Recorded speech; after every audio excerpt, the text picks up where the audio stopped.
and technology. Gathered as we are today, under the theme of reimagining futures, our task is an important one of assessing, defining, and making a call to action around the role women play in the media as practitioners, journalists, media owners, content creators, and consumers of content. As media practitioners, journalists, or even media owners, the issues faced by women in the industry need to be brought to the foreground. Women still hold a minority of leadership positions in media organizations. And of course, the situation is even more stark when you look at board level representation or ownership. A recent study, The Missing Perspectives of Women in News by the Gates Foundation, brings into focus the continued underrepresentation of women in leadership roles in news media, as well as the continued marginalization of women in news coverage. Even more worrying is the indication that the representation of women in news media has not only flattened, but the gains achieved in the last century are being reversed.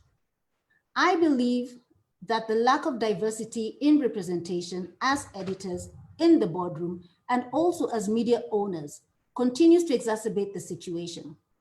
The stories of women, or what matters to women, are unlikely to be told if the perspective of women is missing in the newsroom. And where women do not have editorial input over these stories, more often, our stories may be relegated to the relationship advice column, beauty, or parenting. Not that these issues are not of interest to women, as they are to men, but issues of impact around economic empowerment, legal and social justice, access to education, health, and technology are also of interest.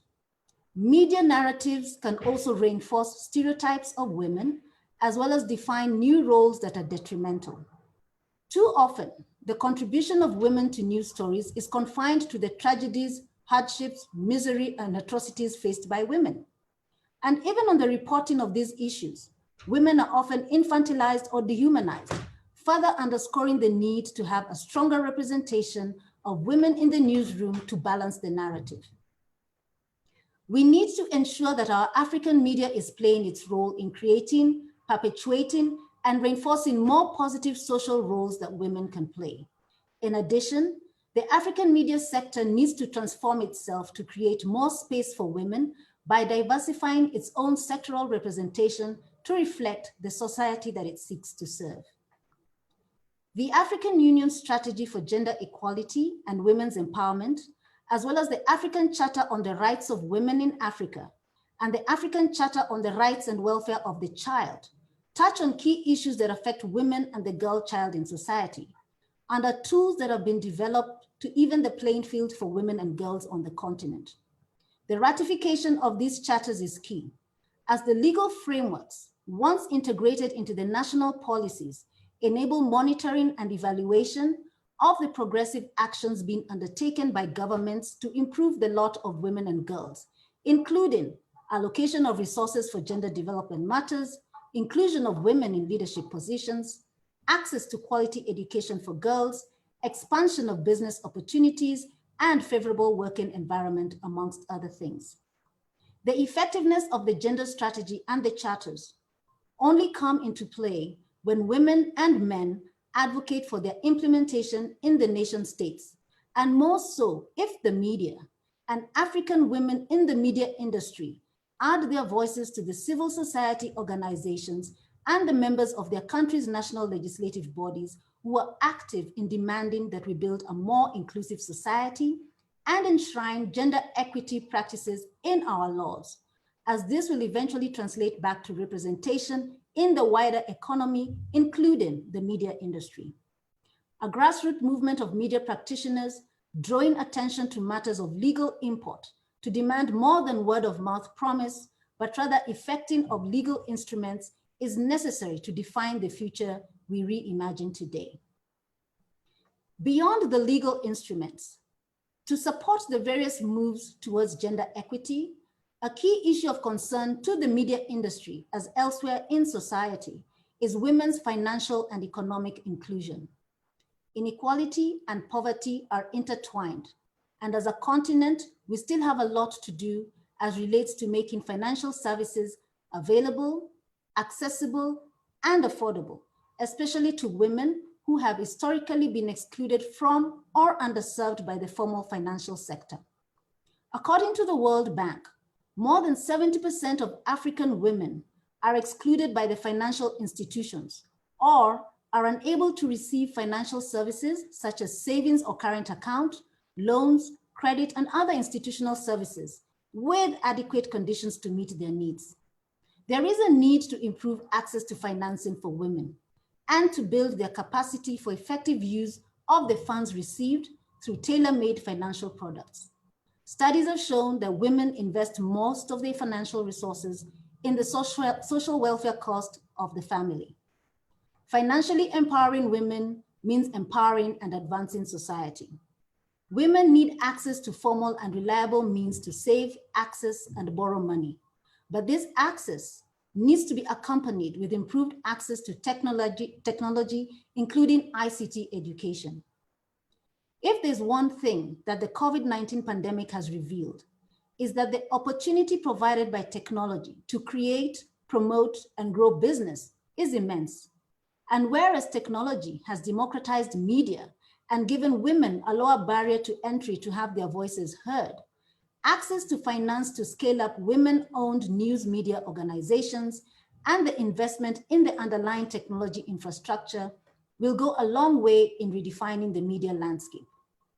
Finally, today we will also celebrate content creators who intend to use their platforms to redefine the narrative of this continent by spotlighting the challenges and opportunities for overcoming them as we strive to achieve Africa's Agenda 2063.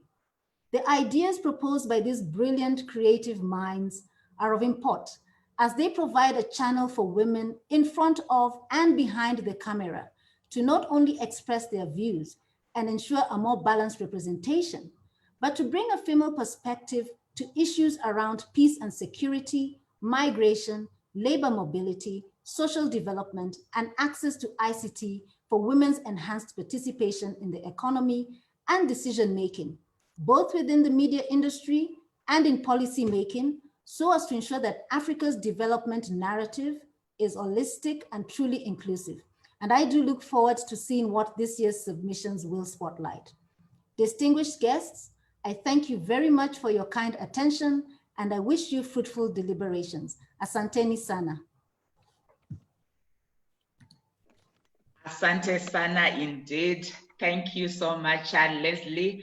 Thank you so much, Dr. Yemisi. We will continue with our program, and I'm happy to inform that this conference is live streaming on Facebook, so we can actually share from our pages so that we can reach as many people as we can. We can go on our AWiM post on our Facebook pages and share.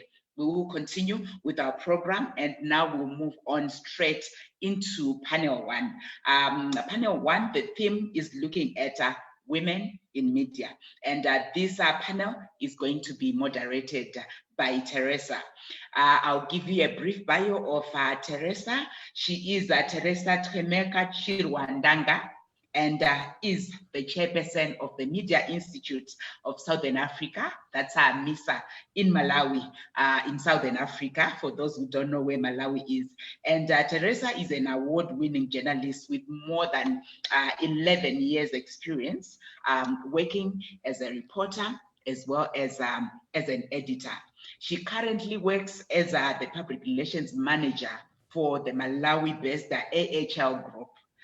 Previously, Teresa was the director of news and current affairs at Zodiac Broadcasting Station, which is a private media organization in Malawi. It's also good that we're already starting to see that in our chat panel, people are already contributing.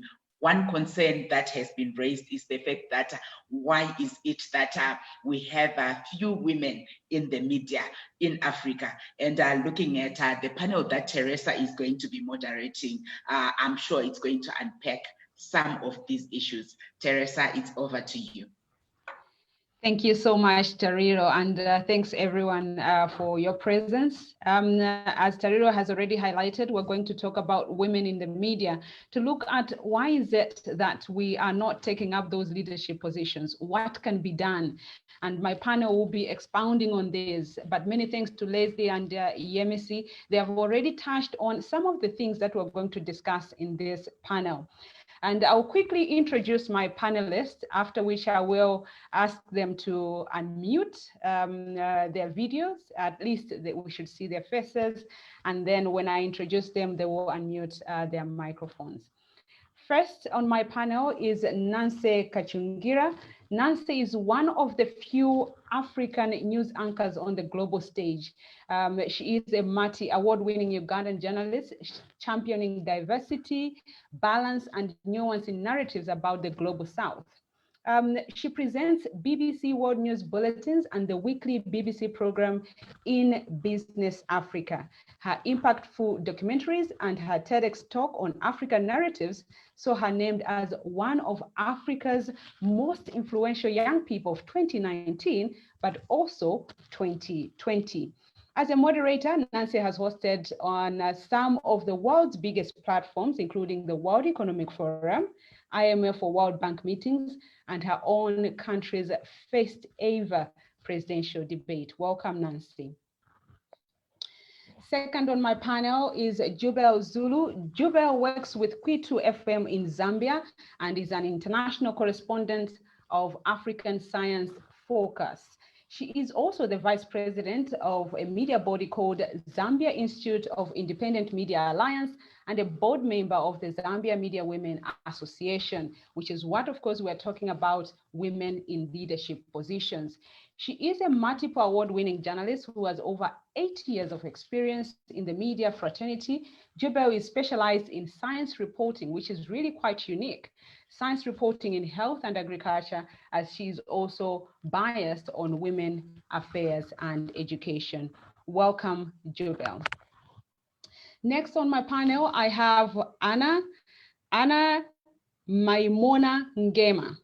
Is the National Executive Director of the Union Congolese de Femmes de Media, which is basically a union of media women, of which she is also a co-founder. She started working as a journalist for the daily La France Plus, where she was the section head.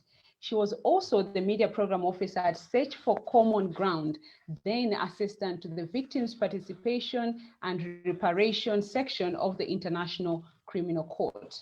In 2008, she was the focal point of gender and media in Southern Africa. And then in 2013, she won the Best Writer Award for Commentary and Opinion Service from Gender Links, a South African NGO that works in the 14 SADC countries. She's an expert in gender and media. She has led and participated in several studies and publications at the national and international level, notably on media monitoring on gender, the glass ceiling in the media, women's political participation, the barometer of the SADC protocol on gender and development. Welcome, Anna. And last but not least on my panel is Khadijah Patel. Khadijah pushes words on street corners. She's the former editor-in-chief of the Mail and Guardian, a co-founder of the Daily Vox and vice chairperson of the International Press Institute, IPI.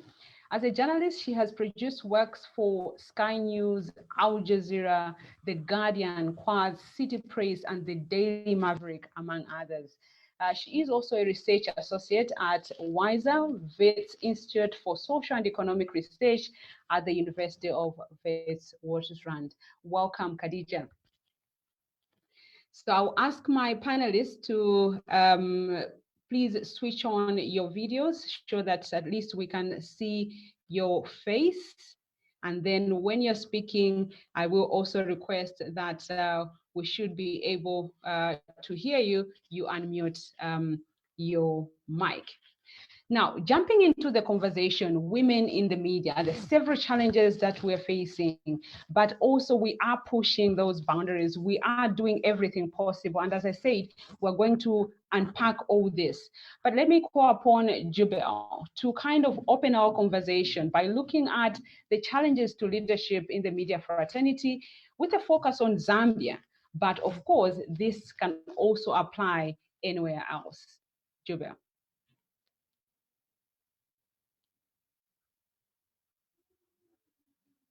Okay, all right. So thank you so much for giving me this opportunity so that we can come and share the many challenges that the women do face, especially in Zambia.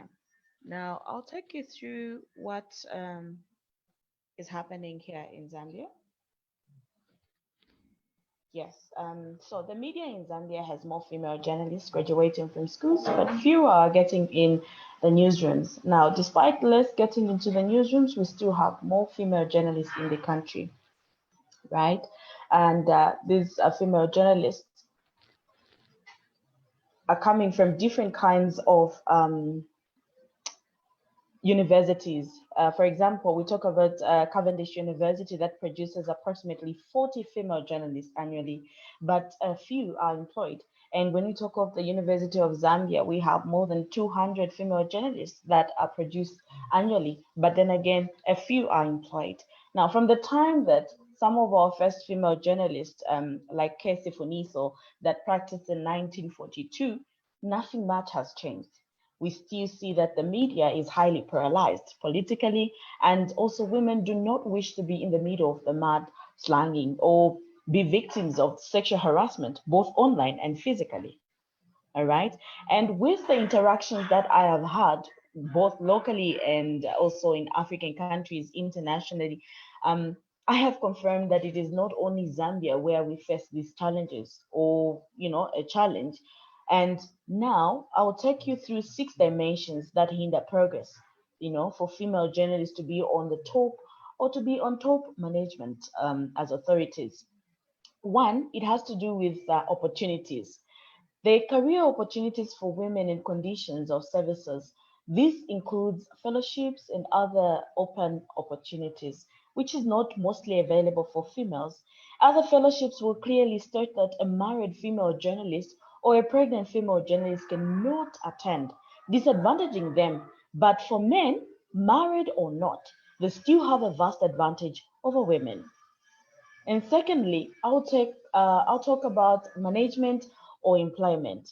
Women folks face a lot of challenges as management position is limited for them. Men are usually sent to be in the management position, and men seem to have more opportunities than women. And since the media is already struggling from limited resources, our career as journalists is not well paid. Then promotion to leadership position is unlikely. Number 3, sacrifice. Women need to sacrifice a lot at family level, and our biological formation or nature cannot compete with male folks. So work is not favorable. I can give an example of a woman that needs to get 1 day off a month is Mother's Day. And at times we need to physically care for our children, especially if they're sick. So to the management, that might be inconveniencing and they might not understand the woman's need. Fourth, the institution level or media ownership. In some institutions, as they prefer some men to be heads or be in the management, men might be paid more than a qualified woman who deserves the position. Equal pay for equal work does not work to them. One of the major challenges women face is ownership of the media institution. Most media houses are owned by men and they trust fellows. Thus, seen a few women being editors and they mostly retire as reporters. So this is the reason why issues such as gender equality are hard to push or mainstream because women in the media are not everywhere near decision making. And women are denied opportunities for economic growth, access to fellowship, deprived of certain privileges from early stages due to skewed social systems. Number 5, I'll take you through sexual harassment. This is the most serious out of the challenges. Sexual harassment from sources or even top position management, this is due to lack of policies that protect media personnel at institution level and nationwide. An editor of an institution or department would try to go for a junior reporter and telling them that they'll be given special treatment, you know. Then the last one is stigma, disrespect, and perception. Working in the media industry is quite challenging as some females face one, disrespect, stigma, and from the public. Due to their nature of jobs, communities have not also accepted them. When a source who is a male picks up a female journalist, then to them, she is going out with that source. But it's different if a female source picks up a man. So some people feel women who excel do not or do that dubiously, and most on sexual advancement, not qualifications, a situation disheartening and unproportioned. So thank you so much for this time.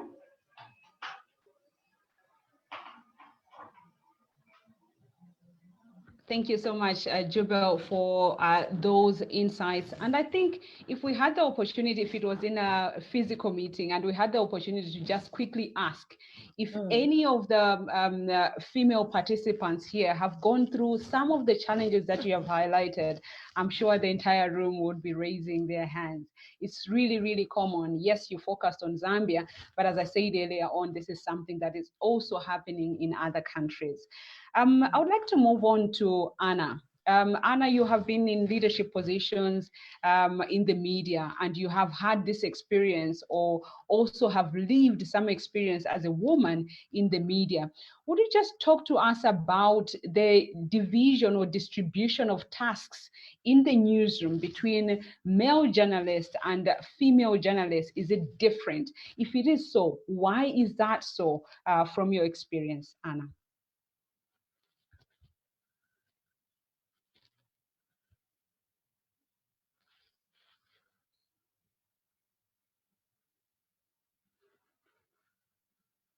Anna?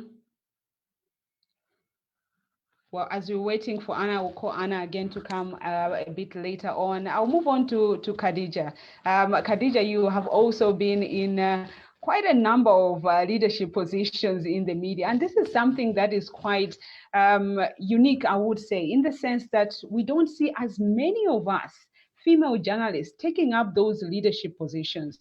Would you talk to us about your lived experiences going through the ranks to get to the top? How was it like for you? Do you think that there are still challenges even for women who are in leadership positions unique to the female folk? Khadijah. Thank you so much, Teresa, and good afternoon, good morning to everybody who's listening. It's great to see such a sizable number of people joining us today. And thank you to Dr. Yamisi and all the other organizers for putting together such a splendid set of sessions. So yeah, I'm based in South Africa, and I've been a journalist for a number of years now. And when I was first approached to speak on this panel, I thought about what exactly I would say, because I think, all of us have experiences, all of us have horror stories to share about, being a woman in the news media. But I wanted to take you right back to at the beginning of my career. I was a rookie journalist. I was particularly interested in international relations and South Africa's international relations, particularly, and how South Africa was forming its foreign policies. And at that time, the Turkish foreign minister was holding special talks with our foreign minister over here in South Africa. It was a Saturday. And the talks were being held at the Presidential Guest House. It's a beautiful venue, set in lush gardens. It's amazing. But it was my first time as well at the Presidential Guest House. I was quite in awe of my surroundings.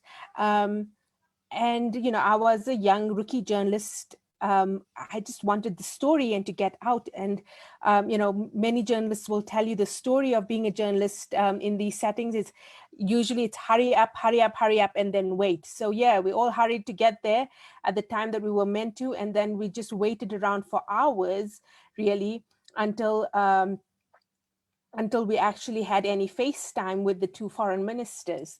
And there was a small group of journalists with us, with me rather, most of them very experienced.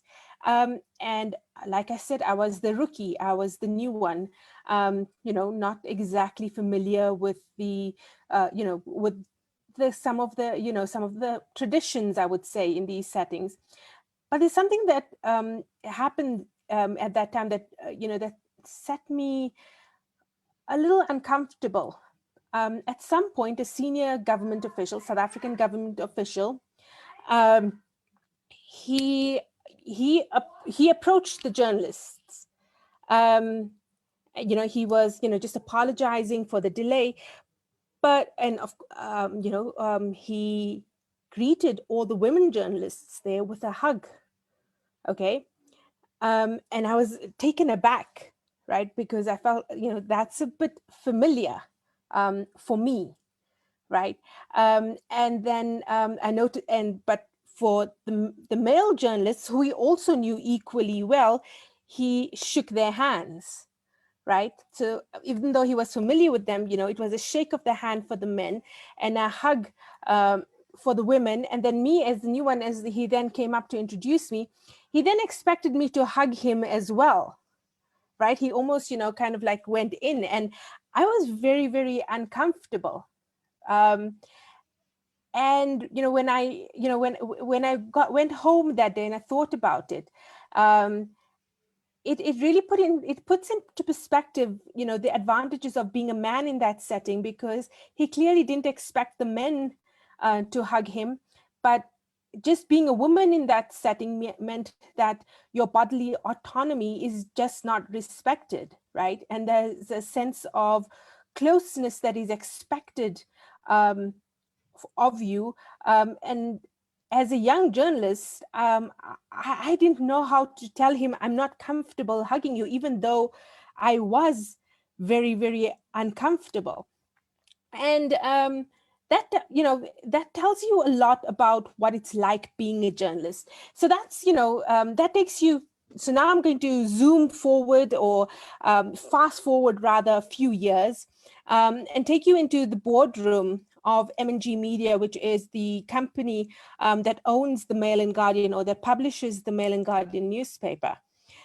And I'll tell you that for the entire time, or at least for for most of the time that I was there at the Mail and Guardian, I was the only woman in the boardroom.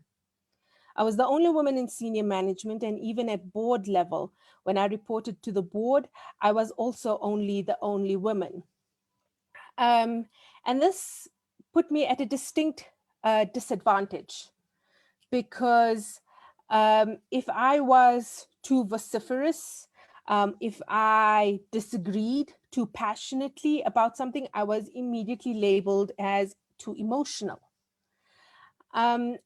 And this is, so those two kind of scenarios tell you a lot about some of the distinct disadvantages we are at as women in this field. And yet we do represent 50% or more of the population of this continent. And if we do believe that the news media tells us the story of who we are in a given moment, if it helps us to understand who we are, then we need more women to help us understand each other.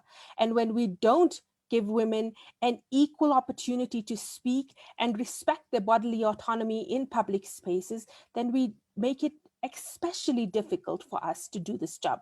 So yeah, I look forward to unpacking this a little bit more. I don't want to talk too much more. There's lots more to talk about. Looking forward to listening to my colleagues from across the continent, and then taking questions later on. Thank you so much, Khadijah. And I think the stories that you're sharing are really some of the stories that some of us have also gone through, and it sounds all familiar. Thanks so much for sharing your real story right from the beginning and even in management positions. Just a quick reminder to all participants, thanks so much for the questions that are coming in, the comments that are also coming in through the chat box.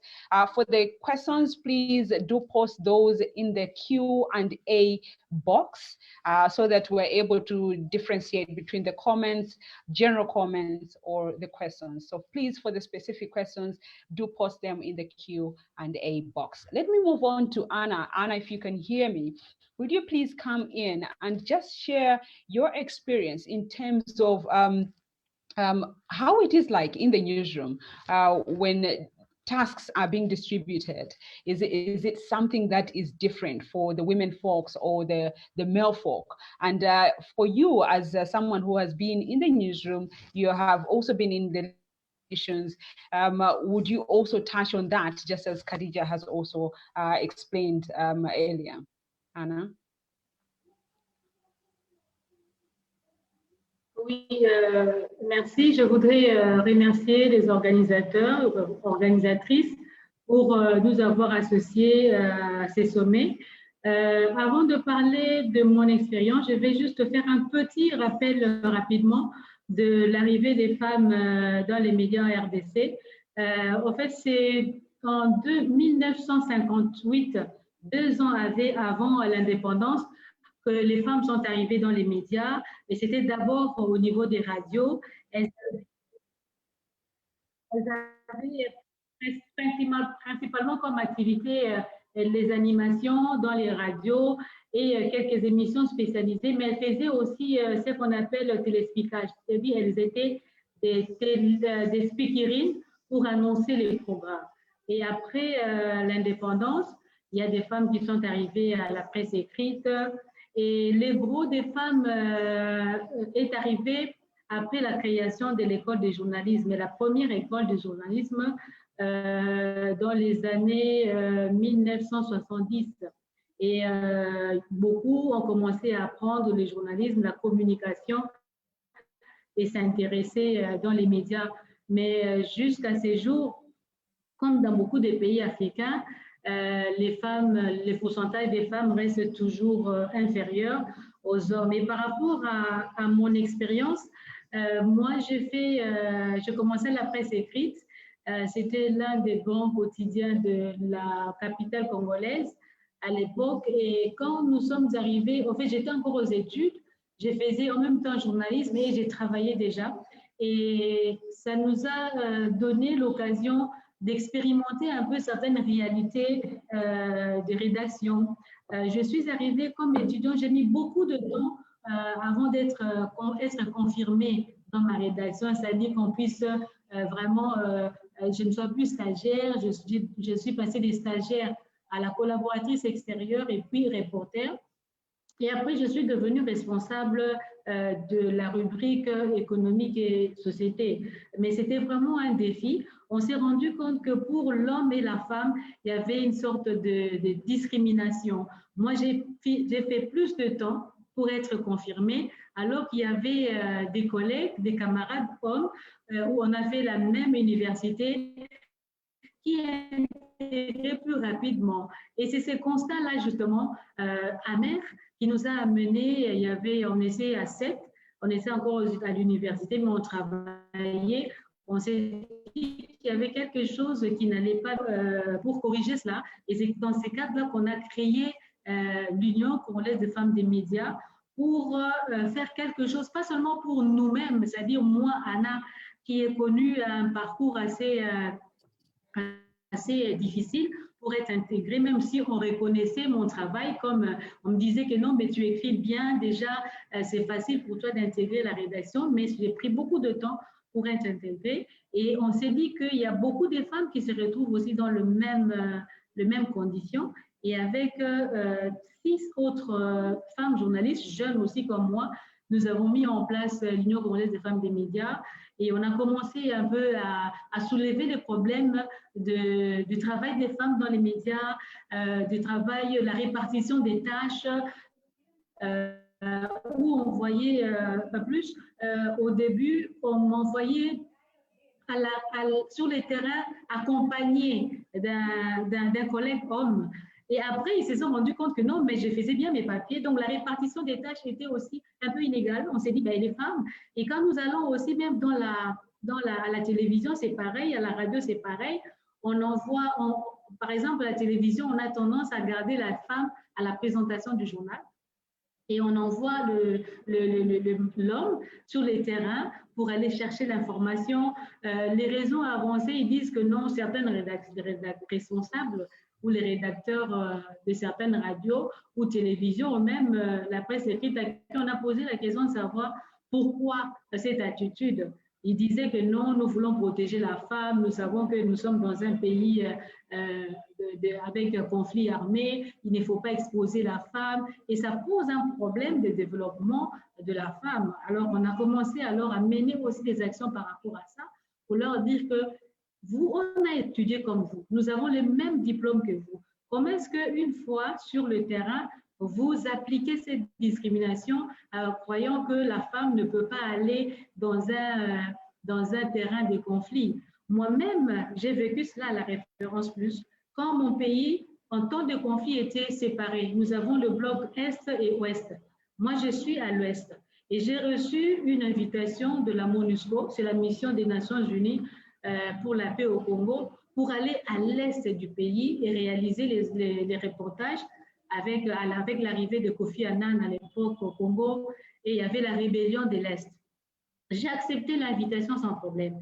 Mais quand je suis arrivée à ma rédaction, il y a 2 personnes qui m'ont abordée, me disant, mais Anna, tu es sûre de vouloir aller à l'Est avec tout ce qui se passe, la guerre et tout? Je leur ai dit, mais j'ai déjà donné mon accord et je sais que je vais le faire. Alors, il faut me laisser partir parce que je suis journaliste et en tant que journaliste, j'ai aussi besoin d'expérimenter ces journalistes un peu dans les intérêts des conflits. Et je suis allée à l'Est, j'ai fait mes reportages, et je suis rentrée et les gens ont apprécié. On dit que voilà, en fait, c'est le défi que les femmes ont en RDC par rapport à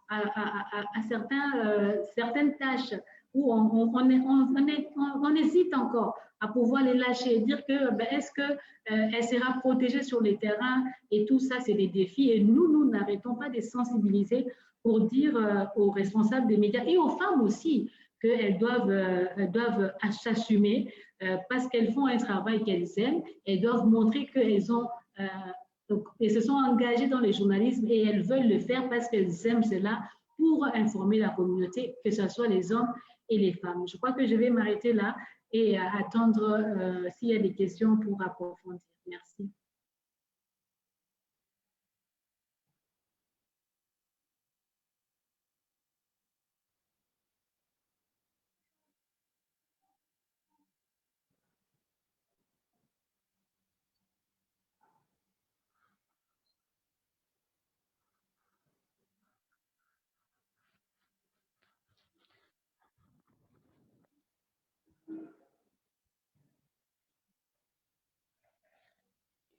Thank you so much, Anna. Thank you so much, Anna. Quite touching. They started, for those maybe who may not have been able to technically switch to English, just a brief on what Anna was saying, that they were previously just being, as women, they were just being given small tasks. So to write announcements, to go on TV and do small announcements, but never sent to the field like their colleagues or the men folk who would go and actually gather the information. But they have tried to challenge that. And they are saying they're equal, as women, they're also equal to the male journalists and can do the same work. So now things are changing a little bit, but she's encouraging us all to continue with our work and continue pushing. I see there are a lot of comments that have been coming as Anna was speaking, but just a quick one, just one that has come at the very end. Dorcas says, I went to Kolofata, a subdivision affected by Boko Haram, and some others thought as a lady, I wasn't supposed to go there. So as you can see, there are certain areas that the women journalists are just, you know, perception. People think that women cannot do certain certain bits in journalism, and yet, indeed, I mean, you see Jubel is doing science reporting and Nancy covering business, some of the areas that people think maybe we can't do, and including war or conflict. Now let me move on to Nancy. Nancy, you are now on the international stage. Is the situation different if you look at the African context and the international stage? Are women being treated the same? And if you could also kind of touch on how women are being covered more generally in the media. Thank you very much, Teresa. It's really great to just listen to all these stories, and there's so many commonalities in all of them. No matter where we come from, we seem to have had the same experience. Now, I started out in Uganda before working in Kenya as a journalist, and now I'm in the UK with the BBC as a journalist. And honestly, the challenges for women are pretty much consistent everywhere. And I think one of the things that this reminds us is that, you know, journalism doesn't exist in a vacuum. We are part of a society which has entrenched ideas about women's roles, and that bleeds into how we are able to navigate our roles as journalists. And I think someone alluded to this in the comments. But my reflections, to begin with, I think fall into two categories. And, you know, these are quantitative and qualitative. Another way to put it would be sums and stories. When I talk about sums, I'm talking about who does the news. We've alluded to this, the fact that, you know, there aren't enough women like Khadijah, like Anne, like Jubel, in positions of leadership where they can make decisions, do the hiring, make high-level editorial decisions. And this has a profound impact on the kind of output that we see coming out of news organizations. So that is, I think, one of the major things that needs addressing. There's a study that came out recently that said, I think 37% of international reporters are women. That's a very low number if you consider that we make up half the world. And it gets even worse when you go up the ladder, when you talk about editorial management. There's a woman called Catherine Nichols, and this is just to show this is not just a problem in Africa, it's a problem everywhere. She sent out her manuscript to 50 publishers with her name on it. She only got 2 very lukewarm replies in terms of people willing to read and look through her work. When she took the same work and put a man's name on it, she sent it to another 50 people. She got at least 20 replies.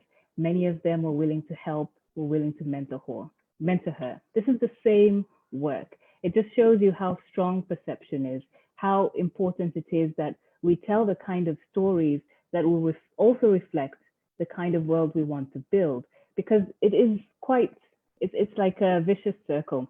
Because we don't see women in positions that project authority and status, we then don't give those positions to women that project authority and status, and it keeps going round and round, which brings us to the second part of this equation, which is the stories. When we are telling stories about women, what kind of stories are they?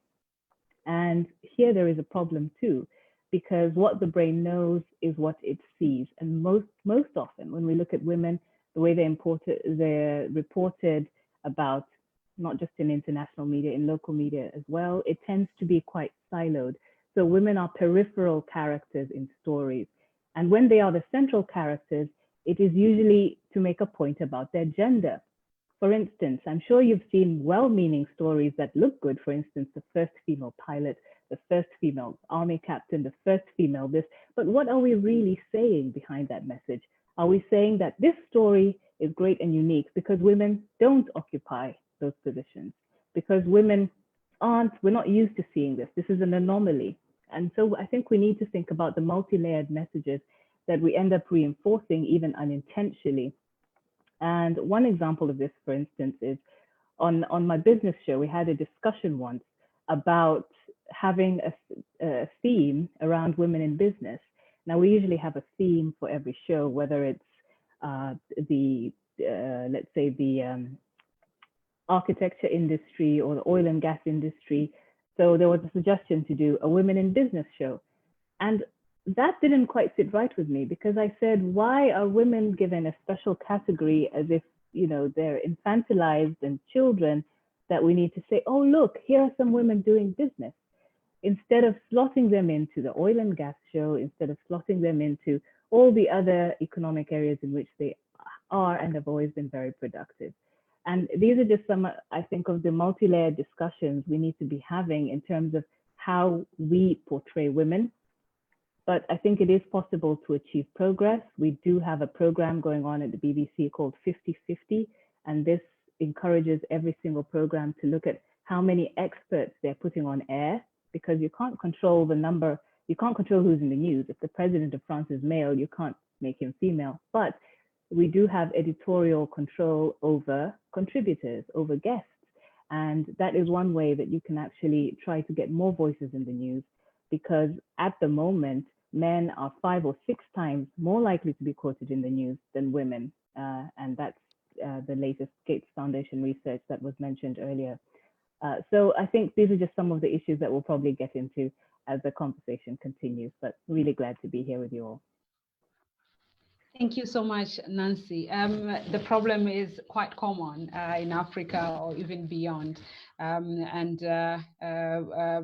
Let's look at the multi-layered messages that we are sending, maybe unintentionally. Maybe our intention was actually to highlight the achievements of this woman, but maybe in the end, we are actually acknowledging the fact that, well, we don't have as many women here, and this is maybe an anomaly, or is it getting different? This is something that we'll actually touch on, and I will invite participants or the panelists to touch on this as well. I'll quickly run through some 2 or 3 comments that have come in, and then I'll go to the questions. Jennifer, I think Jennifer in Kampala says, I live and work in Kampala, Uganda. Zulu, meaning Jubel, stigma and disrespect are real. Most people think female journalists are loose. If it's a broadcast show and you are a co-presenter to your counterpart, if he is male, people think you are dating. Secondly, you are basically not allowed to live your personal life. The following day, you will find yourself in tabloids. If you are dating and it so happens you want to leave the toxic relationship, your partner is free to especially cyberbully you. This is so rampant in Uganda. Some young and vibrant female journalists in Uganda are quitting. I believe Nancy knows that too. Jubel and Nancy, would you want to comment on this comment? Well, yes, like I have said, that this is something that is ongoing, and in African countries we face that. I have interacted with some female journalists who have told me that sexual harassment is always there. And like I have said, that when a source who is a male picks up a female source, then to them, she's, she's going out with that source, which is something that we should not actually be able to live with. As journalists, we know that we are profession. And when somebody comes to our home or somebody comes to where we're being picked, it doesn't mean that we're sleeping around with them. At some point in time, I'll tell you that my uncle last time was even telling me the daughter said she wants to be like me when she grows up. And my uncle was like, no, I don't want you to go to that profession, because most of the women that are found in the media are prostitutes. And I was upset, because that is a noble cause that is calling us as journalists. And we need to fight so that we are given that space as journalists. Just as a man can do it in journalism, is so does a woman can do. Nancy? Yes, I think Jabel is exactly right, of course. I would just add that, when you have a problem, we can talk about it forever, or we can just say, we need to do something about this, because there is the part that we can control and the part that we can't control. It's a bit like if somebody leaves a baby on your doorstep, it's not your fault, but it is your responsibility. And I think that as women, there are things that we can do. There are ways that we can support each other to make sure that it's not so easy for men to take advantage of us. If women in an office band together and make it an absolute crime that will see you go to the police and will see you prosecuted, and they form a protective circle around each other, I think we might start to see a lot of less of this happening. So I think it's good also to put emphasis on our own agency, on the things that we can do in order to protect ourselves, because, you know, I think in this world, respect is not necessarily given, it's taken. And that's something we need to do. So as they say, focus on the things that you can change or do something about. If there's something, nothing that you can do. Yes, Anna. Is that Anna? Anna, you can come in. Je voudrais, je sais pas, Teresa, je voudrais appuyer ce que Nancy vient de dire tout à l'heure, que la solidarité est importante. Je donne les cas récemment, il n'y a pas 6 mois, je crois, il y a un membre du COFEM, journaliste, jeune journaliste, qui est venu me voir en pleurs, me disant que j'ai commencé un processus d'engagement dans une télévision, et il y a l'un des directeurs qui ne me dit pas clairement, mais c'est du harcèlement sexuel. Il voudrait absolument que je passe par lui pour être recrutée. Qu'est-ce que je vais faire? Mais je tiens à ces travaux parce que je suis dans le besoin. Qu'est-ce que je vais faire? Alors, je lui ai juste demandé d'observer un moment ce qui va se passer si on va la rappeler, parce qu'on l'avait suspendue pour quelques jours. Mais on ne l'avait pas rappelée, mais elle était tellement dans le besoin que j'ai été obligée de voir comment est-ce qu'on pouvait l'assister. On a trouvé, parce qu'il y avait une opportunité qui s'est présentée directement, je lui ai proposé un petit travail au sein de l'organisation en attendant qu'on puisse la rappeler pour aller travailler à cette télévision. Et elle a commencé à travailler, faire un petit travail pour s'occuper, gagner quelque chose. Et jusqu'aujourd'hui, on ne l'a pas rappelée. Et donc, le directeur attend à ce qu'elle puisse rentrer un peu, comme on dit, pour avoir ces travails-là. Sorry, Anna, I thought I lost you. C'est malheureux. Donc, c'est des choses qui arrivent, la solidarité est importante.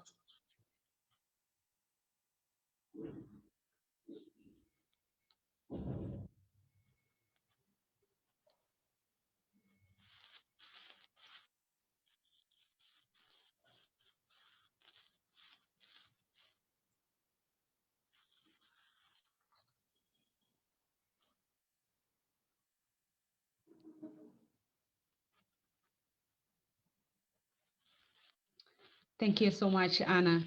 Indeed, I mean, we can help each other because we know what it means to go through these experiences. We have been in one way or the other, also been in similar situations. So I think it really makes a lot of sense to hold each other's hand and to get each other through those difficult situations. I will now turn to the questions that have come through. We will have two sessions or two sets of questions. So I'll read through and then my panelists can pick some of the questions that I'll read before we move on. I'll go back to the comments. So you can keep the comments coming. You can also keep the questions coming. Sarah Mawerere says, thank you, AWiM, for this virtual conference. How and what should African women do to rise to administrative positions?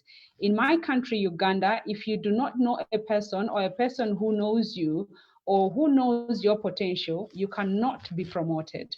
Recently at my organization, there was new recruitment and restructuring of the organization, and many amateurs were promoted to high positions, even when we know and see them without experience than some of us. How can the women struggle to rise in such circumstances?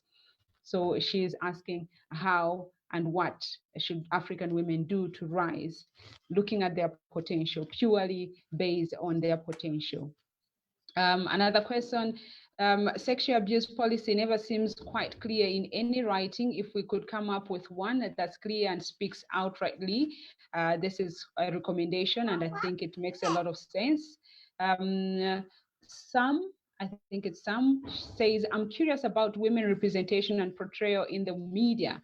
What can we do as women in the space to ensure that there is representation and more stories of women by women are told and amplified? I work in rural communities, but these stories don't make it to the mainstream media. I hope my panelists, you're picking some of the questions that you can take up. Dear Miss Richa, this is going to Leslie. I hope, Leslie, you're still with us. Is it a concern that 17 years after the Protocol on Women's Rights, we have not seemingly moved positively? How should governments in Africa be held accountable for failing women? That's coming from Edwin Naibu. And maybe the last one, to what extent is AWiM engaging male media management or owners to change their narrative of loop-sizedness in the leadership position between male and female journalists? I will also invite Yemi, if Yemi, you are around and you can hear us, if you could also take this one up. There were two questions. Khadijah, would you want to pick one? Yes, please. Sure. Yeah, as you all can see, I've got a guest joining us right now. And these are the realities of working from home and being a woman. So I think I want to speak specifically about the opportunities for women to actually advance their careers. This is especially important. I think the one comment from, one of our colleagues in Uganda saying that, it's a very closed environment, media is very closed, and unless you know people, there aren't really opportunities for advancement. And this is true, I think, for many, many contexts. And I think that as economic conditions worsen, as they're likely to now with the COVID-19 pandemic, and we're seeing so many media houses struggling, this is likely to be our reality for the foreseeable future. So we've got to be quite clever about how we advance ourselves, how we look for opportunities, and really how we're able to break into very closed systems. I think that the first thing to remember is to just champion excellence within yourself. To always look for opportunities to further develop your own skills. There's such a vast array of online courses and research documents that are available for free online. There are newsletters that you can subscribe to keep abreast with the latest tools. Tips and tricks to help keep you at the top of your game. I think that that's the first thing that we need to do.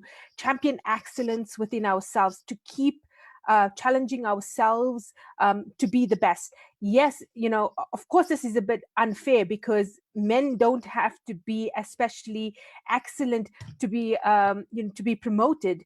They can be absolutely mediocre and and continue to rise, and that's the reality. The reality that we're fighting against is that we have to be especially good, to find ways to promote ourselves. So it is a societal problem, and while we try to move against the greater society, this greater societal problem, I think within our own environments, within our own context, what we can do is, first of all, challenge ourselves, ensure that we are at the top of our games, but also not restrict ourselves to just local opportunities.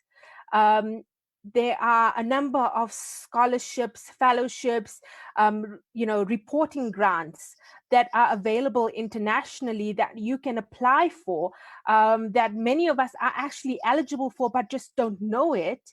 And perhaps this is a challenge for us as women in this conference to find platforms that we can share this information, especially with our younger colleagues, to be able to access these opportunities, because some of us may be in a better position and may not need these opportunities, but younger reporters who are looking to break into this, they may actually that might be the difference between them excelling in their career or not. So there are lots of opportunities, grants, and sometimes it's just about knowing how to work different systems and not feel boxed in by just your own media environment in your country, which might be very small or indeed very cliquey, that is very, very restrictive. The beauty, I think, of this digitally connected world is that we are not restricted to just what is in front of us, that there are opportunities available to us. And then finally, I will tell, our young colleagues, don't be afraid to start your own shop. Yes, it's expensive. It might sound expensive and it might sound daunting, but I think that we need more women-led media startups in Africa. We need, women to be challenging the business of news media in Africa more than anything else. And we need people who care about journalism and not just care about making money, but care about journalism and care about constructing new traditions and new forms of journalism and ensuring that journalism is done well, to be doing this. So don't be afraid. And and on that note, yes, it's expensive, yes, it might be daunting, but again, there are organizations like the Media Development Investment Fund and other media development agencies that are specifically looking to champion independent news organizations in contexts like ours. So don't be afraid to to start up your own organization. In sum, I think what I would tell young people is, don't sit back and wait for the opportunities to come to you, because you might be waiting a very, very long time. Go out and make your own opportunities, and never, ever withstand injustice. So if you are, being treated unfairly in your organization, first of all, don't be afraid to to talk up about it. And I know that this sounds, I'm perhaps speaking from a position of privilege, because I'm not dependent on that paycheck, and thus may not and the reality is that for many, many women, they have to just keep quiet and accept that the mistreatment, because it's the difference between them putting bread on the table at the end of the month or not. But there are different ways of fighting against injustice, and don't be afraid to even reach out to us, to senior colleagues across the world who can help you in different ways. So yeah, I think that the most important thing I would say is don't be passive, don't withstand injustice, and don't think that you are boxed into just the traditional opportunities as they exist. The truth is that traditional media as we know it now may not exist as we know it in 5 years' time. Everything is changing so rapidly, and we need fresh thinking.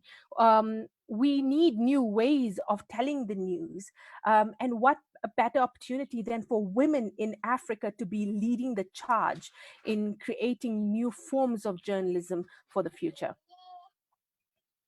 Wow, inspiring, Khadijah. I love your points. Let's not just wait for the opportunities to come to us, but let's create our own opportunities. And thanks for offering that. I mean, the young ones can really come to seek advice from those that are experienced in the field in Africa. But also, let's look beyond the African continent or our country opportunities are right there. I think Nancy can testify to that. She was the first Comla Dumont winner.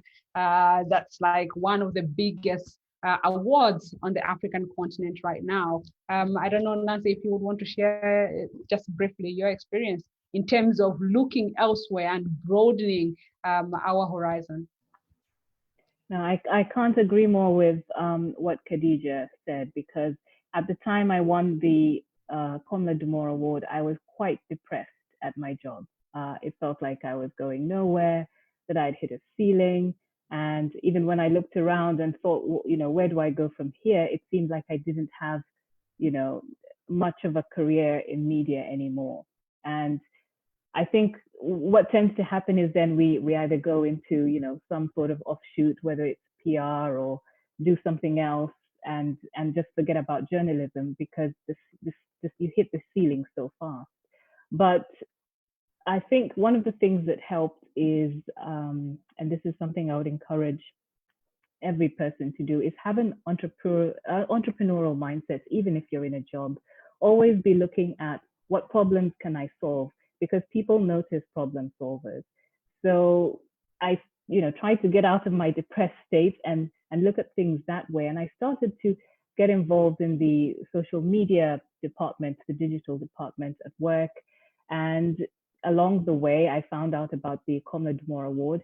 And it is actually that digital media experience that helped me win the award, because I had been trying to do something different and trying to find an area that wasn't oversaturated and filled with people. And so when I won that award, it came with a 3-month internship at the BBC. And one thing I like to do is write a report for anything I start. So I like to see the end from the beginning. So before I start something, I sit down and write a report for myself. I say, what do I want people to say about me? I want them to say, Nancy was always on time.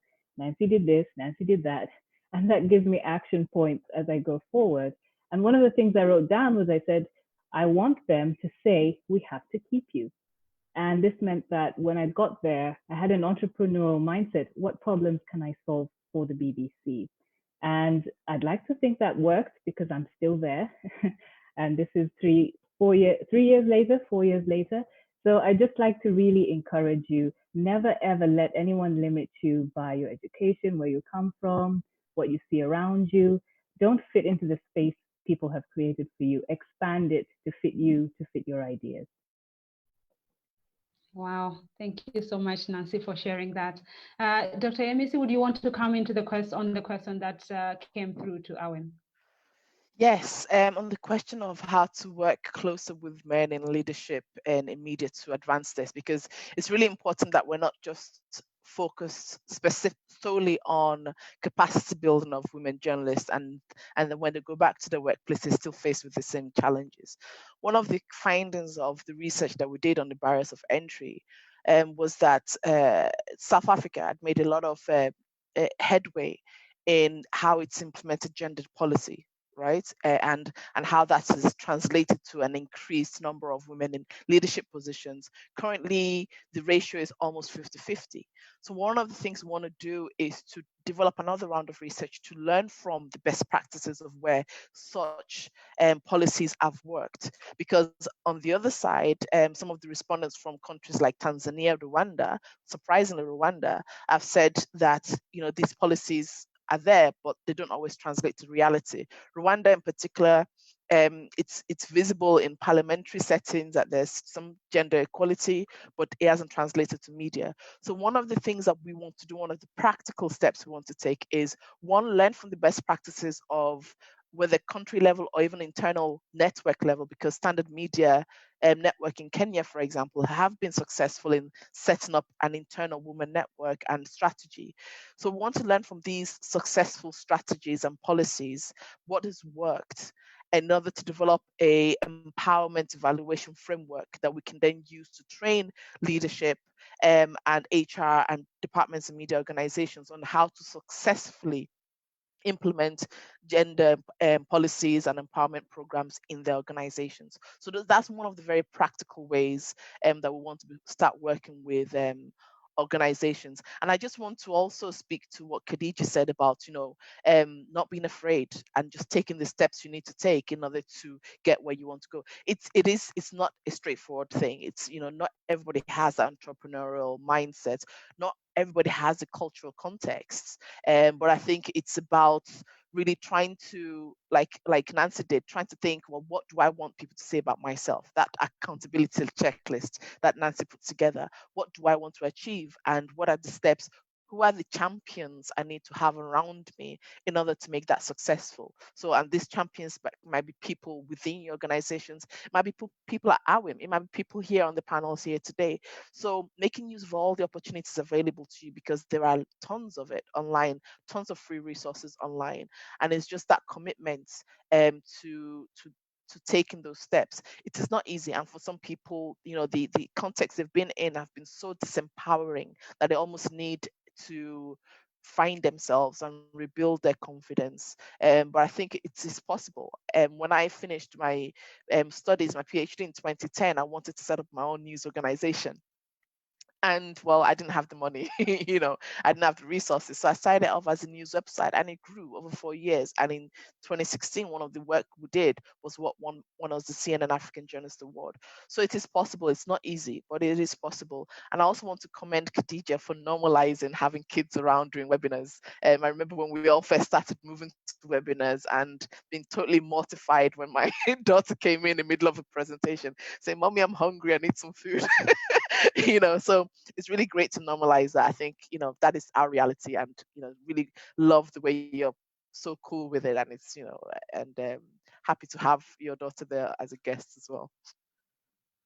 Isn't it amazing how she multitasks, Ramon, carrying the baby down there. It's amazing, Khadijah. Exactly. And it's reality. It's reality. Yeah. So thanks for normalizing that, Khadijah. Yeah. It's not even my daughter, it's my niece. These are the challenges of being a woman in Africa. I think, everyone's children is ours. Exactly.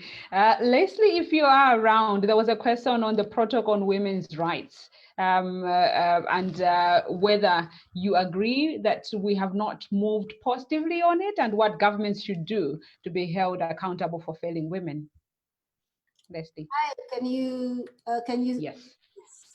I had actually stepped up. I'm having several meetings at the same time. Oh, okay. That's fine. No, I think I think it was not. The question was related to maybe the role of government, and I always push back and I say, what is government? Government is simply a representation of the society that put a certain group of people into power to represent them. And I think that's where the challenge is that when we do not see change coming from policymakers, is what are we doing to actually hold them accountable? And I think there's a question of, if 50% of the population is not represented in policy making, why is 50% of the population not voting in women so that we have fair representation in terms of our national legislative bodies? That's the first thing. If you are not represented, nobody cares what you have to say. So I think there's a lot of advocacy and education that needs to be done at a grassroots level to get women more involved in policy making. A lot of the times we get very myopic when we think about the presidency, the prime minister, and we forget that from the grassroots level, from your member of parliament level, that is where the work actually begins, because by the time you're going to be represented in the legislature, you have to have been represented at the grassroots level. So I think there's a lot of work that needs to be done in getting women interested in politics. A lot of the times you'll find people saying, and unfortunately women saying, I'm not interested in politics. Then guess what? Decisions will be made on our behalf because we are not interested. So women have to get interested in politics, because as much as we might say things on social media, we might write them on a blog, we might put it up on YouTube, that is not where decisions are made. Decisions are made in the legislature. And if you're not in the room, you will not be heard. So I think there's a lot of work that needs to be done in terms of moving advocacy from the digital platforms to actually doing the work of being part of where decision-making is done. I think one of the most interesting questions that I was asked a couple of years back is how does a person impact change? How do they demand change from their leadership? And I ask the question, are you a member of a political party? Because your leaders are selected from political parties. So if you do not like what on the ground, then form a political party that will create the wave, that will create the masses that you need in these bodies of decision making so that you are represented. Because the person who's going to be your governor or your head of state or your prime minister, or your member of parliament was not elected on social media. They are members of a political party. So I think that is one of the gaps that people tend to forget, that if you are not where the leaders are being chosen, then your wishes are not going to be transferred within the platform where those decisions are made.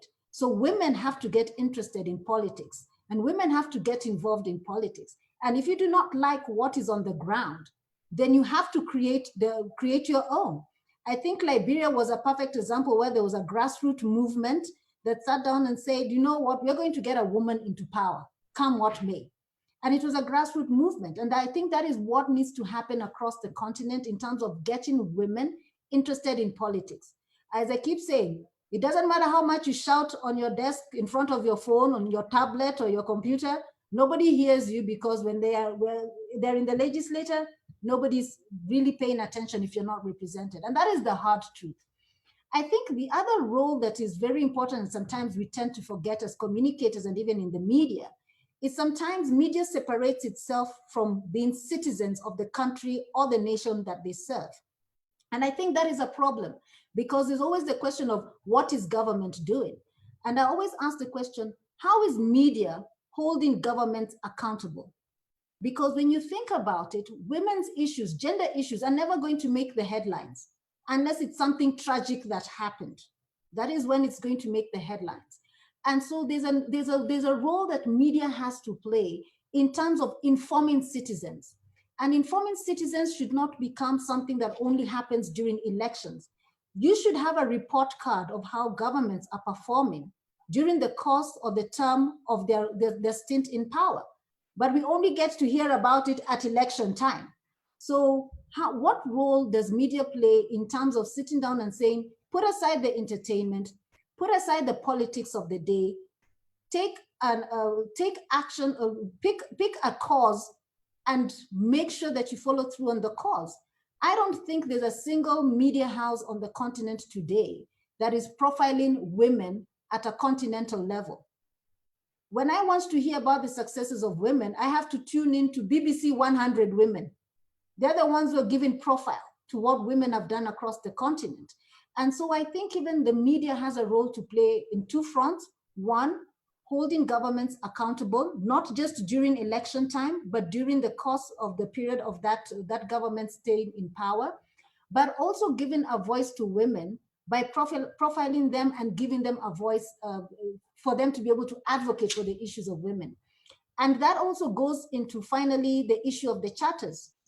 One of the challenges that I throw back to the media who are joining us today and those who might join us later through the recording is, if you go onto the treaties website of the African Union, all the treaties are listed there. And what is also listed are the countries that have ratified the treaties. So if you go onto the AU website, you'll be able to see the African Union Treaty on the rights of the child. If your country has not ratified the treaty, how do you expect the rights of the child to be implemented in your national legislators? If your country has not ratified the protocol on the rights of women in Africa, how do you expect them to then implement it nationally? So I think there's also the role that media has to play in terms of highlighting member states. Have you actually acceded to the treaty? And what are you doing nationally to make sure that the rights of women, the rights of children, especially the girl child, are actually going to be implemented at a national level? I think all of us are very proud of the fact that as a continent, the Treaty for the African Continental Free Trade Area has actually been one of the fastest treaties that has been ratified by African states in the history of the African Union. But there are still other treaties that have not been ratified. So we can have the African Continental Free Trade Area, but even access to women and young people to benefit from the African Continental Free Trade Area. How do you benefit as a woman who wants to go into business if you live in an environment where access to financing is limited because there's no legislative support to make it possible for you to conduct business in that environment? So finally, I think media should also play its role in terms of informing the public. Inform me as an African citizen of what my rights are, and make sure that I am kept constantly updated so that I can also hold I can hold those in power accountable, and we can change them if they are not delivering for what women want across the continent, and not just women, but also for men as well, because we are mothers, we are aunties, we are sisters, you know, to our male counterparts. So we have to make sure that people know what are their rights and how they can accede to these rights, and hold their governments accountable for making sure that they ratify the necessary treaties for the rights of the citizens of the continent. Thank you. Thanks so much, Leslie. Yes, please. You wanted to say something? Okay. No, thanks so much, Leslie, for that elaborate response. So we have a role to play as women. Let's not shun those political positions. If we can, let's play our role in there. But of course, there's also a role that the media can play. I'll also, again, now take a couple of other questions, more questions coming in. But let me just quickly shout out to the men that have joined. This being a conference for women in the media doesn't mean that the men shouldn't join. So I've seen a couple of names, a couple of male colleagues that have joined. Kudos. Thanks so much for joining, and keep those comments and questions coming. Joyce from Cameroon says, what can a female journalist do to change the stereotypes, like female journalists are prostitutes, or some particular bits are meant for women, or some women are not allowed to handle certain news bits? I'll throw this to Jubel if you can keep that question.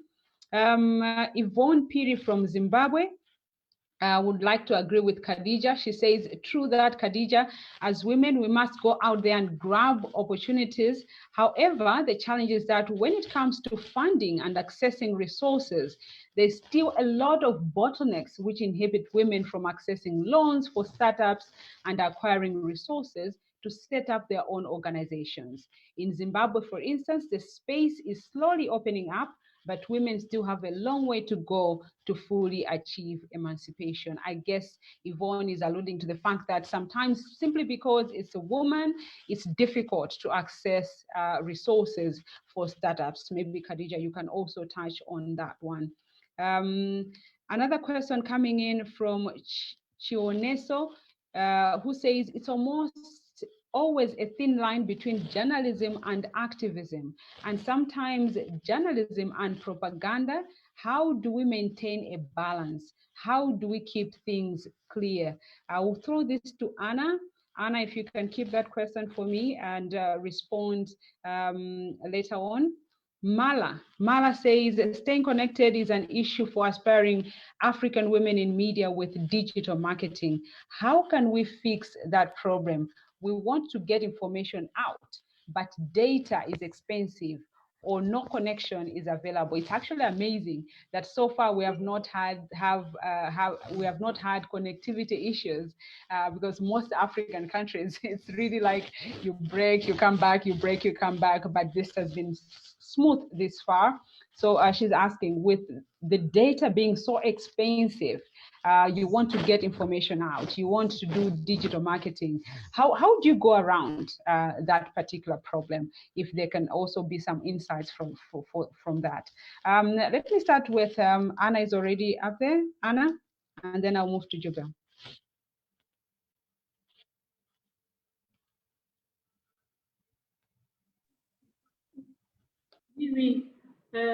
Oui, merci pour la question. On voudrait établir un lien entre les journalismes et le militantisme. En fait, c'est vrai que je prends mon cas. Je suis journaliste, j'ai appris le métier et quand je suis entrée dans la profession, je me suis rendu compte que j'avais aussi la possibilité de m'engager pour changer d'abord ma propre situation et la situation des autres. Et c'est ça, c'est les militantismes ou l'activisme. Et pour moi, il n'y a pas incompatibilité d'être à la fois journaliste et activiste. Et quand il m'est donné l'occasion de remplir un formulaire, je n'hésite pas de mettre comme profession journaliste très activiste des droits des femmes. Et donc, pour moi, je me dis, ça se complète parce que c'est mon arrivée dans la profession. Quand j'ai fait les constats de la situation des femmes dans les médias, je m'étais dit que non, mais j'ai quand même quelque chose en moi que je peux donner à la communauté. Si je ne le fais pas, en tout cas, je m'en voudrais. Et c'est comme ça que je me suis engagée. Et ce n'est pas toujours facile de faire la démarcation parce que quand je fais du journalisme, je vais chercher l'information, traiter l'information, la diffuser. Je peux le faire et m'arrêter à ça. Mais parfois, je cherche l'information, je traite et j'ajoute un plus pour non seulement informer, mais sensibiliser pour que les femmes et les hommes aussi, parce qu'il y a des hommes qui sont concernés aussi, quand ils s'engagent, ils apportent un plus, puissent bien comprendre certaines situations des femmes. Et une fois qu'ils ont bien compris cette situation, à travers les écrits, à travers les reportages et autres émissions réalisées, on participe aussi, comme quelqu'un avait posé la question, qu'est-ce que nous pouvons faire pour changer la situation? Justement, comme nous sommes dans le domaine des médias, nous pouvons, au-delà de donner les faits, nous pouvons aussi sensibiliser, donc mettre un peu de dose de militantisme dans ce que nous faisons, dans nos contenus, pour changer la situation des femmes, pas seulement au niveau des médias, parce que nous parlons des médias, que les femmes puissent être libres de faire ce travail, qu'elles puissent ne pas avoir toujours la pression de l'homme qui dit que, je l'ai lu quelque part, que quand je vais sur le terrain, quand je vais réaliser mes reportages, mon compagnon, mon partenaire pense que je sors avec, qu'elle puisse avoir cette liberté-là d'assumer, de vivre librement et réaliser réellement librement les métiers qu'elle a choisis, et aussi la liberté d'aller en reportage partout où elle veut aller parce qu'elle est professionnelle, la liberté aussi d'avoir de l'ambition pour occuper des postes de responsabilité, parce que ça aussi c'est un problème. Généralement, les postes de responsabilité reviennent aux hommes, ce n'est pas des femmes. Et même les médias des femmes sont rares. Disons, les femmes comme propriétaires, elles ne sont pas nombreuses. C'est une minorité. Alors, avec le militantisme, nous créons quelque chose dans les chefs de la femme. Et surtout les jeunes, qui parfois, sur les cas de la RDC, j'ai eu devant moi des jeunes femmes qui n'ont pas une idée exacte de ce qu'elles vont faire, pas des ambitions claires.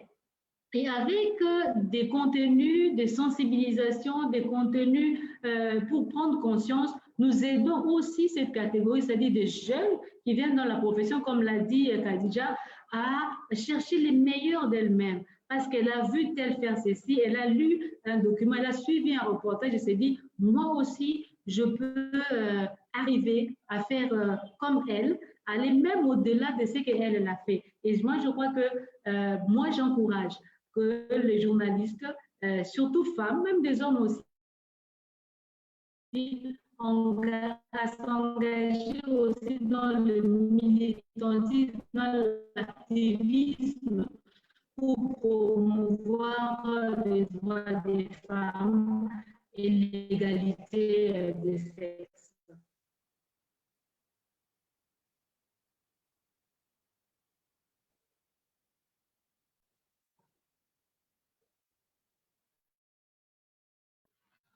Thanks so much, Anna. The bottom line, be ambitious to achieve your dream. Jobel, there was a question on the perception that most women, maybe female journalists, are prostitutes. And again, as you touch on that, there's also a question from Chileshe, who says, I'm a young journalist and will soon be practicing full-time. How should I deal with the notion that a woman's success, especially in the media, is associated with sex? So I think the two questions are kind of related. Jibba. Well, yeah, I hear what Chideshe is saying and also the other colleague. All I can say is that it has been easy for some of us to move ahead because we collaborate and we work together. As female journalists, there's always this notion that we always face. And I feel if we work together, we can be able to achieve and be able to change the mindset of other people.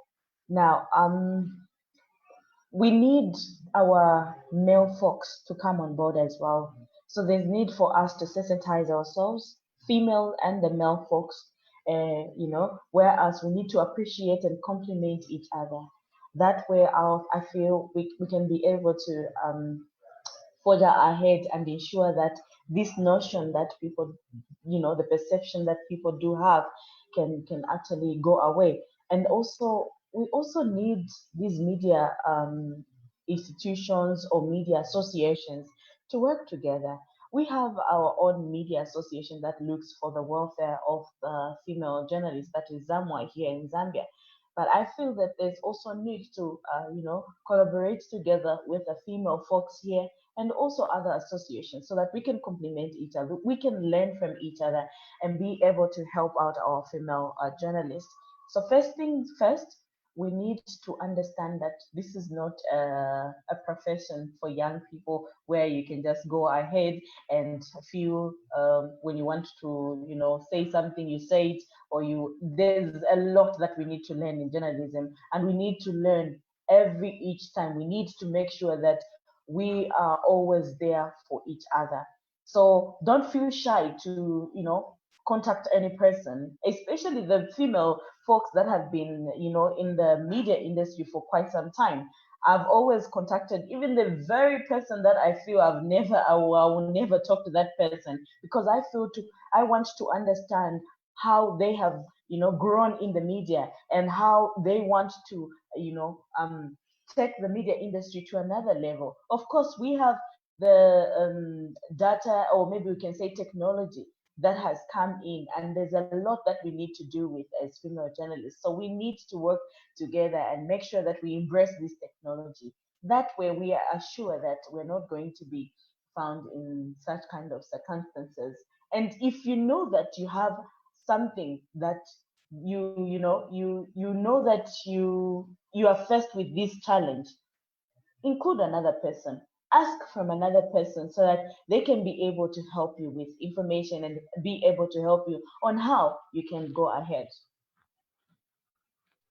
Thank you so much, Jubel. Nancy, you have experience in terms of some startups and especially using the internet and so forth. There was a concern from one journalist who is saying it's difficult, especially where you look at the how expensive data is, and coming up with startups that are reliant on the internet. What would be your advice before I move on to Khadijah on the financing issue? Yes, I think that's a very strong reality that we must contend with. If you are looking at starting up your own thing, then the reality is that capital might be difficult to raise. I started 2 businesses before I became a journalist. One of them is still running. My sister runs it full time now. It's a digital marketing firm. But we started, it was just the 2 of us in a garage, and now we have about 60 employees in 4 countries. But it took so much time. It's been 10 years now. And I think the thing you have to be very realistic about is patience. Patience, because if you don't have, a trust fund or a donor that's going to give you lots of money to run your enterprise, then you're just going to have to be very patient and make sure it's something you're absolutely passionate about. Otherwise, you will run out of steam. But having said that, it is entirely possible and it is doable. And I think one of the key things is just focusing on what your edge is. Look at where you're competitive. There's no point trying to compete with the BBC to produce global news when they have the money to fly someone to a country to do a 3-minute news package and come back, But no matter where you are, you can see what your advantage is. Because the BBC is telling global stories to a global audience, they may not get the kind of authenticity or nuance or level of detail or access that you have as a member of a community. So you can already start to see, well, where could my advantage be? I look at it as the difference between credit cards and M-Pesa. I think we all know what M-Pesa is, right? The money payment system. If Africans had tried, to say, okay, let's try and get everyone to move to debit cards or credit cards, we'd probably still be trying. But we looked around and said, okay, what works for us? We all have mobile phones, more than even in Europe. Why don't we set up a payment system that works for us? And I think, this method of looking around you and saying, what do I have? How can I use it? If you're in a community if you're in a community of farmers need news, they need farming news, if they don't have internet, you can make it an SSD service. They can subscribe through their mobile and get it. There are so many ways around different things.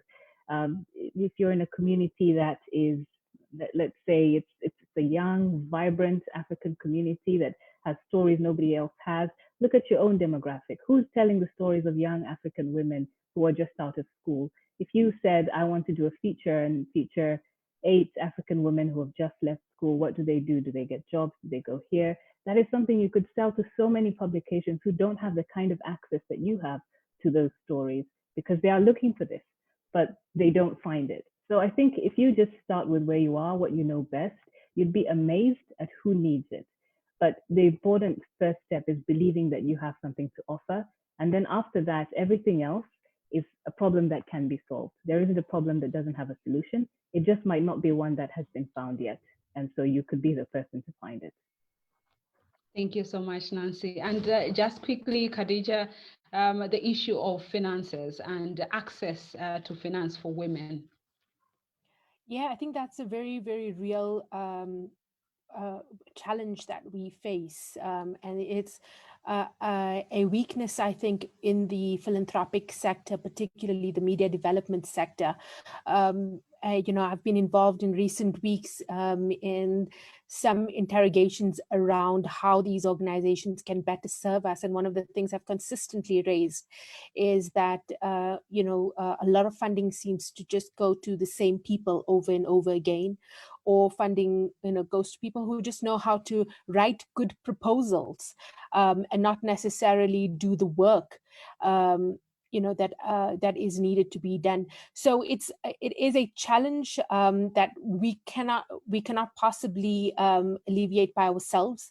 It takes active engagement within that sector, and I think that sometimes, if you are consistently finding obstacles, with certain organizations that are media funders, I think that don't be afraid to write a letter to the board of that organization raising your concerns.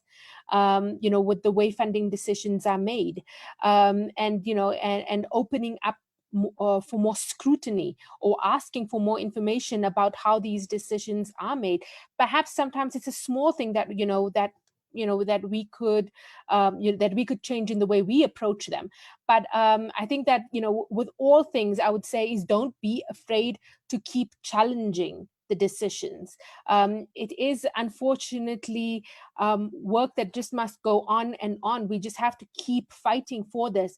But the truth is that the funding sector is unfortunately riddled with its own challenges, and it in order for us to ensure that more equitable access to funding is reached, we need to keep challenging the decision makers there to better serve us. Thank you so much, Khadijah. We are coming to the end of our panel discussion, so I will take final remarks from my panelists. But as you conclude, would you kindly touch on the opportunities that might be there on collaboration amongst women across the borders? It's not just about women in Malawi or Zambia working on their own. Would collaboration be a solution to some of the challenges that we have touched on? So I'll ask a minute each from each of the panelists. I know a minute is really like a short time. But we are running out of time. So if you could please keep to time. I will start with Anna. If you could please give us your closing remarks on our discussion, and I will go to Jubel after Anna.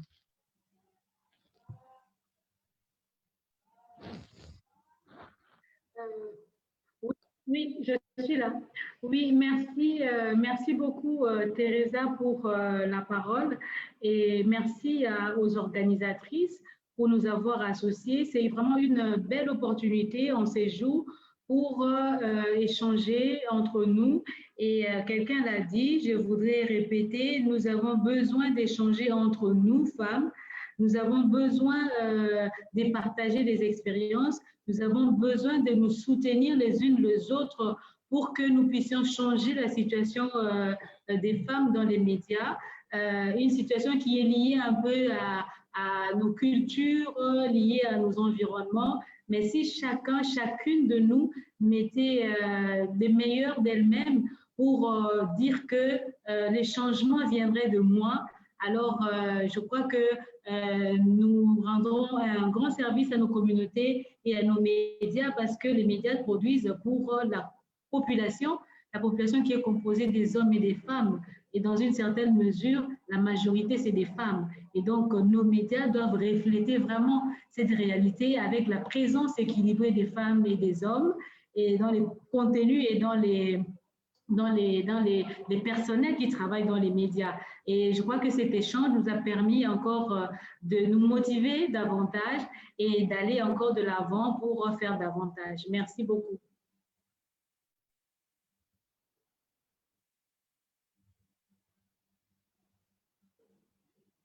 Thank you so much, Anna. Jubel? All right, so thank you so much for giving me this opportunity. I've really had a great time talking to everyone here. But I'll end by recommending that there is need to put up a deliberate policy that will compel media owners to appoint a certain percentage of women, which means appointing of women to managerial position. And also there is need to provide platforms, that will debate these issues for women. All right. And then implement the Gender Equity and Equality Act, which will ensure that women are given opportunities to make it to top leadership position. And also there is need to sensitize all stakeholders, which means the CSOs, the female journalists, and also the male journalists, in order to appreciate and complement each other. Another thing that I want to say is that women should not shy away from pursuing opportunities for professional growth. So as well, women associations should work together and be stronger in order to advocate for women-related issues. As well as I say that, there's also a need to put up a policy that will protect women from sexual harassment. That way we'll ensure that our women are protected and they are always following through with their work and working in an environment that is going to be conducive for them. Thank you so much. Thank you, Jubel. Nancy, and I'll finish off with Khadijah. I would just say that, I think it's just really important for us to remember that we may not be given opportunities, we have to take them. And I think it's best to step forward, do your best, and something will definitely happen. I love what Shirley Chisholm says. She's a phenomenal woman, first Black and American woman to run for president in the US. And she said, if they're not going to give you a seat at the table, bring a folding chair. And I think that's what we have to do. We have to create spaces for ourselves. And it's more possible now than ever with digital media. You can start a website tomorrow, you can start a blog tomorrow, you can get your voice out there. But it's important to remember that your voice is important and we need the stories that you can tell. So please do tell them. And we're here to support you and collaborate with you.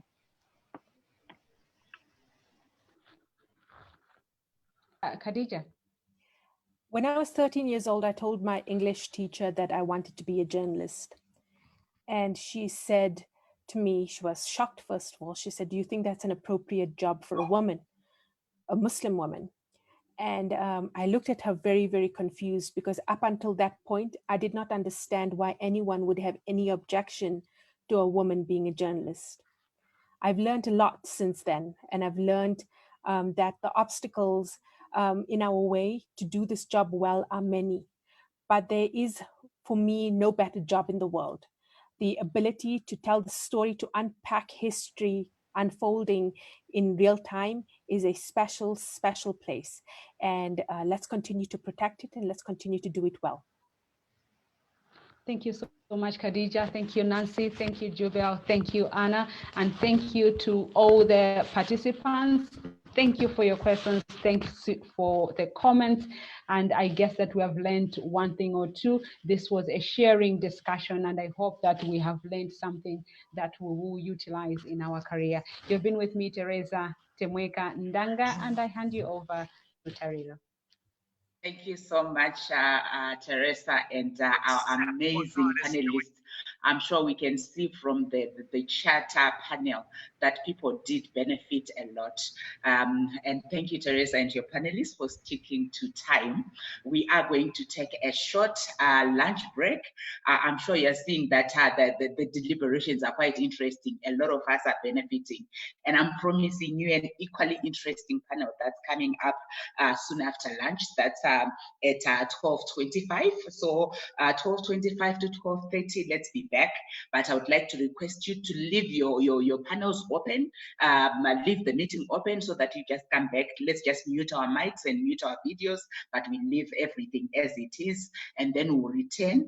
And we also have a poll there that we have. So please do use the lunchtime as well to fill in our poll. And in terms of poll number 1, there is a question that is there that we need to ask, and the question that we got is, would putting women in leadership positions in the media improve coverage of sensitive topics on women's rights? And you either answer yes or no, and when we come back from the lunch break, we will be informing you in terms of what the responses would have been already. I'm seeing that the other aspect of yes is actually winning. People are already participating. So thank you very much. At 12:30, we'll start exactly on time, and our next panel is going to be quite interesting. We are looking at peace and movement. So let's enjoy our lunch and go to our powder rooms, put on some makeup. We continue. May I request our panelists for the next panel to actually stay on the panel as others are going. Thank you so much.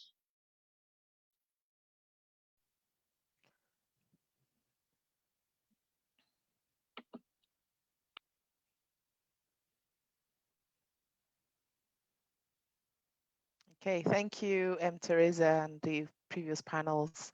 So for the next panel on peace and movement, Amal, shall we quickly do a test of your audio?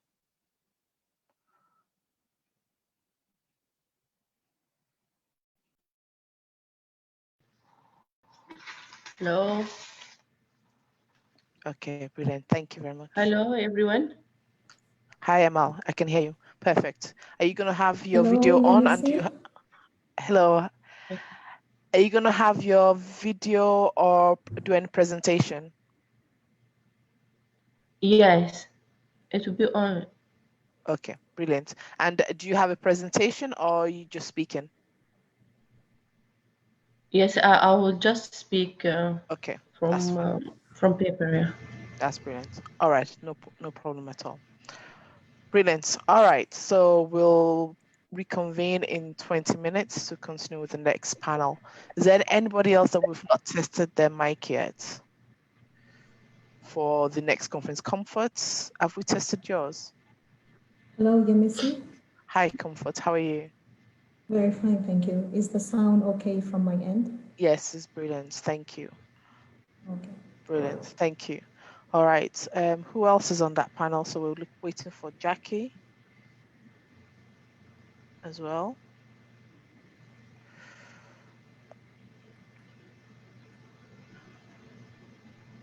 Jackie, Yasmin, and Rosabelle. So Irene, could you contact them to let them know that we're ready for them to test their mics and things? Hello, Yasmin, how are you? Is it okay? Can we test your mic, please? Yes, hi, I'm fine, thank you. Very nice to join you. And you too, great to have you here. So are you going to be putting your video on, and would you like us to test that now? Yeah. Brilliant, perfect, great lighting as well, thank you. Do you see me well? Yes, we do. Perfect. Great. And also, will you be having a presentation or will you just be speaking? Speaking. That's fine. Perfect. Brilliant. Thank you very much, Yasmin.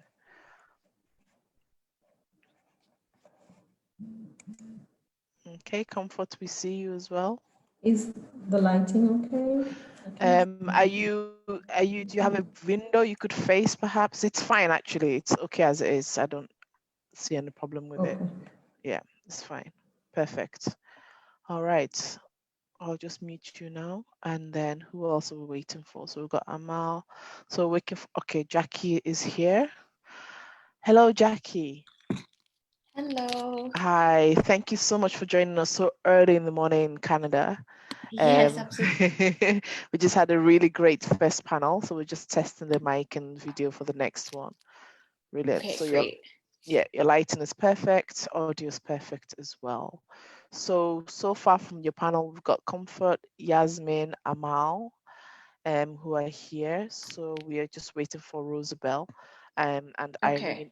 Irene, is Irene online? Could you contact Rosabelle just to check where she is? Yeah. I have. Brilliant, thank you. I also just have a question regarding audience questions. Should I be, I'll try and monitor the Zoom chat as much as I can, but will Irene or someone else be able to support in sending me questions too? Yeah, I will. Okay. Yes, yeah. So what we'll do is that we'll be kind of upvoting questions to the top as well of the Q&A box to make it easier for you to just identify questions versus things that maybe you could just let go of. But Irene is there to support you with that. Okay. Okay, perfect. That sounds good. I should have actually, what I'm going to do, I'm going to pause recording and then we can resume recording afterwards. Okay, and we are still live on Facebook, everybody. Hi, Facebook. All right, so we're just waiting for Rosabelle now. Is Joy here? Joy, are you here? Okay. So, all right, nope, not to worry. That's fine. Okay. There's a video that Irene wanted to play. Yes, so let me do that now. Okay. I'll share my screen.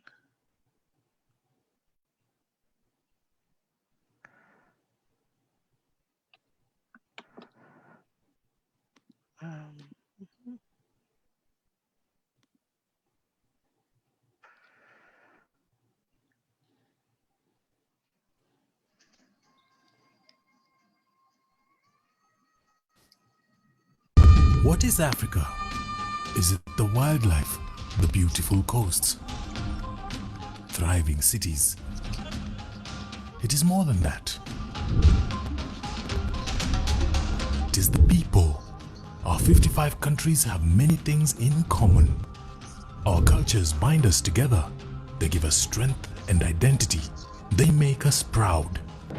By sharing our knowledge and working together, we're building a new Africa that's driven by investments, by game-changing infrastructure projects, and using transformative technology to change the way we live, work, and conduct business. Using our largest natural resource, our vast arable land, we are making advances in agriculture, developing new industries, creating jobs, and improving livelihoods. Together, we are moving forward on economic integration. By consolidating Africa's significant internal market to foster trade within the continent and with the world, Africa is open for business. We are building the Africa we want. So, what is the continent of the future? The answer is Africa.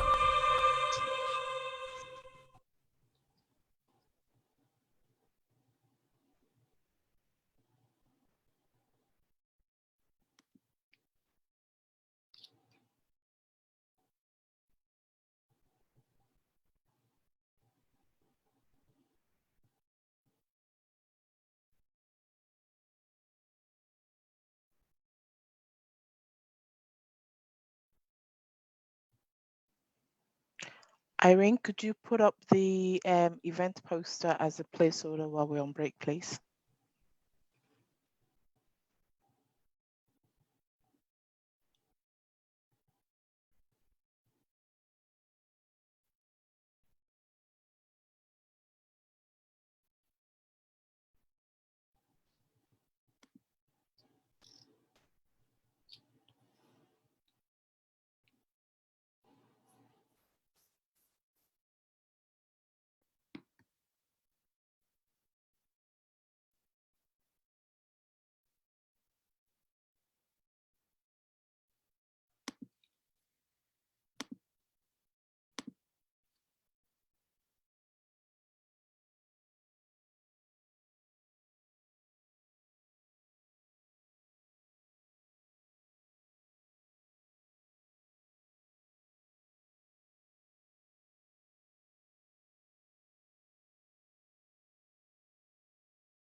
Hi, Rosebell. We're just about to start. Could we test your mic real quick? Rosebell, can you hear me?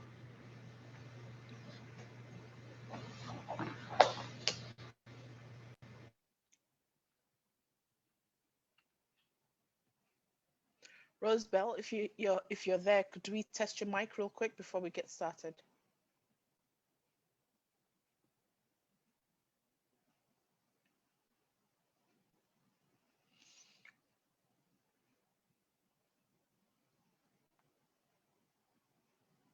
All right, Tarira, over to you. Okay. Thank you, Dr. Emisi. It's at 24 past, so I'm just waiting. It's now right on time. Okay, good afternoon and welcome back from our lunch break. I'm sure we're all back here. I'm seeing, yeah, we have quite a sizable number of people already back with us. We move on now to our next session. And when we're looking at the results, remember before we went for the break, I spoke about the poll that we had. So sharing with you the results, and the question was, would putting women in leadership positions in the media improve coverage of sensitive topics on women's rights? And we had 97% of us saying yes, putting women in leadership positions in the media would improve coverage of sensitive topics on women's rights. And then only 2 women, which represents 3%, actually said no. So those were the results. We are moving on to session 2, and at the end of that session, we will also have a poll at the end, and we are hoping that you will be able to participate.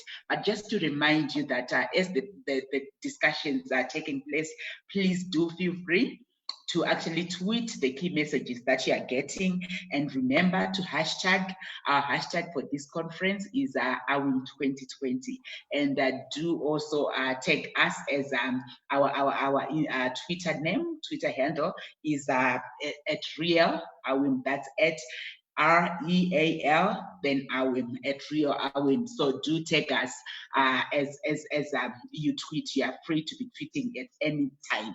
So we'll continue now with our second session, which is looking at peace and movement, like I said. And for this session, we have Jackie Habib, who is going to be moderating this session for us. It is quite early for Jackie where she is, but it's exciting that she was able and is able to be with us and moderate this session for us. In brief, when we're looking at who is Jackie Habib, she is a Canadian journalist based between Toronto and Nairobi. Her work focuses on humanitarian issues, social justice, as well as women's rights. She has reported from a dozen African countries on issues including the famine in Ethiopia, refugee policy in Uganda, and the state of emergency with regard to sexual violence in Sierra Leone. Her work has been published by the CBC, National Post, the CS Monitor, News Deeply, and the East African, amongst others. Jackie also supports nonprofits with multimedia storytelling and advocacy campaigns. So Jackie, it's over to you and your panelists. You are free to introduce your panelists. Thank you so much.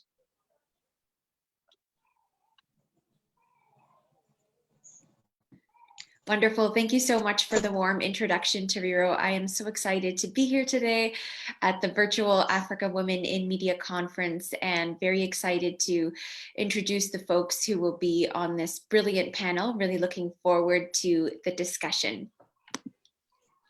So we have been talking in this conference all about the role of women journalists, and this panel specifically is going to focus on the role that women play when it comes to peace building.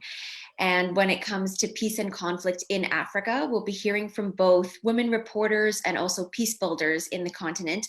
And we have a fantastic panel set up today. We have Comfort Musa, who is a journalist and women's rights advocate in Cameroon. We have Yasmin Aweira, who is a youth advocate for peace building based in Europe.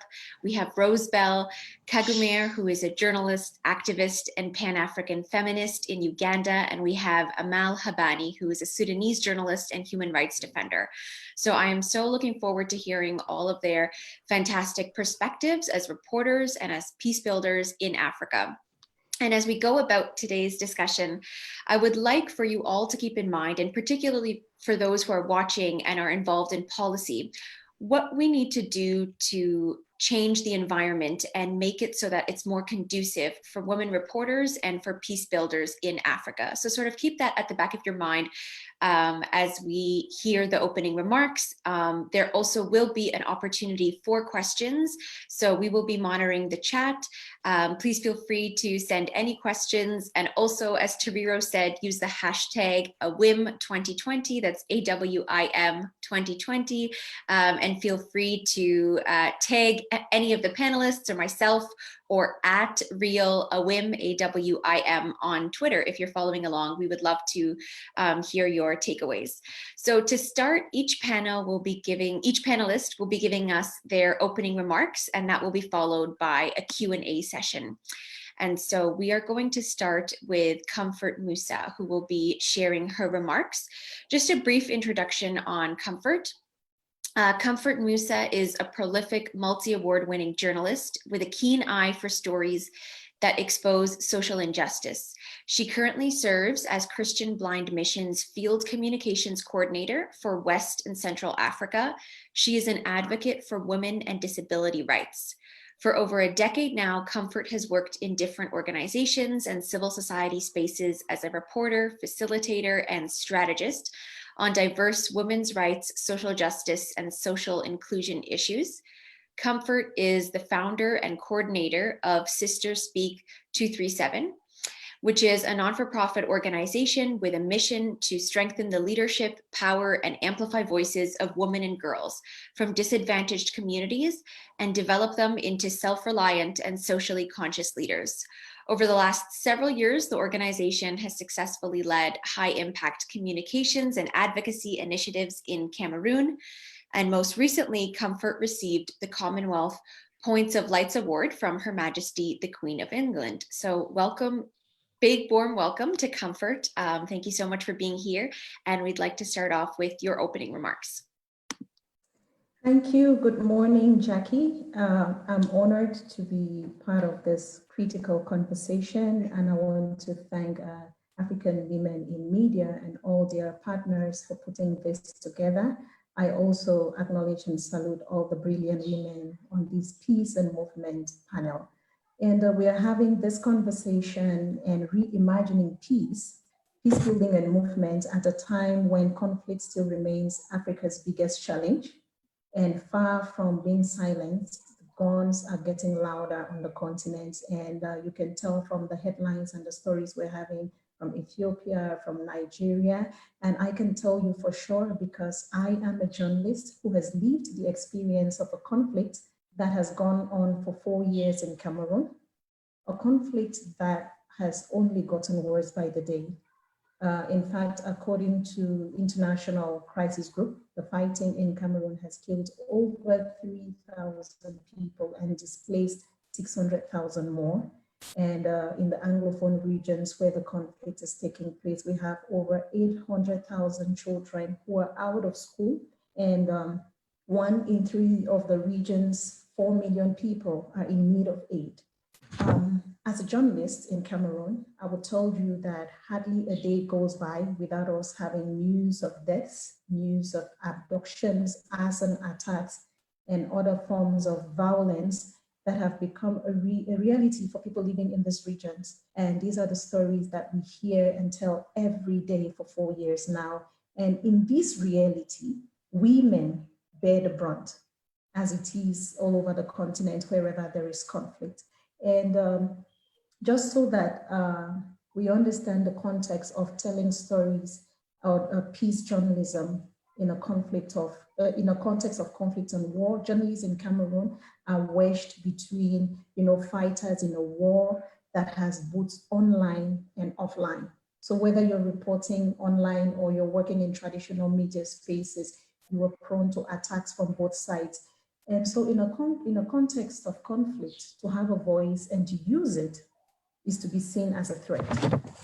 And during this crisis in Cameroon, there has been countless kidnappings and arrests of journalists.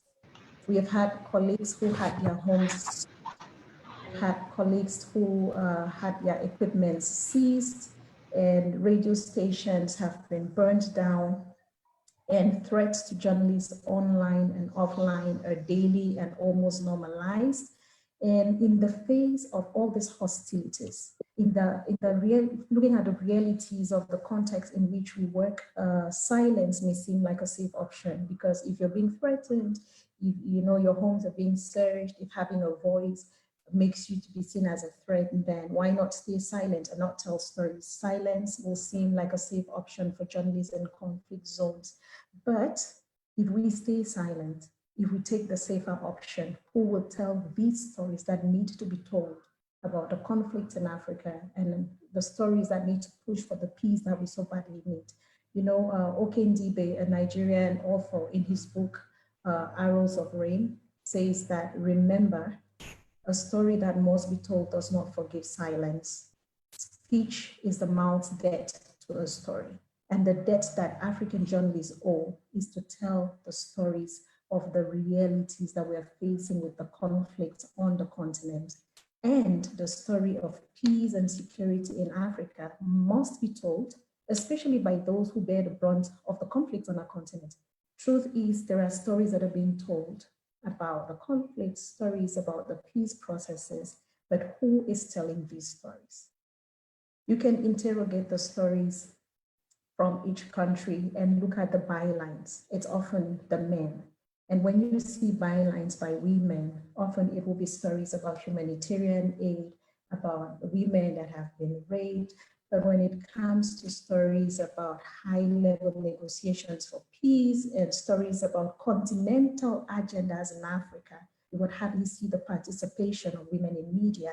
And as we have this conversation today, I think it's important that women be represented at every level, of the agendas pushing for peace on a continent where conflict remains the biggest challenge. Women should not only talk about stories of women that have been raped in war or homelessness and humanitarian aid. We need to be represented at every level, of the peace process. And I see the lack of representation of women in continental agendas coming from the patriarchal construct of a society where women are not allowed to talk about, macro subjects like silencing the guns and peace negotiations. In Cameroon, for example, Jackie, where we've had this conflict for 4 years now, there's a lot of talks and negotiations and meetings and commissions here and there, looking to put an end to this conflict. On the Commission for Disarmament, all the commissions that have been put in place to put an end to this war,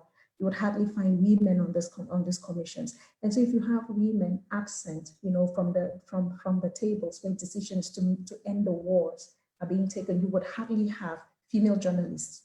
If women cannot be invited to take these decisions and discuss on these issues, it will even be more difficult to invite female journalists. And so even when you look at the meetings around silencing the gun, it's often the men talking and other men reporting. And when you have women missing, from the tables where these discussions are taking place and missing from the voices that are reporting on these stories, you can bet me there are key elements that are missing. And so the story of peace in Africa is not complete until we have representation of women around the tables where decisions are being taken and women telling the stories. And also there's a lot of concepts that need to be unpacked, concepts around peacekeeping and the agendas for women. And as we tell the stories, Jackie, I would like to encourage the women the fact that I said there are fewer voices telling the stories doesn't mean that there are no women at all. In Cameroon, there are brilliant female journalists telling, stories about the conflicts and about the peace process, but we need to do more to tell the stories in a way that female survivors, of the conflicts are allowed to speak out, in a way that we can have representation of more voices from the field. And one way we can do this is by exploring a creative format of storytelling. Now, as a journalist who goes on the field, often when you meet a woman and you want to interview her and you tell her, all right, I am a journalist, I want to tell this story and I'm interested in interviewing you, the first reaction I often get is women telling me, oh no, I don't want to be in front of the TV. We need to explore other formats. We need to go away from this notion that storytelling is only TV news. There are many more formats we can explore, formats that the sources will be comfortable with sharing their stories, and also formats that make them safe. In the context of war, not every source is supposed to be on TV. We have seen sources that are interviewed on one day, and the next day they were found in a volatile context like ours. So we need to explore creative formats of telling stories that makes our sources feel safe to share their stories, and of course guarantees their security after they have told the stories. So we need creative formats, we need safe spaces, and we need to tell the stories again because we need to document for the future. Historians will be looking at news clips and newspapers and videos to write the history of Africa. And if women's voices are missing from the news today, tomorrow, our children will read a history that does not represent the efforts and the initiatives that were led by women on the continent in the face of this war. So we need to document the contributions of women. When I talk about documentation in Cameroon, in our context, last week I took 10 newspapers at random and looked at what are the stories about the crisis that are being told this week. And what I found out was recurrently we are having the same news sources talking about the conflict, proposing solutions, and these sources are mostly men, the same men, and very few women. And this is the history that will be read tomorrow. A history that does not take into account the voices and the contributions of so many women on the ground making an effort to end the war, because the story of peace is not just the story of the conflict. It's also the story of who is resolving this conflict and who's contributing to it. So women in Africa, we need to make sure that we bear witness, to what is happening on the ground, and we record history the way we want it to be represented tomorrow. We cannot miss out on the important voices and contributions of women on the continent, and we cannot miss out documenting the fact that women are constantly being shut out of the spaces where decisions are being made. We need to continuously document that, because that is how we push against the system. And also, how do we as female media producers and journalists use our positions and our lived experiences to tell these stories? We can do it through collaborative storytelling, because like I explained, it's difficult enough to live and work in a conflict zone and tell stories from a conflict zone. And one thing that has helped me over the past is collaborating with other colleagues, sometimes across borders in other countries. So when a story is too difficult, you analyze the risk, you can reach out to another colleague and you do a collaborative report.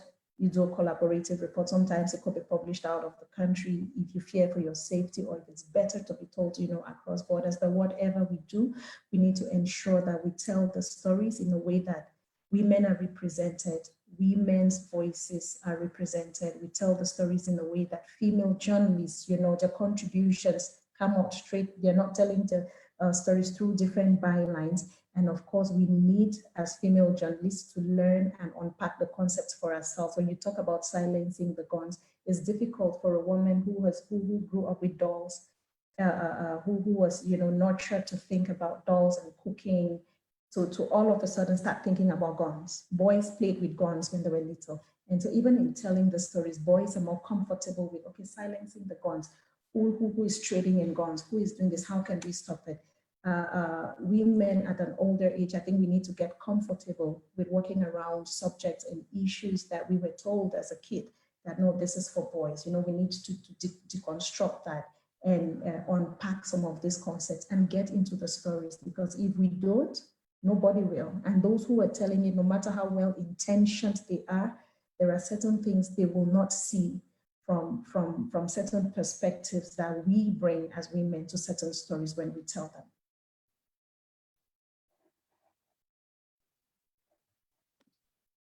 Amazing. Thank you so much for sharing your experience with us, Comfort. Just a few takeaways that I took out of that. You said something that struck me, saying that having a voice and using it is a threat. One of the things I want to come back to in our Q&A are just your thoughts about men often being the storytellers, and also on the types of stories that they tell, particularly saying that women are drawn to more humanitarian stories and men are drawn to more of the high level stories on peace negotiations. So that's something I definitely want to come back to in our Q&A segment. And just a few more things that stuck out for me from your talk is talking about how women are missing from both the discussions and the reporting, and how creative storytelling is needed in order to create a safe space, in order to create security for sources who are sharing their experiences living through war. And I also liked the note you had about documenting the contributions of women, because this is how history will be told. So thank you for doing the work that you do through your organization in Cameroon in elevating women's voices throughout the war there, and really looking forward to digging a little bit further in our Q&A session. Okay. So next we are going to have Yasmin Aweira share her perspective. Yasmin is the founder of We Belong, a platform and podcast that amplifies the voice of the new daughters of Europe. She is also an advocate for social and gender justice in Europe, and was recognized Young European of the Year in 2019 by the Schwarzkopf Foundation, EDD Young Leaders by the European Commission, Women Deliver Young Leaders, and a member of the General Innovation Agora at UN Women. As an expert on peace and security at the AU-EU Youth Cooperation Hub, she drafted a proposal in tracking basic services in fragile contexts to feed into peace processes, which is currently under implementation in Lake Chad Basin region. Thank you so much for joining us, Yasmin, and really looking forward to hearing your opening remarks. Thank you so much. Thank you so much for organizing this conference and for having me. I would like to echo Comfort's remarks, because when we talk about peace in the continent, we often see a revolution process or movements for peace being started by youth and by women. And so, as we have seen in Sudan, young women were the drivers of change, were the drivers of peace protests in order to ask for political change. But then once the peace processes start, youth and women are often excluded. And when we reflect on these, we reflect on also the roles that are attributed to these two categories. Women are often portrayed either as victims, as passive actors, or they are taken off their agencies, and then young people are seen either as victims as well, or as potential perpetrators. So their positive role is barely mentioned and put forward by political bodies, and so for these reasons they remain marginalized, whereas even though in Africa youth make the majority of the population. So it is important to make sure that their role is guaranteed. And when we talk about peace in the continent, we have often external actors that come to bring peace through development efforts or through mediation efforts. I want to stress the importance of local ownership and have local leaders that are part of the mediation processes. And I would like also to reflect on the intercontinental transnational issues that we face and that connect us between Europe and Africa. I'm an immigrant daughter, so one of my partners is originally from North Africa. And then up till now, I hear from media, from European media, a very negative discourse on migration. And so how can we deconstruct those narratives and move from this security approach to a more development approach, understanding why the root causes of what leads people to be displaced.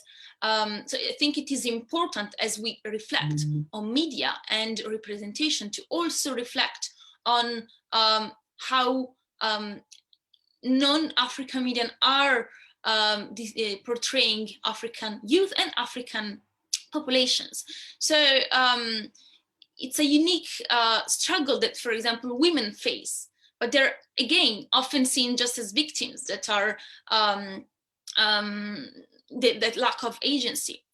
So the approach that we have at the EU Youth Cooperation Hub, a program that was put forward by the African Union and the European Union, where 42 young people were appointed as experts, we want to reflect on what can Europe and Africa do together, rather than having top-down approaches, having a peers approach. And as you were mentioning, one of the projects that we have been working on is on the Lake Chad Basin region, which is a region where more than 2 million people are displaced, either internally displaced or became refugees in other countries. So it is important to make sure that we understand deeply what's the root causes of these decades of violence that terrorist groups such as Boko Haram are perpetrating in this region, but then also building solutions through technologies with local youth involved. So we're very happy to have two of our colleagues being from Nigeria that have been of such a tremendous added value for the project to be implemented. I think this is an urgent step to make for every person working on development, to understand that we can't solve problems without having the first concerns at the table. And the same comes for peace processes. When we want to negotiate a resolution, we need to make sure that the main people affected, and particularly youth and women, are involved. When it comes to the project that we are developing, it is an interactive platform tool that is mapping basic services on the ground, mainly on health and education, to understand where are the needs, and then being able to better allocate funds for humanitarian actors. As you know, with the COVID-19 crisis, the insecurity in the region has even amplified. So it is important to make sure that we understand better what's the needs, but also that local NGOs are also part of the change. So our project is also led and has local actors being part of the implementers.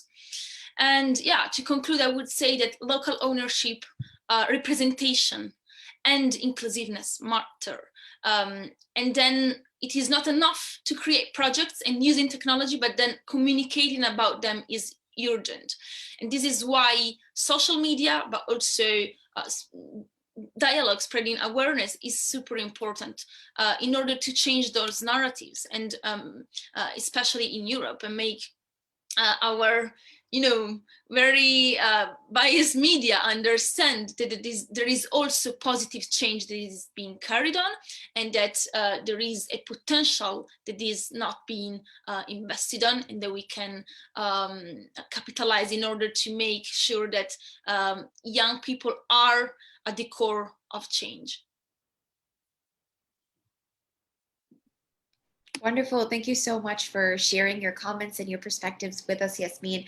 Just a few kind of takeaways that I took from your talk is around local ownership and representation and the importance of that in these initiatives. And you're obviously involved in creating some of these projects and initiatives on the ground for peace building, and that engage youth, and your perspective of it's not enough to create them, but we need to also make sure we are communicating what these initiatives are far, which is obviously quite valuable. One of the things I want to come back to in our Q&A is your perspectives on non-African media and how it covers conflict and the role of youth and women in conflict. I think you have some very interesting perspectives to share about that. You talked about women being portrayed as victims and young people being portrayed as perpetrators. So I'd be curious to dig into that a little later on. For now, we are going to move to Rosebell's opening remarks and just an introduction on Rosebell. Rosebell Kaczyngira is a Ugandan writer, communication specialist, activist, and Pan-African feminist. She is the curator and editor of African Feminism, an online writing platform that brings together feminist writers and activists across Africa. She recently co-edited a book, Challenging Patriarchy, The Role of Patriarchy in the Rollback of Democracy, which was released earlier this year and tries to broaden the notion of women's political participation beyond, for example, seats in parliament. In 2013, the World Economic Forum recognized Rosebell as one of the young global leaders under 40. She holds a master's degree in media, peace, and conflict studies from the UN University of Peace in Costa Rica, and an undergraduate degree in mass communication from Makerere University in Uganda. Thank you so much for joining us, Rosebell. Thank you, Jackie. It's an honor to be here and to join a great lineup of women from all over the continent and diaspora to be able to look at the issues that affect women in terms of media, both within the media and how the media covers women within the peace building processes. As my background, I've worked as a journalist, I've covered remnants of war in northern Uganda. I've worked and covered international justice processes in Uganda. As you know, we were the first situation that the International Criminal Court took up internationally. So I worked on that at the beginning, and I've been following what happens in regard to the particular situation in northern Uganda, and worked with women's rights groups in South Sudan and DRC, and really understanding conflict dynamics and what media is missing and what we need to be doing. So for me, first of all, it's very important to understand framing. What is the frame? What are the most persistent negative frames of conflict about Africa in general? And they don't only affect Africa, but also affect on how women are portrayed and perceived in the media, and how that is an extension of the existing power dynamics that as women on the continent we live with, which is patriarchy and colonialism and imperialism. So you cannot not look at all those systems of power that continue to hold African women in a particular position as less than, and as citizens that don't have full rights, no matter where you go. They do not have equal rights. So that's why you enter the arena of peace building, and then you don't find enough women's voices, or even when they're there, they are fully respected and they have power. So I personally covered the peace talks between the government of Uganda and the Lord's Resistance Army, and often I was the only woman journalist, and there was almost no woman peacemaker on the table. And women later pushed to be included almost at the tail end. But even if we had famous women like Betty Bigombe leading the peace efforts, still in terms of inclusion of women was still little. So it's very important. It shows you that sometimes you can have one woman who's a leader who's good, but it doesn't make the whole process inclusive. So sometimes that tokenism is used to put this idea that women are being heard because one woman is leading the peace talks, but it's not the same. So when we look at frames, we have to be aware of, for someone has already talked about, for a longest time, the framing of an African woman as a victim forever. It's not that we are not victims of oppressive powers, but at the same time, the lack of recognition that women for hundreds of years have navigated and defied these systems, and that even in the conflict zones, women every day defy a lot to actually not only put food on the table for their families, but actually have a voice and lead communities when we see an imbalance of power. When men leave to be on the front lines, then women take up like an active role, 2 roles in fact. So it's very important to recognize that women's roles are not just only the traditionally gendered roles even in the conflict. And for those women who might be in the ranks of being on the front line in the active war, we have seen grave lessons from countries like Eritrea and what happened to Eritrean women.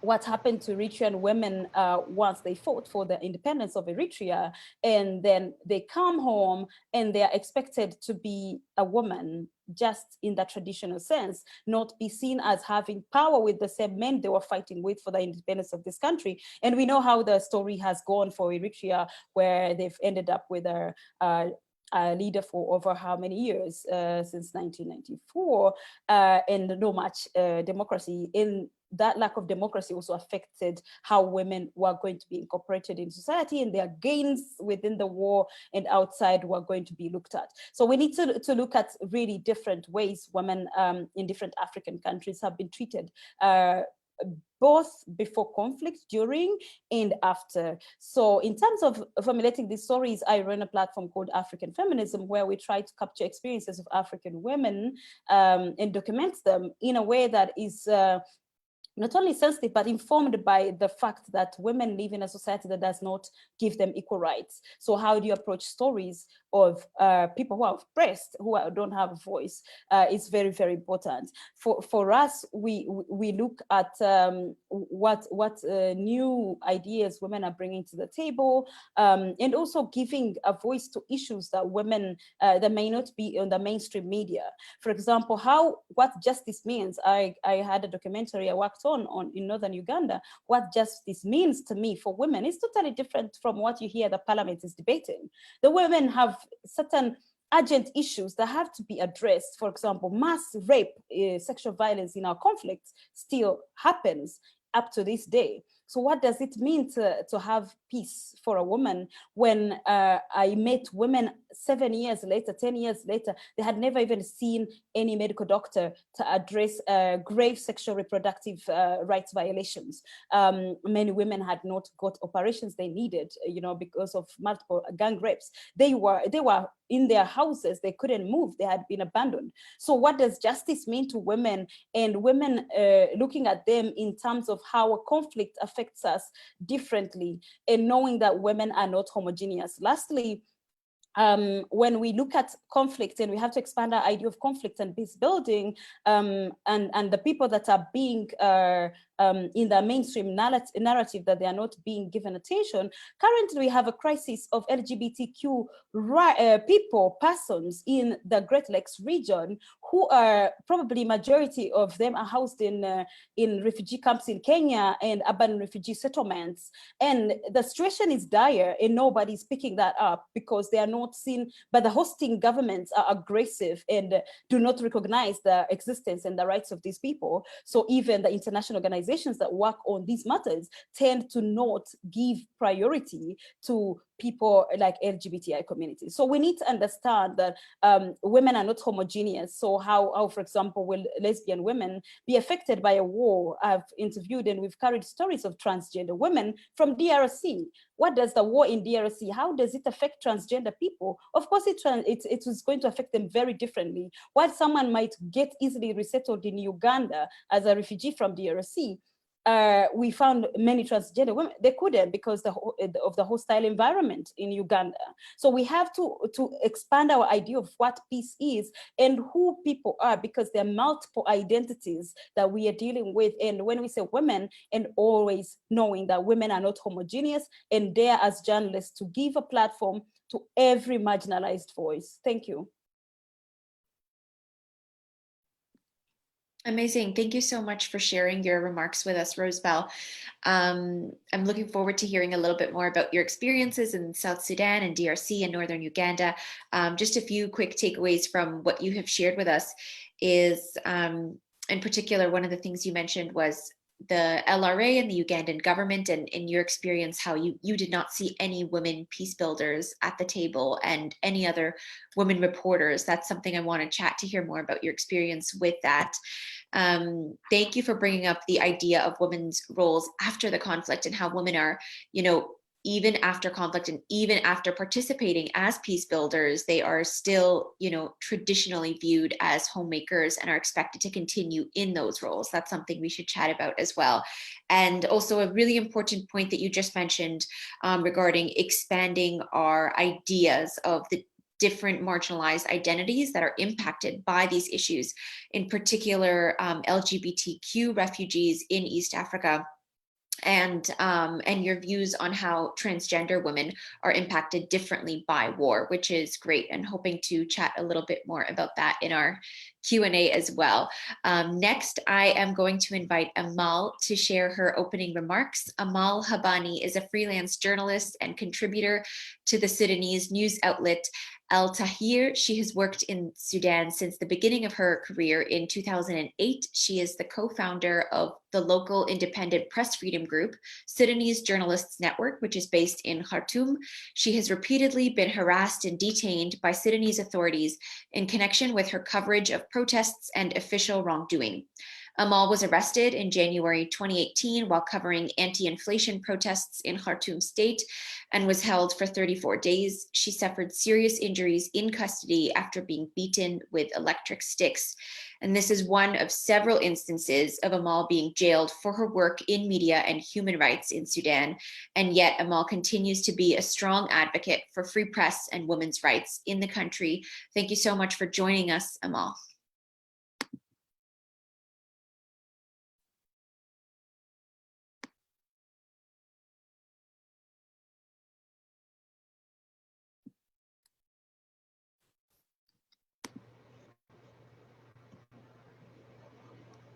Hi, Amal, are you here with us? Yes. Thank you so much for joining us. Hi, Amal, welcome. Hello, Jackie. Yes, I can't. If you're able to, feel free to turn your camera on so the folks who are tuning in live I'm can trying, watch. I don't know what happened. Sure, Yes, no problem. No problem. Why don't you just get started while you try to sort that out? Feel free to share your thoughts with us. Yes, I'm sorry, I can't open the camera. I don't know what happened. So, hello, no problem. everyone. Great, thanks for African Women in Media for giving me this valuable chance. I think it's open now. Can you see? Hello, everyone. Hello, Jackie.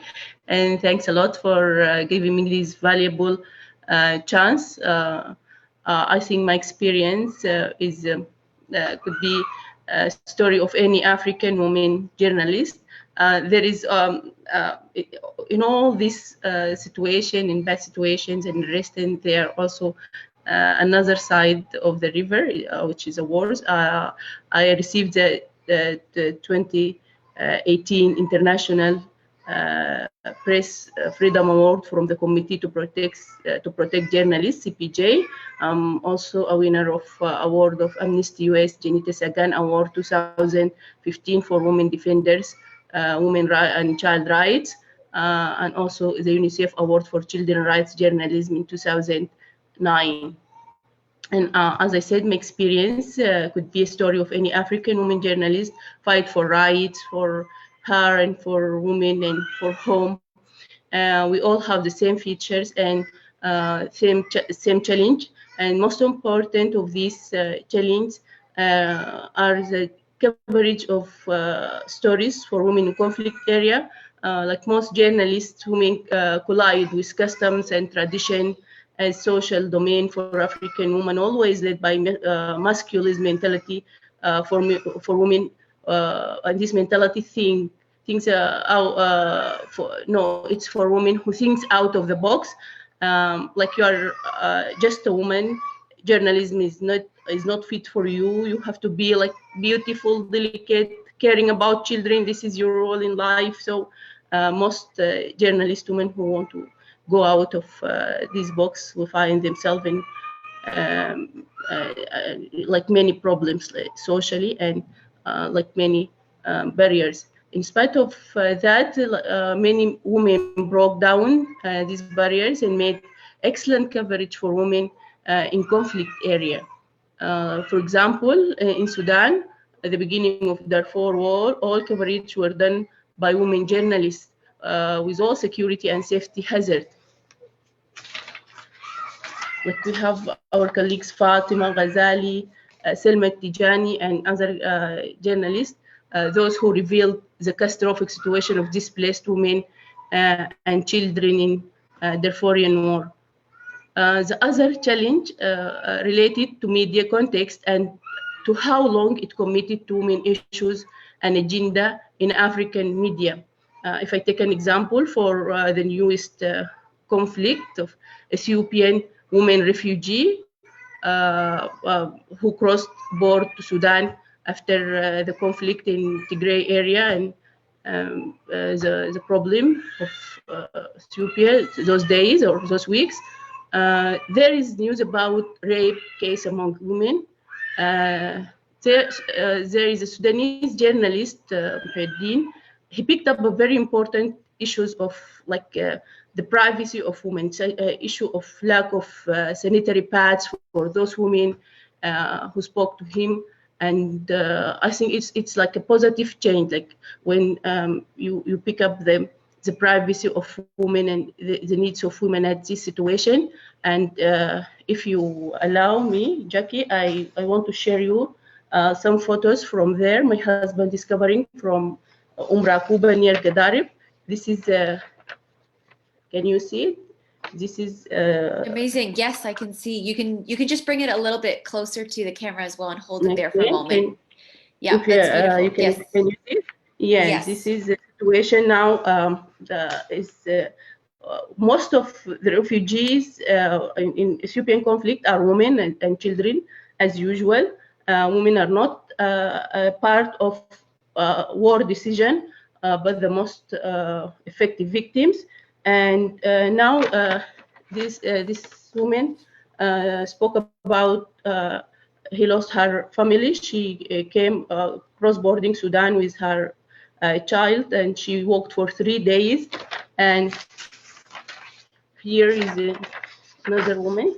Is it clear? Like a woman searching water, like essential needs. No water, no food, nothing. And this is very catastrophic. And also, this is another photo for women. And it is in Rakuba, cross border between Sudan and Ethiopia. And I hope this conference would attract attention to this crisis and to the whole world. Like it's important to find solution for the conflict from the beginning, not after it being worse and worse.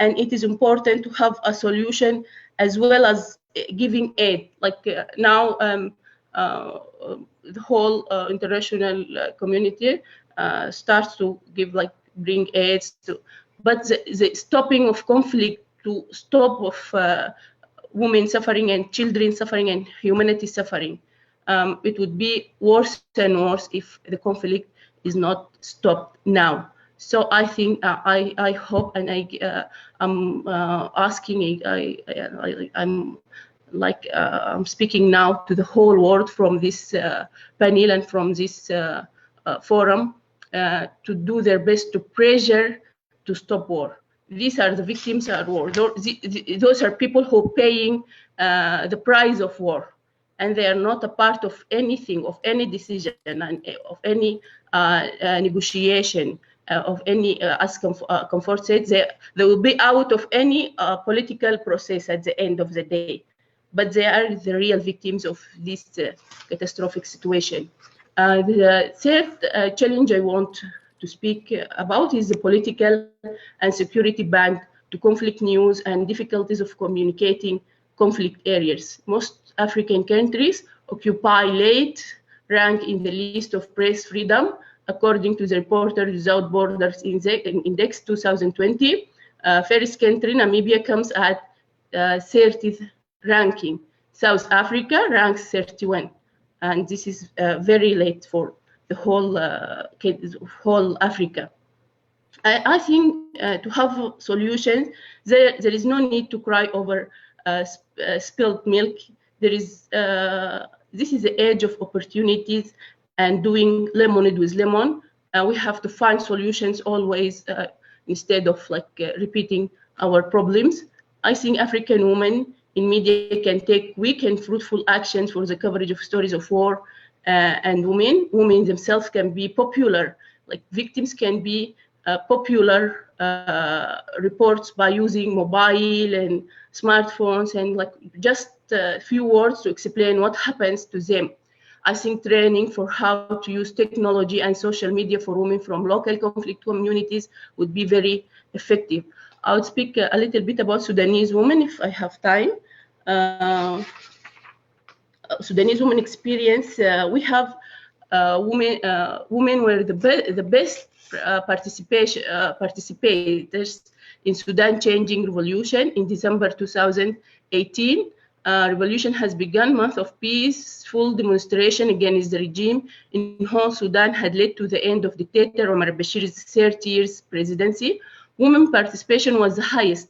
A new transition government between civilians and military is ruling Sudan now with low participation of women. As usual, they are at the front lines. At the end of the day, they are out of everything, out of political participation, out of decision making and everything. And it is very fragile situations now economically and politically, but the most positive light points are there is peace agreement signed, and that gives women in war area great chance to improve their lives, which totally destroyed by war.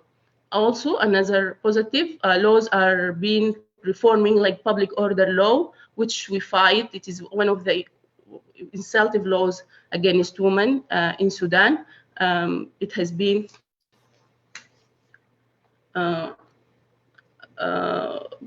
abolished, and now it is stopped in Sudan. Many subjects in criminal law change to achieve with women rights.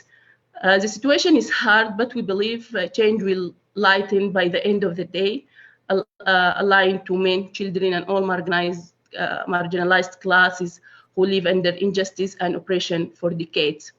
Least not last, the most important thing to African women in media is networking. We need to make a great solidarity to strengthen each other technically and theoretically for more professionalism coverage of immigrant women and women in conflict and all issues relating to women. There's also another aspect reflecting to the war and its effect women, the immigrant woman, even if it is legal or illegal. For illegal, as a guest, an African woman in media task as a guest, some suggestions or opinions, and I'll not speak a lot about it, like the unsafe journey, the torture and abuse of this is all the difficulties facing legal immigrant women, lack of protection, and successful stories of immigrants, African women in media. I think this all can be items this forum or African women in media can take it and improve it to find more solutions about it. I think all these aspects, I think it's relating to solve conflict, poverty, and dictatorship governing, dictatorship governing, and it is the solutions, the real solutions for the problem of illegal immigrations for women. Thanks a lot for your patience, and that's it. Thank you so much, Amal, for sharing your perspectives with us. You spoke about both how conflict impacts women, particularly in East Africa and the Horn of Africa. You spoke about the Ethiopian women and how they're impacted by conflict, and also about the need to protect women who report on conflict, with specific references to women you know who have reported on Darfur. And I enjoyed hearing a bit of your perspectives on the solutions and how we can work with existing resources to amplify women's voices in war and different types of reporting, and women being the storytellers. So thank you so much. Looking forward to hearing more about that in our Q&A segment. I will invite all of our panelists now to come on camera as we have our Q&A segment. I have some questions I would like to ask with you all, and some questions are starting to roll in from audience members who are watching this as well.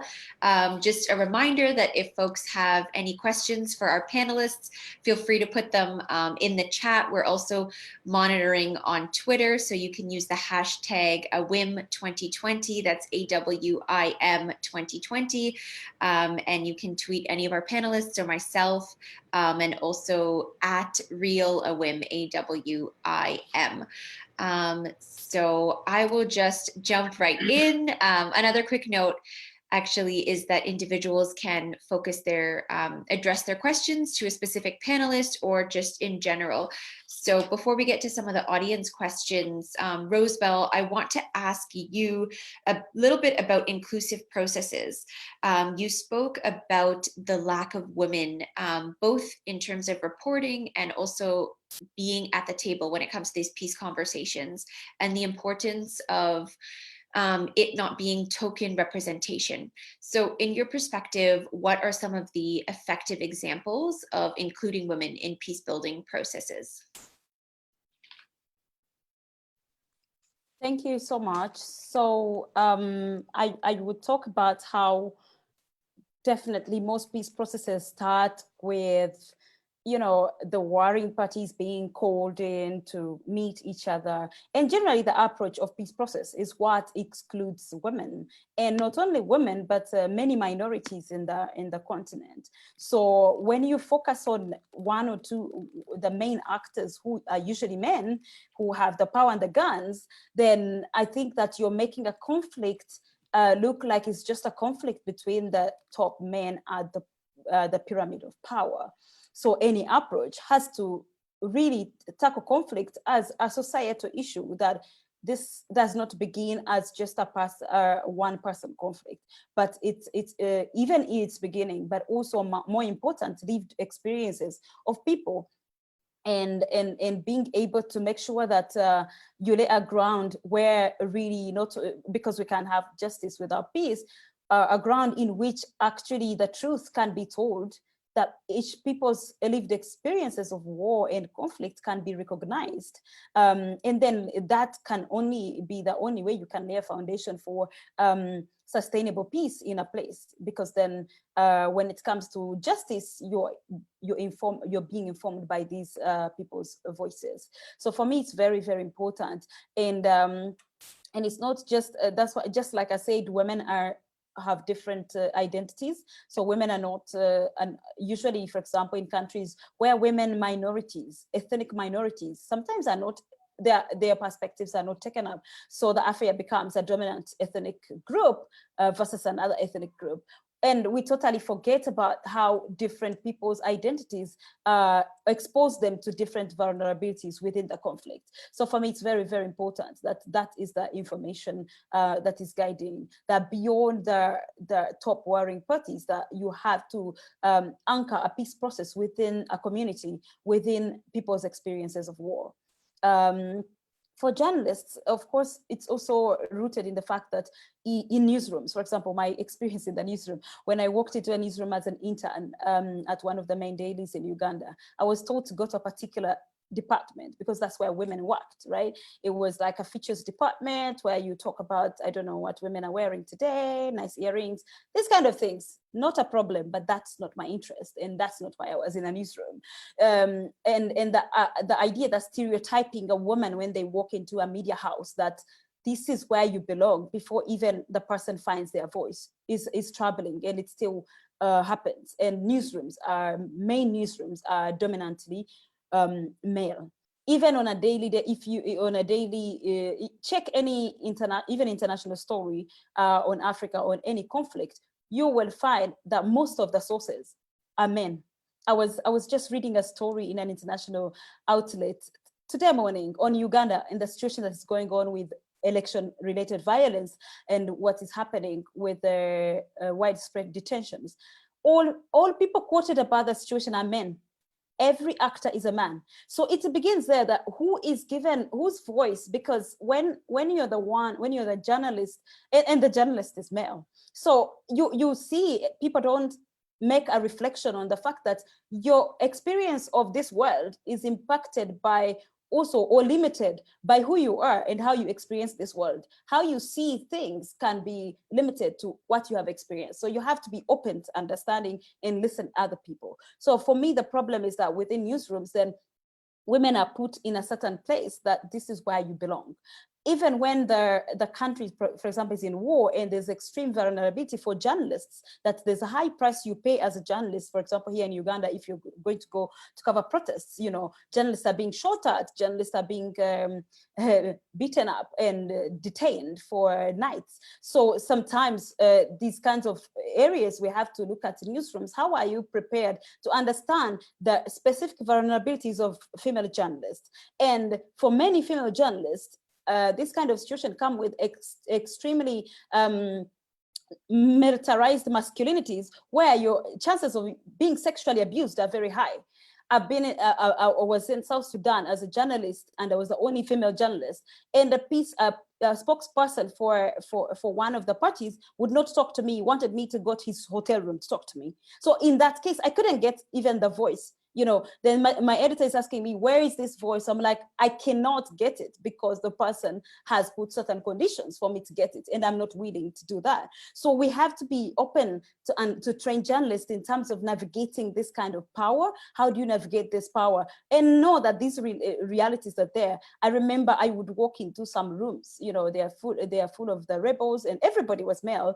And as a woman working in this news, it's a peace table, but trust me, gendered approaches towards women do not stay outside that room. They are present in that room, and men would be talking to me in a suggestive way, looking at me. So how do you survive as a woman, as a female reporter within those environments? And that's not something that media organizations specifically train women in, so that they can tell them, you can navigate, this is the reality that's there, how do you navigate this? And I had to rely a lot on my male colleagues, because I couldn't get to certain people, so I'd be like, can I go with you, can we go together? And that's the reality of when we talk about war. But there's also realities of post-conflict situations. And then what kind of stories do we give precedent? When we talk about transitional justice, we only see that the experience, for example, when Dominic Ongwen is being tried, that's the only time we give precedence to peace processes. I think we have to really go back to the systems within newsrooms, but also within society, and make small inroads, because it's very possible. It's possible to dispel stereotypes in your coverage. It's very possible to make room and recognize the unique challenges female journalists might face within covering a war or a post-conflict situation.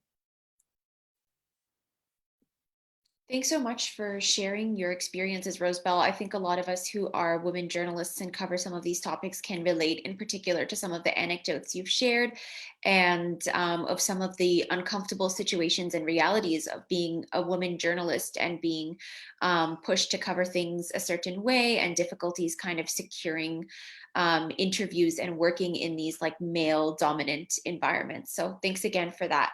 I'm going to pass it over to Yasmin next. On the note of stereotypes, Yasmin, you spoke about stereotypical representations of women and youth in media. And I'm curious to hear, as an African who is based in Europe, what your perspectives are on how European media has been covering conflict in Africa, and the stereotypical representations that you have seen perpetuated by reporters who are in Europe and also in non-African media outlets.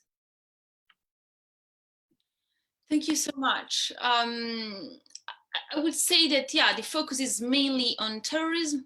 And when we hear about humanitarian intervention or military intervention, yeah, there is a focus on desecretization and terrorism.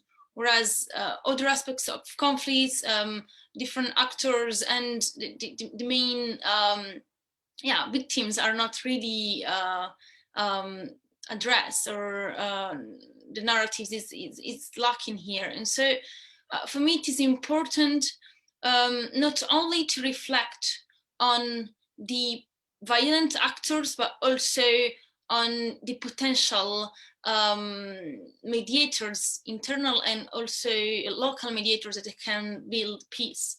When it comes to roles and how youth is portrayed, we often hear about people fleeing those conflicts and the threat that they pose to Europe in terms of precarity, unemployment, and the growing inequalities that we see in Europe, and seeing migration as a problem. So my work has been to deconstruct this narrative and to explain that there is actually a huge potential for migrants to bring to Europe, but also that if we want to prevent this phenomenon to occur, or at least control it better, we need to also make sure that the regions where those people come from are stable enough for them to not decide to just leave. And this is my double hats that I keep, working both on European African projects, but also working in Europe and making sure that narratives are deconstructed. And for example, with We Belong, that I co-founded with other two young women, both originally from Africa and born and living in Europe, we wanted to reflect on the positive stories, especially of young women who are immigrant descents and who live in Europe. And so we cover many topics ranging from colonialism, navigating multiple identities, what it means to be European and African, or other regions that we're covering from immigrant daughters, but then also reflecting on stereotypes around those women. And we never, or very rarely, hear from them on media. We only hear from them as an exceptional,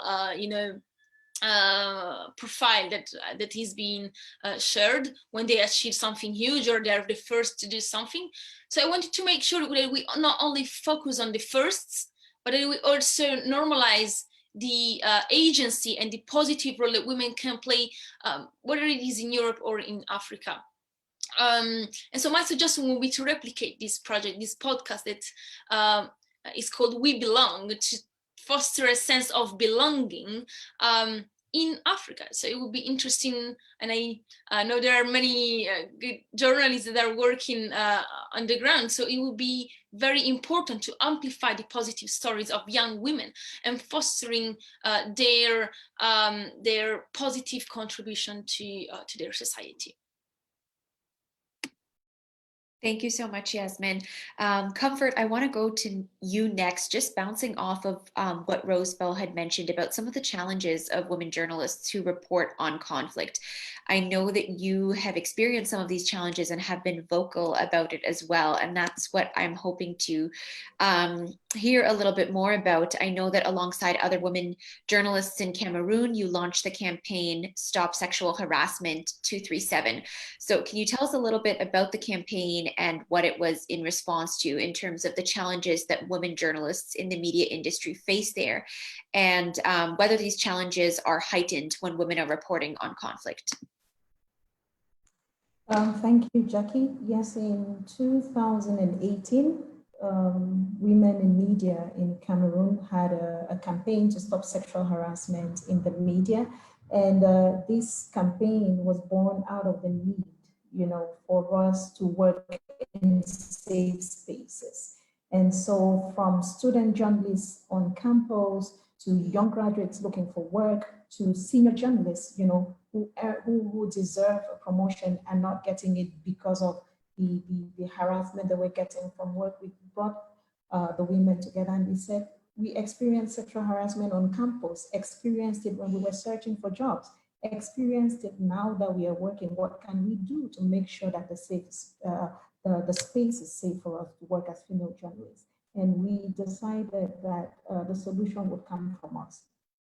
And the first step to it was breaking the silence. Before that campaign, of course, people have been talking about stopping sexual harassment in the media, but this was the first time, and we had over 20 women on a specific day talking about it. So we amplified the issues and we said, we're not going to talk about it from ear to ear like we would do in the newsroom, you know. You call your friend and say, do you know this happened to me? Do you know? We wanted to just stop talking from ear to ear and amplify it publicly and say, this is happening in our newsrooms. We're being harassed when we go to look for work. We're being harassed when we're sent on assignments. When we even go on the assignments, the news makers harass the female journalists, and it was hush hush. We decided to break the silence on it, and we did it collectively.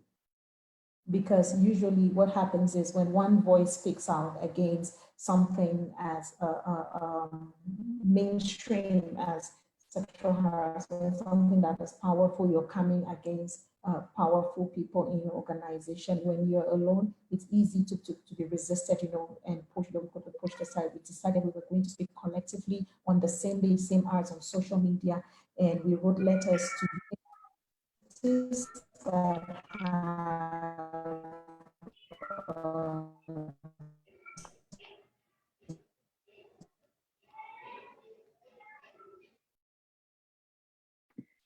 Sorry, Comfort, it looks like we just lost you at the end there. Are you still with us? Can you hear me? Department of Journalism, spelling out what is sexual harassment on their campuses, and also for Okay, you're much better now. You just got a little bit, there was a bit of a weak connection when you were talking about writing letters, but I think you are back to normal now. I can hear you okay. Go ahead. So we sent letters to universities and to media houses, spelling out to the bosses, this is what has been happening and we needed to stop. And there was a call for action, and we had it in at least 4 universities in Cameroon, and all media houses online and offline. We sent as many letters as we could. We got a positive response from some media houses where we were invited to share with especially the male bosses about what is harassment and how can you stop it within your organization. And I love the ripple effect that that campaign created. Now, sexual harassment for female journalists is not only in the media houses where they work, it happens on the field, and it's worse in situations of conflict where there is a breakdown in order and there is chaos. We've had female journalists report about, you know, being harassed on the field when they go out just because they are women. People question them, the remarks, the groping, and the threats sometimes that they receive, and the trolling online is amplified in conflict. But how we manage this is we don't want that to be an excuse why women are not going to the field. We say, okay, we cannot cover conflict because we're vulnerable and open to attacks. How we have managed this is we've had trainings and sharing sessions where we're looking at reporting in hostile environments. In 2018 and 2019, Sister Speak did a training on this. You know, we brought female journalists from the conflict zones to look at reporting in hostile environments. In hostile environments, you're more prone to sexual harassment and other forms of attacks.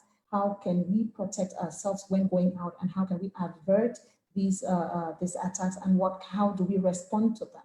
So talking about it, preparing your mind psychologically and otherwise, knowing it can happen, and what you should do if it happens, and how you can protect yourself, provided an extra layer of confidence, you know, for the women going out to the field. So it's true, there is the propensity for it to happen, but it's not a reason why we are not going out to tell the stories, because we are prepared for it before going out. Yeah. Thank you. And bouncing off of that, I actually have a question for Amal about her experiences in Sudan. I just want to check if Amal can hear me and if she's with us or perhaps having any connection issues. Amal, are you here? Yes, Jack, I'm hearing you. Hi, Amal. So, Amal, just bouncing off of what Comfort said and some of the challenges that women journalists face in Cameroon, I'm curious to hear a little bit more about the experiences of women journalists in Khartoum and what the climate is for journalists there. You've said that security services control everything and that they harass newspapers and media, and journalists are threatened with death. So I want to hear a little bit about your perspective on what the climate is like for everyone in media, and particularly for women journalists like yourself and your peers, what some of the heightened risks have been as you have reported on security there. Yes, Jackie, as I said, it is like the same experience with a little bit privacy for all country, like what Isabel said, what Comfort said. It is like the same problems now for African women in journalism and in media. In Sudan, now we are changing, like it is still like the security is still very powerful, but it is less now because it is the government after revolution, and women suffering from harassment, suffering from like low esteem at their work. Like till now we have like just one or two chief editors in newspapers, and women do a lot of work, a lot of journalism work, but they are not appreciated. And also like the stereotyping and the masculinist mentality is very controlled in Sudan. Like even for women for coverage outside, there are many women now, many journalists, they are very nice women and very strong, and they go outside and inside Sudan, everywhere, covering conflict areas, but they are not appreciated. They will not go to be like chief editor or like the highest ranks of newspapers or in media. Men think it is men's duties and men's abilities, and also there is no friendly atmosphere for women in newspapers in Sudan, and also economically their situations are so low. And if you married or you get like you have your life, you find yourself you have to like to make a compromising between your work and your social life. And the most important thing is like I feel like we are like the octopus. We go out of homes and of traditional life to change. We find ourselves asking for women's rights, for society rights, and at the same time, all the time we are under abuse and under low esteeming and under like another type of problems for us as women. Thanks, Amal. One of the things that you briefly mentioned there was the economic challenges on journalists. I think as journalists, we tend to have this conversation quite a bit, and I want to open this up to our audience to really understand what some of these economic challenges are. So both for Comfort and for you, Amal, I would like to hear about the realities of economic situations of journalists who report on these issues in general in Sudan and Cameroon and amongst your colleagues across Africa in terms of their salaries and the purchasing power of that. What is that like, and what is their lifestyle like because they've chosen to do this work? Jackie, I would say when we talk about journalists in Africa, we need to understand that there are journalists working for news organizations, and there are freelance journalists not affiliated to any news organizations. And those that work for news organizations could have a salary, social security benefits and all of that. And you have freelance journalists who rely on the stories they're able to tell. And on the continent, in Cameroon specifically, we're witnessing this trend where there are more female journalists opting for freelance journalism, because freelance offers you this freedom to actually tell the stories you want to tell. It offers you the freedom to go out and explore away from the constraints of traditional newsroom. But then it comes at a price. The fact that you will not have a regular story, the fact that you need to pitch to an organization that is willing to accept your story and pay for it. I have worked as a freelance journalist. I still do a lot of freelance work, and there is no guarantee that you will have a monthly pay. So this is a reality of many journalists, and I know journalists who have told certain stories just because they love journalism and they want to tell the stories. They told some of the stories for no pay. Those who have podcasts and news sites and blogs, and they publish their content. Oftentimes there is no pay for it, and it's for the love of journalism that they tell these stories, because if they don't, most of these stories will go untold, especially when you pick, when your niche is a niche that is not often funded. And about this, I would say those who are listening and you think it's important for female journalists in Africa to tell African stories, you can also think about funding female journalists to tell the stories that matter. There are a lot of initiatives on the continent, grants for agriculture reporting, grants for economic reporting. We need to have initiatives that are focused on female voices. In the past, I have benefited from a grant that was particular about female story writers on the continent, AWDF.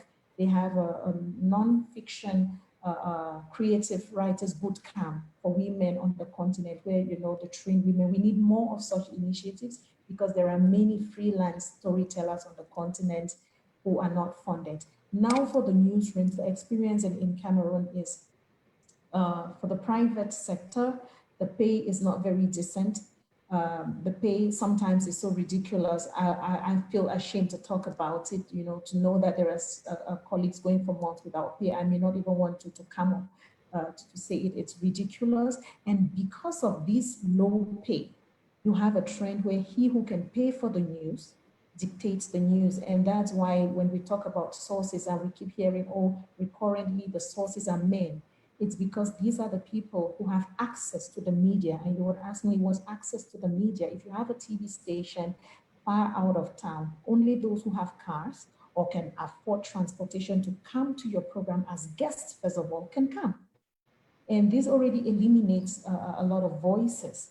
And so the pay for private media is ridiculously low. Sometimes they don't have social security, and that's why a lot of stories go untold, because the reporters will ask themselves, if I have to travel to this area where there is a big story on conflict and I need to amplify the voices, and I pay, sometimes they have to go by themselves because there is no car at the company to take them. If I have an accident and I have to treat myself, who covers that? I have visited colleagues wounded in the conflict who were relying on free will donations to get treatment. And if you don't have social security and you don't have a good salary, you may not go out to cover the stories. And these are the realities. And those who fund will decide which stories you tell and which voices you amplify. So there is that economic aspect of journalism. Of course, there is public media, where the journalists are a bit more, they're better paid than most private media organizations. And all of this plays into who is telling which story and how are they telling the stories. And because of the often, Jackie, if you Google stories about conflict on the crisis, you will find mostly foreign media, because I have reported for international media organizations and I have reported for local media organizations. I tell you, international media organizations sometimes pay more, but when they pay more, there's an editorial line at their newsroom, and the stories are told in a particular way. I think we need more African media houses and more African-led initiatives that support grants that support storytelling on the continent, specifically women's voices. That's fantastic. Thank you for that comfort. Amal, I'll pass it over to you to share your experiences on this. Yes, Jackie, most of Sudanese women journalists like having about $20 per month salary, and all the time they are their situation is so bad, and they have not the real chance or a productive chance to develop themselves. All the time, it relates to the situation of the decision makers, the managers, the chief editors, and like they choose what they want, and this put the women all the time in like beautiful journalist woman has more opportunities or open road to be a good journalist and to have all the access or all the benefits. And like even what is beautifulness, like we even especially in TV and in broadcasting, like the more you become like whiter, the more you have opportunities to find work. Like the more the boss is happy about you and your body and your shape, the more you find benefits and you have access to everything. That was till the end of the dictator regime, also related to security relations. Security had their own journalists, women journalists. If they're not happy with you, if they have problem with you, you can't lean in at all. I have been stopped from writing. I used to write a daily column. I have been stopped since 2012. I didn't write in newspaper. After that, I just wrote in a Tagir newspaper, online newspaper. Even the coverage in Tagir newspaper, I didn't put my name for most of the stories and investigation and news because security barrier. So security also was very powerful and very seizing the media in Sudan, and it is still now, it is changing, but it is still now in this transferring time, still is not, the situation is not okay, but maybe it will go to better situation because now women are louder voices, and they are trying to organize themselves in like in groups and union, and so to find their rights and to fight for their rights of to be professional and to have their economic rights and everything. I so appreciate, Amal, you sharing very openly and transparently about the challenges that women journalists face. When you talk about a salary of $20 per month and reporting on issues that are so sensitive and put their lives and families at stake, that's something that is really hard to comprehend. A lot of us have these conversations as journalists amongst ourselves and as women amongst ourselves. And I appreciate your transparency in sharing that with those who are attending this event with us today, because it may be the first time that someone else is really hearing that, and also learning about some of the security challenges and how, you know, women reporters sometimes will not attach their byline to their articles the same way that you shared you've been doing. That is very much a reality that many people who are reporting on these sensitive topics can relate to. So again, I appreciate that. My next question is for Yasmin, and I'm curious to hear in your experience what the narratives are on intercontinental migration that are constructed by European media and politicians on Africa. So what are you hearing and what is missing from these conversations? Thank you so much. I covered it a little bit before. I said that, yeah, through We Belong, we try to change those narratives.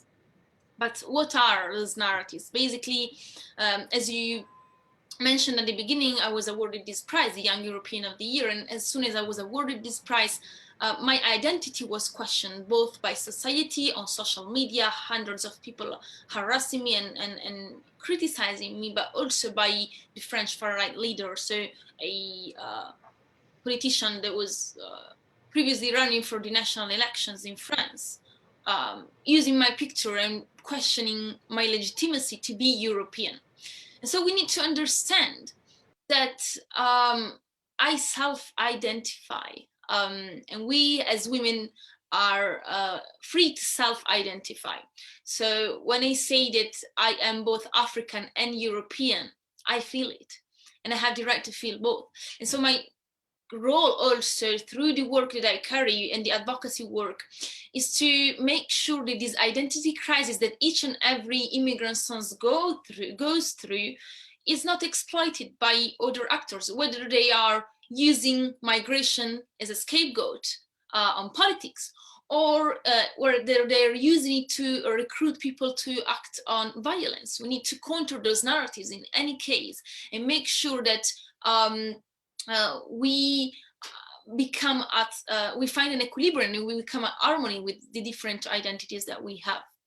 But when it comes to how we are seen by media, statistically, the majority of immigrants and immigrant sons, for example, in France, when we talk about migration, it's on a negative way. When we talk about people, Black people, or people with brown people with minorities background, they are portrayed in a negative way.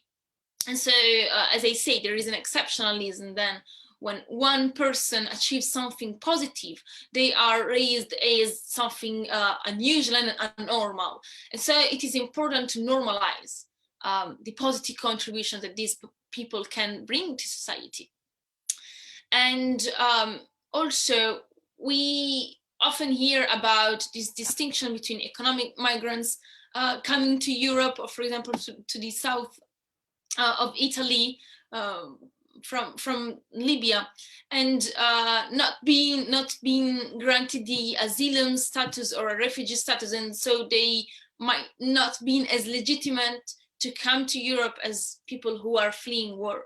It is important to make, to put in perspective what does it mean to be an economic migrant, because as we are seeing huge inequalities, as we are seeing huge injustice, there are forms of violence and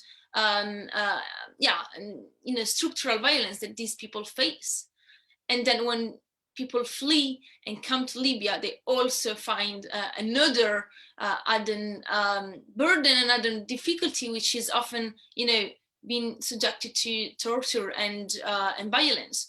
So, and then, human trafficking when coming to Europe. Of course, not everybody goes through this, but people that go through this needs to be understood and heard. And I would just mention one example, which is Usman Omar, a Ghanaian entrepreneur. He was a migrant that was, he went through the desert and came from Ghana. It took him several years to arrive to Europe. And then today he works in Spain, where he is a citizen, and he created a foundation where he gives back to Ghana. He makes sure that people have enough tools to develop their skills in order to prevent them to actually, go and seek a better life elsewhere. Because what he says is that we think that we are going to find a wealthy life, but we actually find sometimes it's a hell. And so that's what he explains. I would really encourage everybody to listen to those voices and also put them under the spotlight. It's important to make sure that these voices are heard, and that we not only talk about migration on a negative way, but that we also mention and put on evidence the positive contribution that migrants bring to society. Absolutely. Thank you for sharing that, Yasmin. This next question is open to all panelists. The National Action Plan of South Sudan included training of journalists on fair and accurate reporting, and it also includes training journalists to report on sexual and gender-based violence so that they can responsibly report on rights and violations against women and girls. I would like to hear your thoughts about the inclusion of this in the country's strategic action. As the strategic actions inclusion in the country's national action plan, and your thoughts on why this should or shouldn't be included as part of other countries' national strategies when it comes to peace building.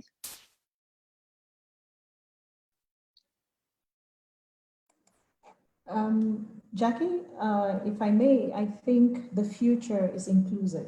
That's something we keep saying, the future is inclusive, and the peaceful future of Africa is inclusive.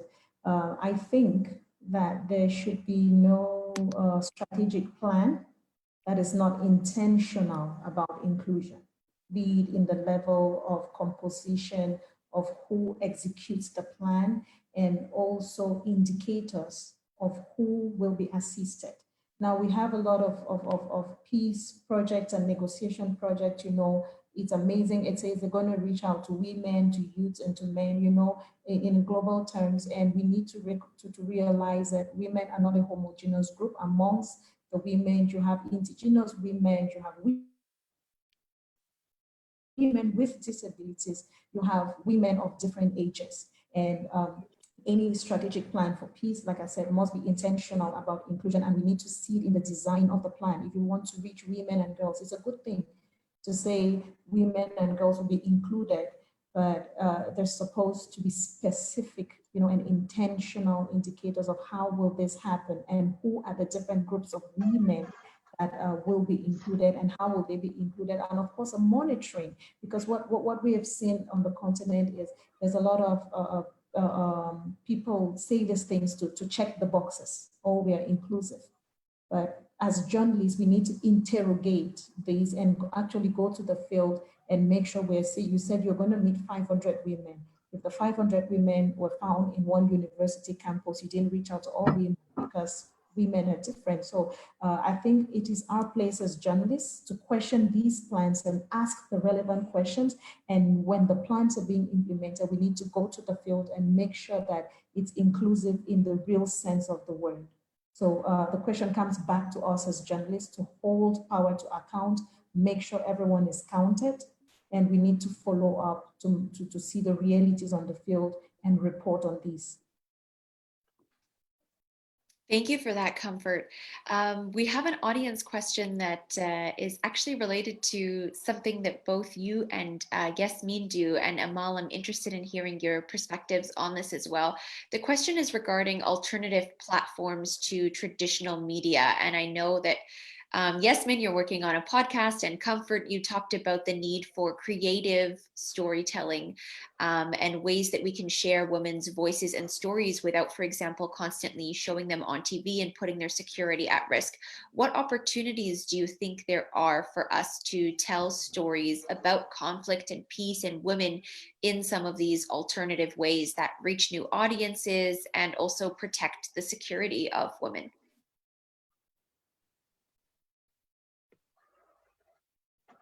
Yeah, very important question. Just to quickly mention, I think it is interesting to reflect on who is our audience. Who do we want to target? From my side, I want to make sure that this conversation also reach young people. And so this is why I use social media and I use Instagram. I often, do lives. I did some lives on Instagram to make sure that young people that might not be, aware understand the different topics that we cover. And then also through podcasts, it's a very effective way to share stories, to bring new narratives into perspective, but also as we do at We Belong, we want to create new role models for the future generations. So sharing positive stories, successful stories, but also stories of struggles and how people overcome these struggles. It is important because people can relate to those voices. There are many ways, and what I would say is that everybody can share a story, whether it is via a phone or via a mic or a video format. The most important is getting the message out there, because whether we're thinking of the best medium, we're lacking of an opportunity to actually bring another narrative into the conversation. And Jackie? Excuse me? Yeah. If I can add? Yes, sure, go ahead. All right. I'm excited when we talk about alternative ways of telling stories, because I'm all for the disruptions. Traditional media have a way of, this is how things have been maintained, and the way things have been done has excluded a lot of voices, and I'm all for the disruptions. And so besides podcasting and YouTube, I think photography is very powerful, and we need more female photographers. When I go to the field to take pictures, sometimes people say I'm a woman cameraman because mostly men taking pictures, but photo aces are so powerful. We need to document with pictures. I encourage more female journalists to take pictures and document and have aces and have photo ace exhibitions. These are powerful ways of telling stories. And also in Cameroon, like Yasmin said, we need to think about who is the audience. If it's for youth, of course, the social media and all of that, but sometimes we bring survivors together and we have fireside talks. Fireside talks are not things of the past, was not reserved for grandmothers. These sometimes are really healing spaces where we can sit around the fire and connect and share stories and then record these stories that you're sharing for later. And so we need to think about which space will these women or the sources be comfortable in talking. Not everyone is comfortable with big TV cameras sometimes. If it's I've had some very deep stories told around the fireside, and we had a recorder documenting the stories, and then we take them back to the studio and record. And let's also think about creative storytelling that has the element of proximity. So traditional media is inviting the guest to the TV station, to the radio station, but let's think about how to tell stories in a way that we actually move to these people and tell stories that need very little aesthetics. There are women that are invited to major TV panels, and they cannot go because of, oh, what am I going to wear? How am I going to look? Because on TV, you will be judged by how you look, sometimes more than what you say. And so as female storytellers, let's think about some of these obstacles and reach out to these women, tell their stories through photography. Sometimes you give them the phone. You teach them how to record their own stories on phones. And it's worked because there's some areas where the women will film their voices and film what's happening and document themselves and send to you. So there are a lot of tools we can use. And I'm excited about the possibilities. And I think we need to get out of the traditional way and be disruptive a bit and get as many voices as we can in as the most safe spaces, because it's only in these spaces that we get the best and the truest stories. Fantastic. Thanks for that, Comfort. We have about 10 minutes left. If I can add something. Yes, absolutely. Go ahead, Amal. Yes, I think like popular journalism will soon spread all around Africa and all around the world. Now this is a time of individual. You have a smartphone. You can do everything from everywhere. You can publish any photo. You can say any story you want. And I think it is like a two-ways tool, like because the reliability of the social media of using popular journalism or media. I think, as I said, we have like to train those people to how to be a journalist, a good journalist or a good sender, and like to give them some professionalism, to give them even the tools like a smartphone in a camp for refugees is will change a lot. Like if we train many women for how to take the videos and photos and send just by just few words and send it, maybe even not directly to social media, even for to be like a source for mass media. It is very important, and it is like experienced like it is experience. There is experience of AWiM Center in Sudan. It is a center journalism center related to women journalists in Sudan. They did this experience as a matter of like resistance for at dictatorship time. They trained many women in like in marginal areas, in more poverty areas, in even in war areas, to use mobile and to like to send the issues of abusing and like the issues of like the urgent issues for them. And it was very successful. And also I think there's something very important, laws. We have like to pressure for good laws for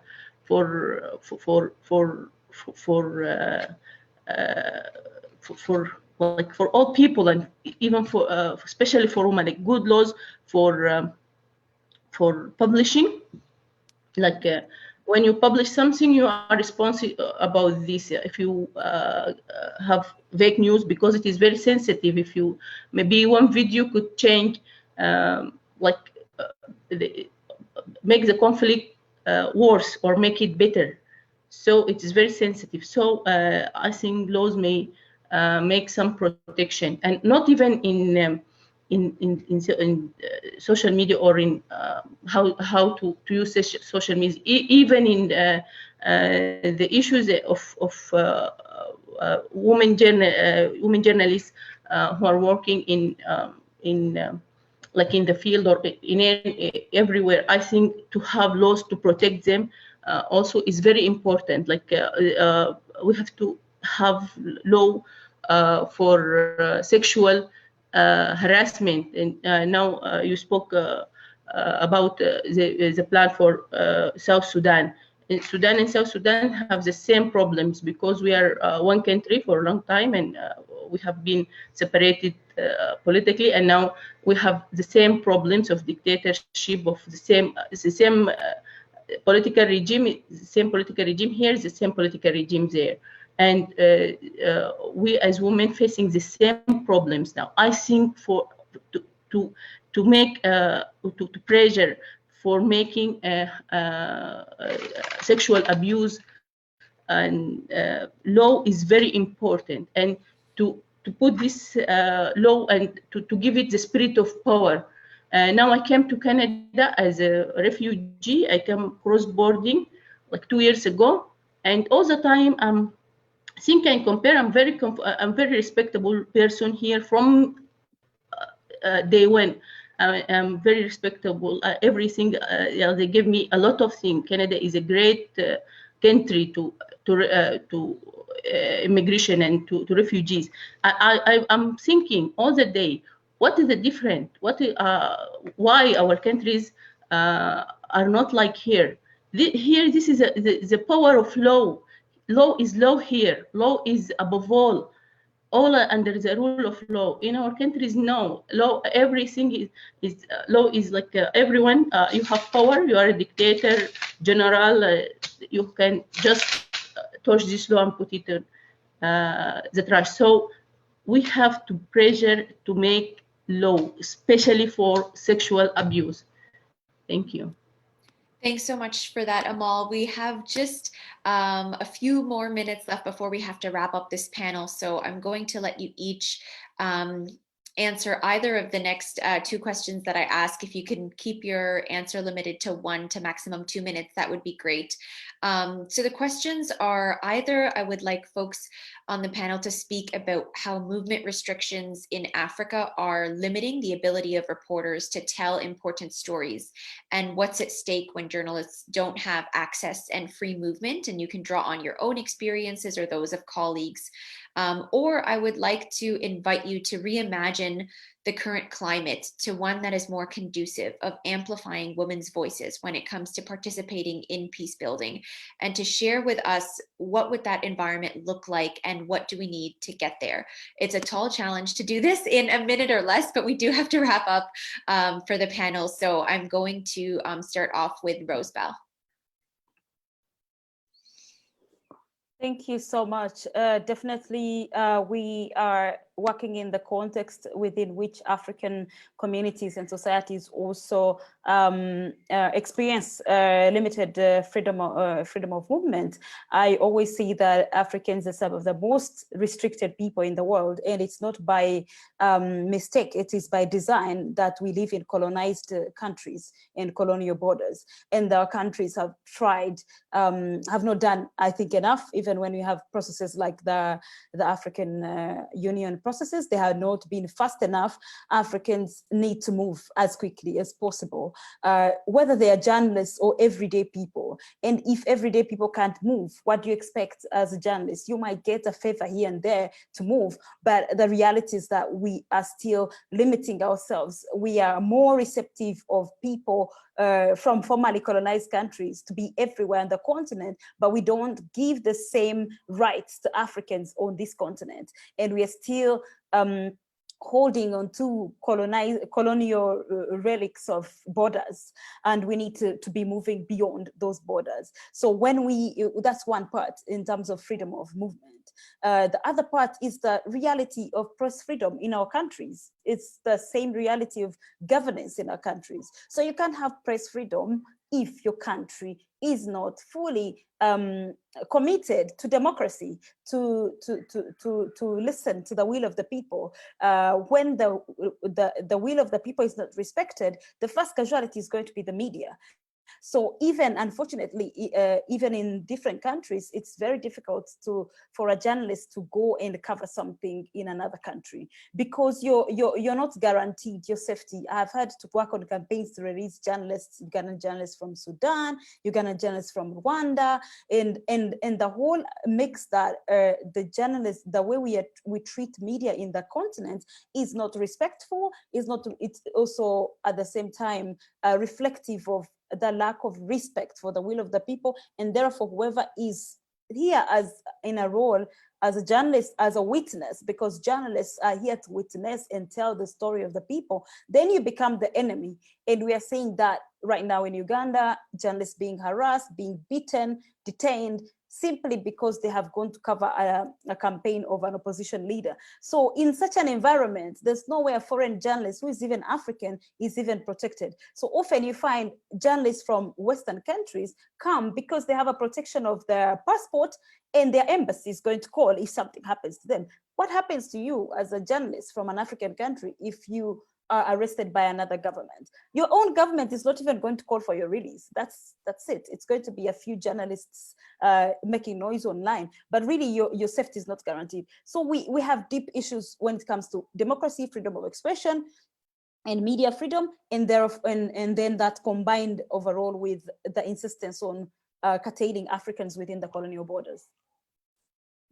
Great, thank you. I'm going to pass it over to Yasmin next. If you could address the question of reimagining the current landscape and what is needed to elevate the voices of women when it comes to peace and security in 1 minute or less. I will try to keep it as short as possible, but I would say, first of all, amplify their voice.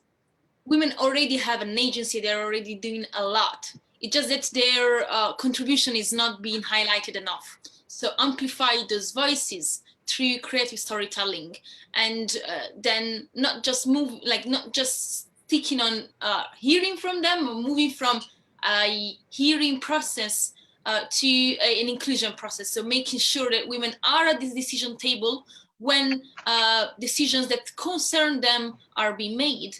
And this has to come both at the national level, at the government level, at the grassroots level.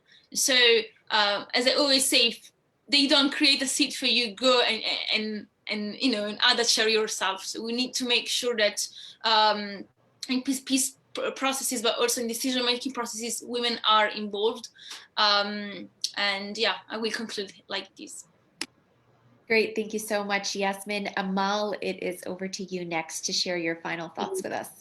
I think training and capacity building is most important things for journalist women in Africa. Change will come sooner or later. When we started 15 years ago, I started working in fighting resistant journalism and fighting for rights and women rights. Most people looking for me and other women and other people who are doing that like crazy people. When I have a jail or I have been arrested, they said to me, "Are you crazy? Look after your children. Don't. This is a very aggressive regime. Don't do that." Now the whole Sudan is changing, and this is Africa will change. This is something like given. Change is coming. This is the age of everything new.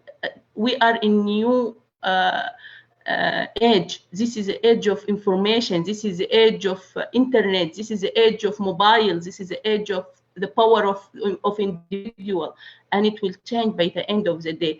Just I think we need capacity building. Women can do a lot. Women are very good educators. Journalists can everywhere. I myself have many workshops and training in Sudan, outside Sudan, that would make me better and better. I think if we journalist women working in every dark areas, with dictatorship, with unsafe situations, they work a lot and they did a good job for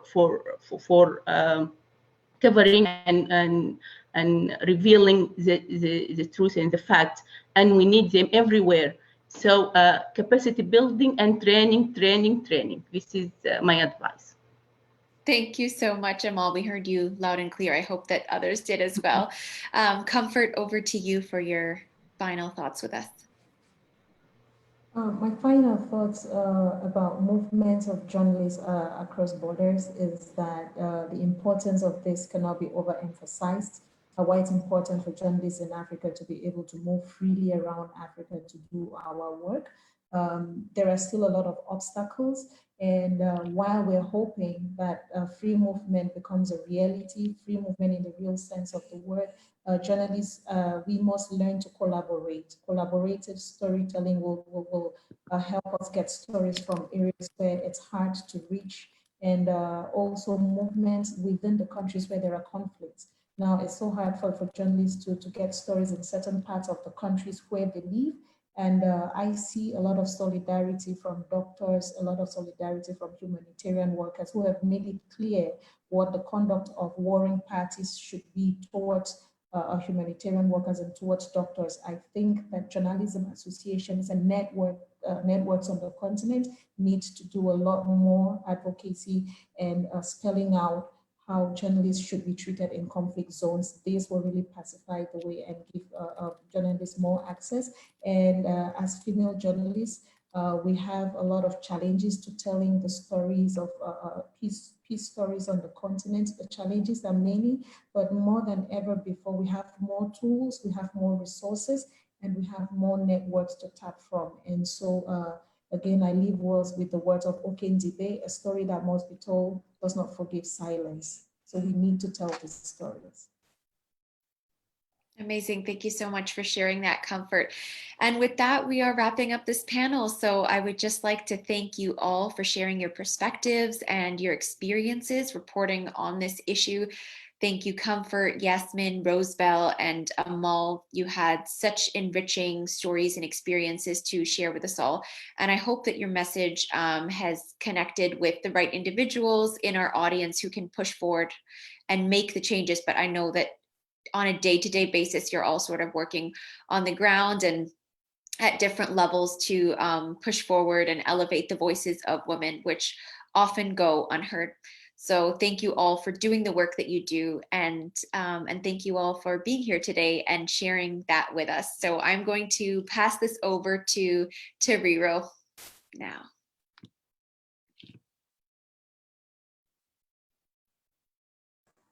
Sorry, I was muted. Thank you so much, Jackie. That was a very interesting conversation that took place there. And I could see from the engagements, people are relating to a lot of those issues. So we are going to take a short 5 minutes break so that we continue sticking to time. We also have our poll that's going to be going up. We are free to respond. Our poll for session 2, for panel 2, is asking us, in your opinion, what is the most pressing deterrent to women journalists contributing to peace building in Africa? And we have one, which is, are they issues related to safety, harassment, censorship, or mobility and movement restrictions, as well as underrepresentation and exclusion from policy and lawmaking? So we'll just take a short break of 5 minutes, and then we'll come back for panel 2. We will wrap up the conference with the exciting session on the awards, which will happen soon after panel 3. And panel 3, we're going to be looking at technologies of empowerment. So let's quickly take a short break, and then we come back. And let's just not log out. Let's just close our video and mute our microphones. Yeah. Thank you so much. Now it's reflecting from Nairobi. Oh, okay.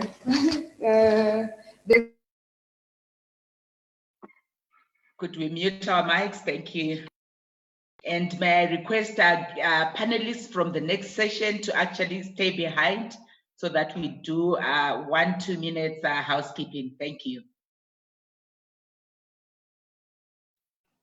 All right, thank you, everybody. That was excellent. So the next panelists, Mutale, Paula, Muthoni, who else is here? Let me just change the view to gallery view. Winnie, you're here. And Mara, you're here. So shall we do a quick mic check? Mutale, do you want to go first?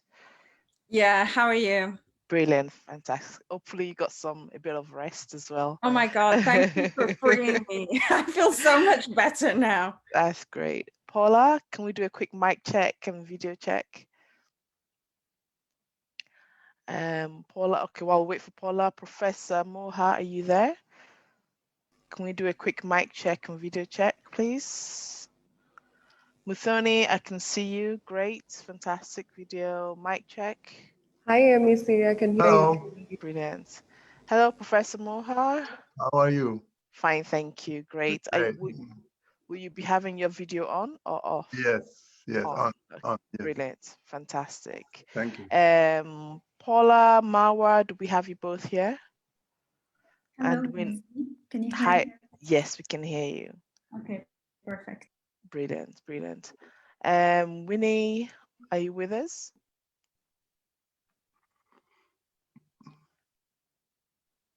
Winnie, I don't know if you're talking, you're on mute, so we'll just wait for you to come back to us. So Winnie and Paula, we're waiting for there. Irene, could you give Winnie a call? Yes, hi, Win. This is not me that you're calling, right? I think she's trying to connect. No, it's a different Win. Winnie. Hi. Hi, Winnie, how are you? I'm fine. Sorry, Brilliant. guys. My camera is always making okay, let me try and see if I can activate it back again. Okay. On. Okay, it's fine. Whatever works. It's fine. If it doesn't work, then that's absolutely fine as well. But we'll keep on working with it the way it is. Exactly. So is that everybody that we've checked? I think it's just Paula next that we're waiting for. So we're going to start straight at 2:30, in keeping with the time. So the same format when you're introducing, when each person is speaking, you have your mic and video on if you wanted to have your video on. And then when we're having the panel discussion, we can have all the videos of the panelists on. Okay? All right. So I'll leave you all to it. Good luck. Thank you.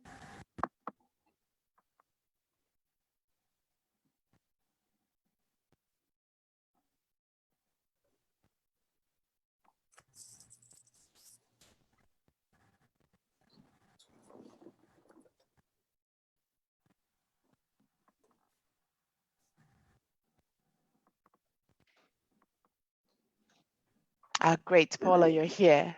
Should we do a quick mic test? Sorry? Yeah, okay, that's fine. I just wanted to do a quick mic test. That's fine. Okay, okay. 1, 2, 3, All right. 1, 2, 3. Brilliant.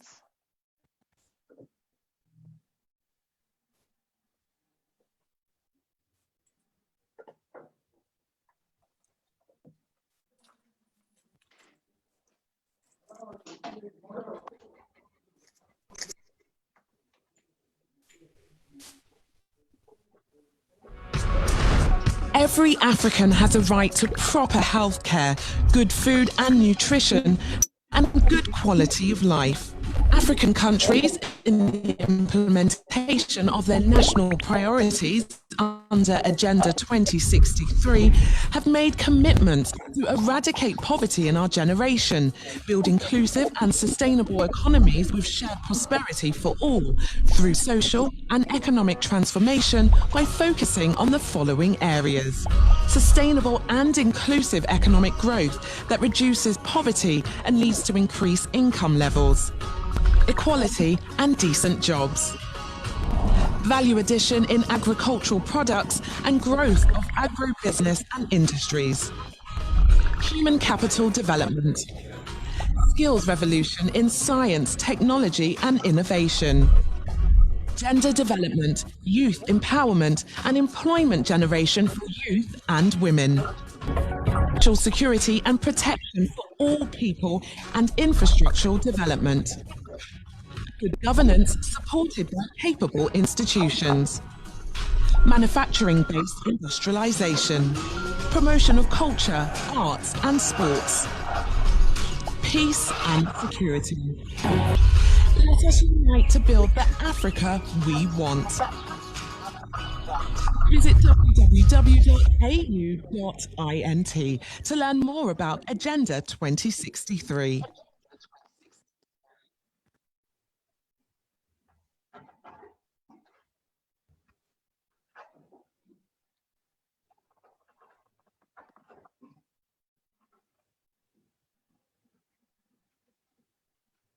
Okay, Tarira, over to you.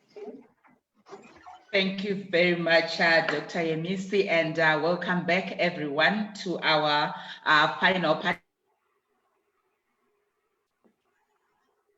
panels.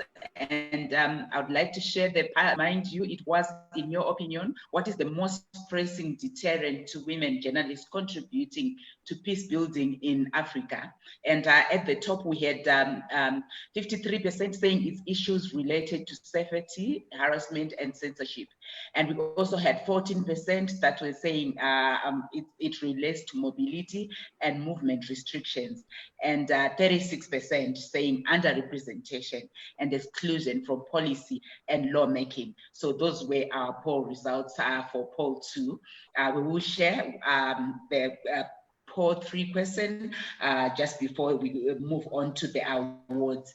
And this panel, like I said, we are looking at technologies of empowerment.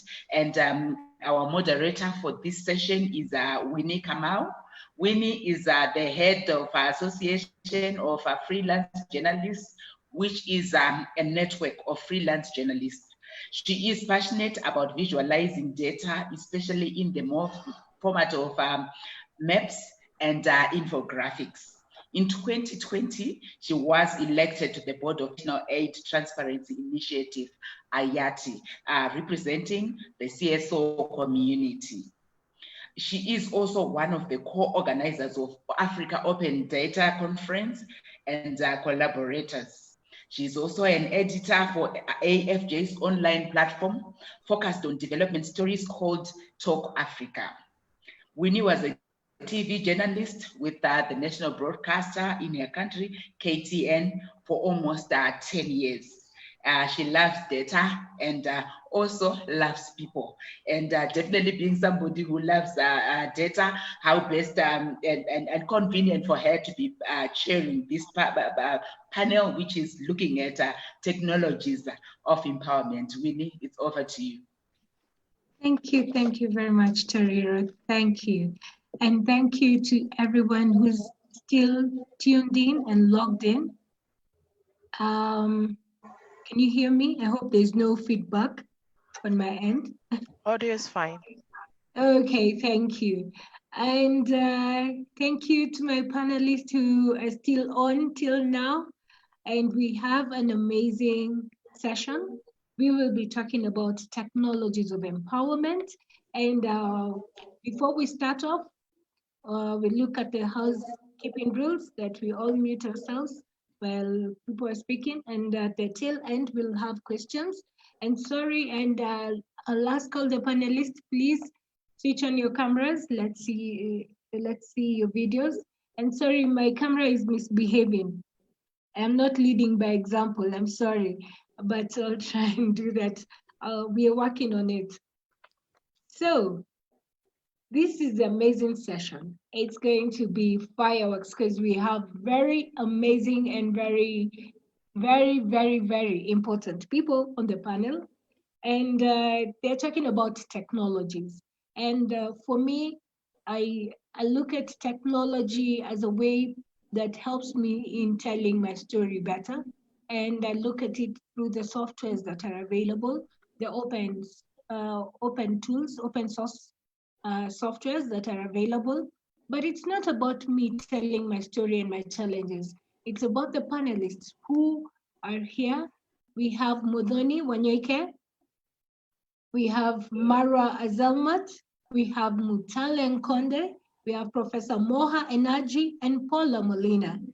They are going to speak to us about what they are doing with the technologies that they have in their hands to be able to communicate better, and be able to reach as many people as possible. So to start us off is Modoni Wanyeke. She's an engineer in residence at Africa's Talking, an API platform for software developers in Africa. She has a background in actuarial science and is a self-taught data scientist who is passionate about creating accessible and scalable artificial intelligence solutions in Africa.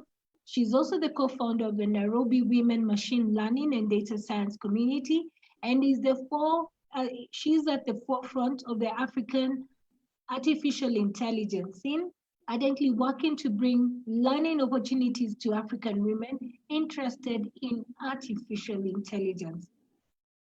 Hey, Modoni, the floor is yours. Please tell us, what is this animal called artificial intelligence? Is it here to take away our jobs, or is it here to help us do better? Hi, Winnie. Thanks for having me, and a big thank you to the AWiM team for this opportunity. I think it's a great honor to be coming in after the panel that we've just had. I think the work that Amal and the rest of her colleagues are doing is very inspirational. And, today we'll be discussing, I'll be trying to take us through a few technologies of empowerment that I have used over the years while training data journalism to journalists as a data scientist. So I will share my screen in case you probably want to take a screenshot of some of the resources. So just...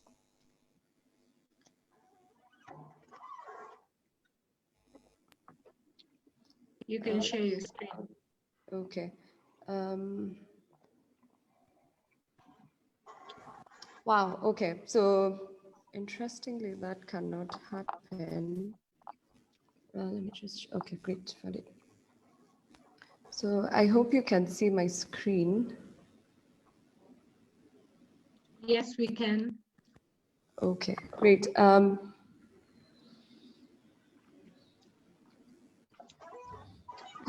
So my name is Modoni, like Winnie mentioned, and I'm really excited to be joining all of you from Nyahururu in Kenya. That's a small town in Kenya. And I'll be highlighting a few resources that I've used over the years, towards online safety and digital safety. I have a background in actuarial science and computational intelligence, and I'm currently working on my AI startup that is incubated within Africa's Talking. And the goal with the startup is to provide accessible AI opportunities and technology across the continent to, sorry?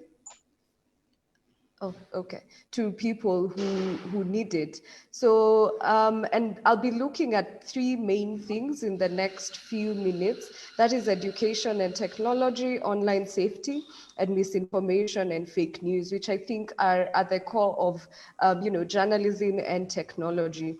So I really love this quote by Nelson Mandela that says that education is the most powerful weapon which you can use to change the world. And I think we have seen the impact of technology during this COVID pandemic, where most of us as parents have been transformed to trainers at home, having to work together with teachers to educate the children, also just having to embrace technology for different things.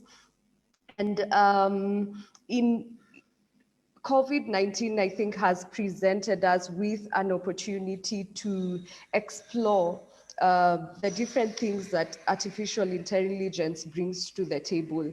And technology presents us with an opportunity to rethink the possibilities of the future.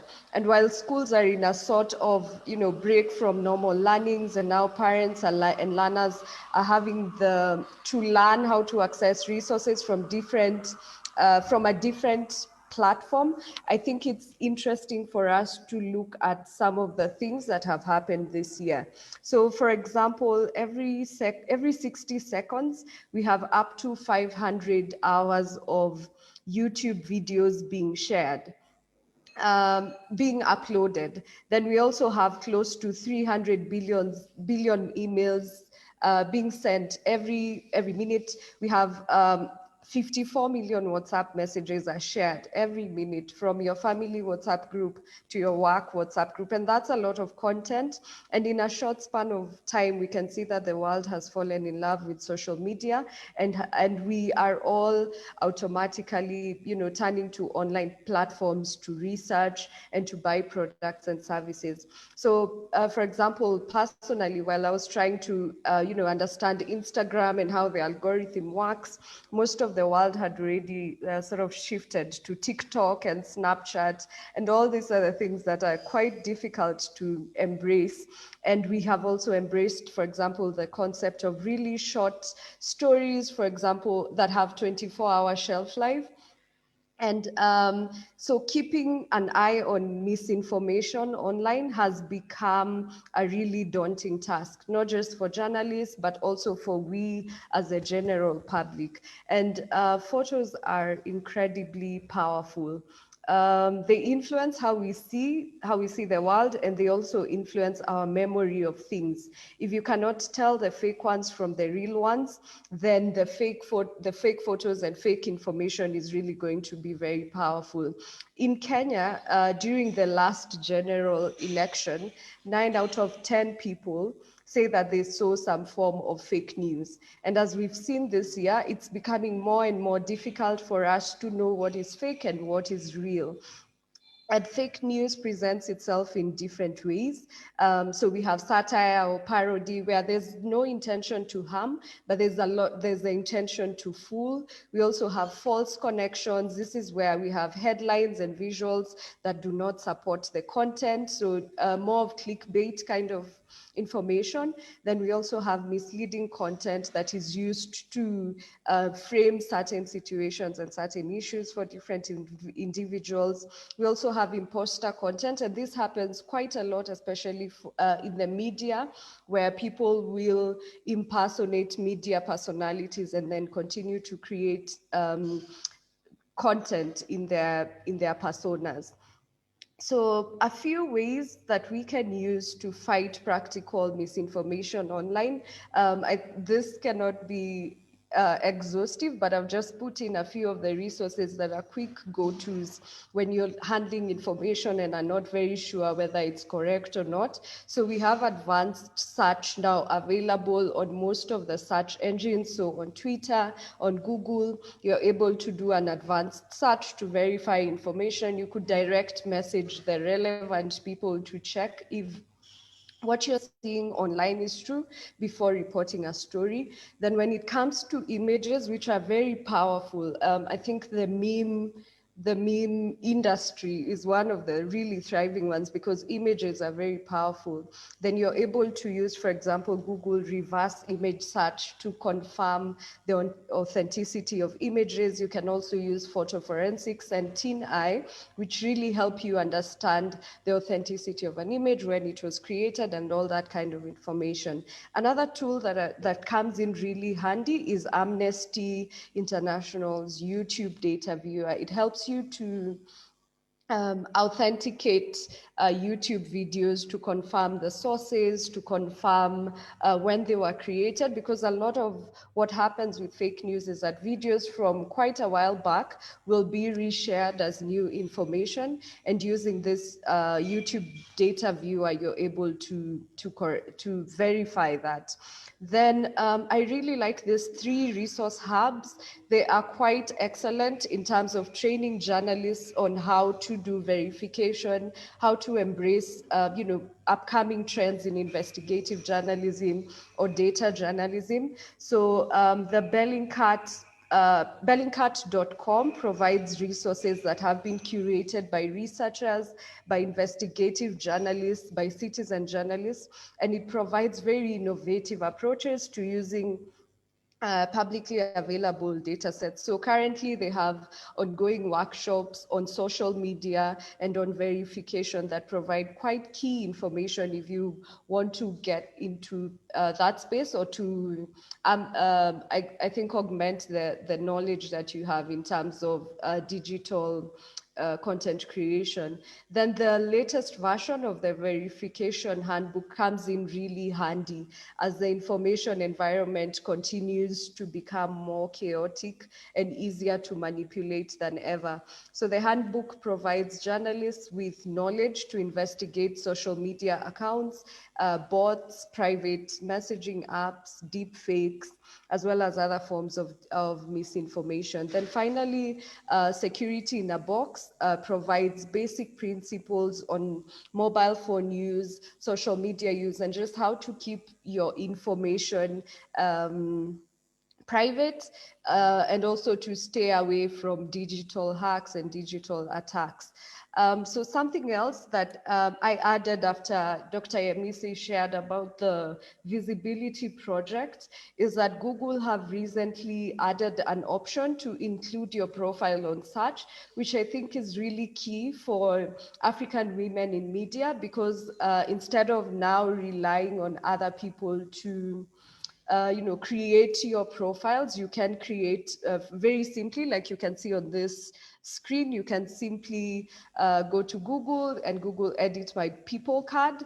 Down there, you will see how to get started, and you're able to put in your profile, and you can include, for example, your email, your phone number if you want to, the genuine LinkedIn profiles and other social media accounts that I use. And I think this is really key for journalists, because there's a lot of impersonification and people who will take up a journalist's profile and try to spread fake news and misinformation through their profiles.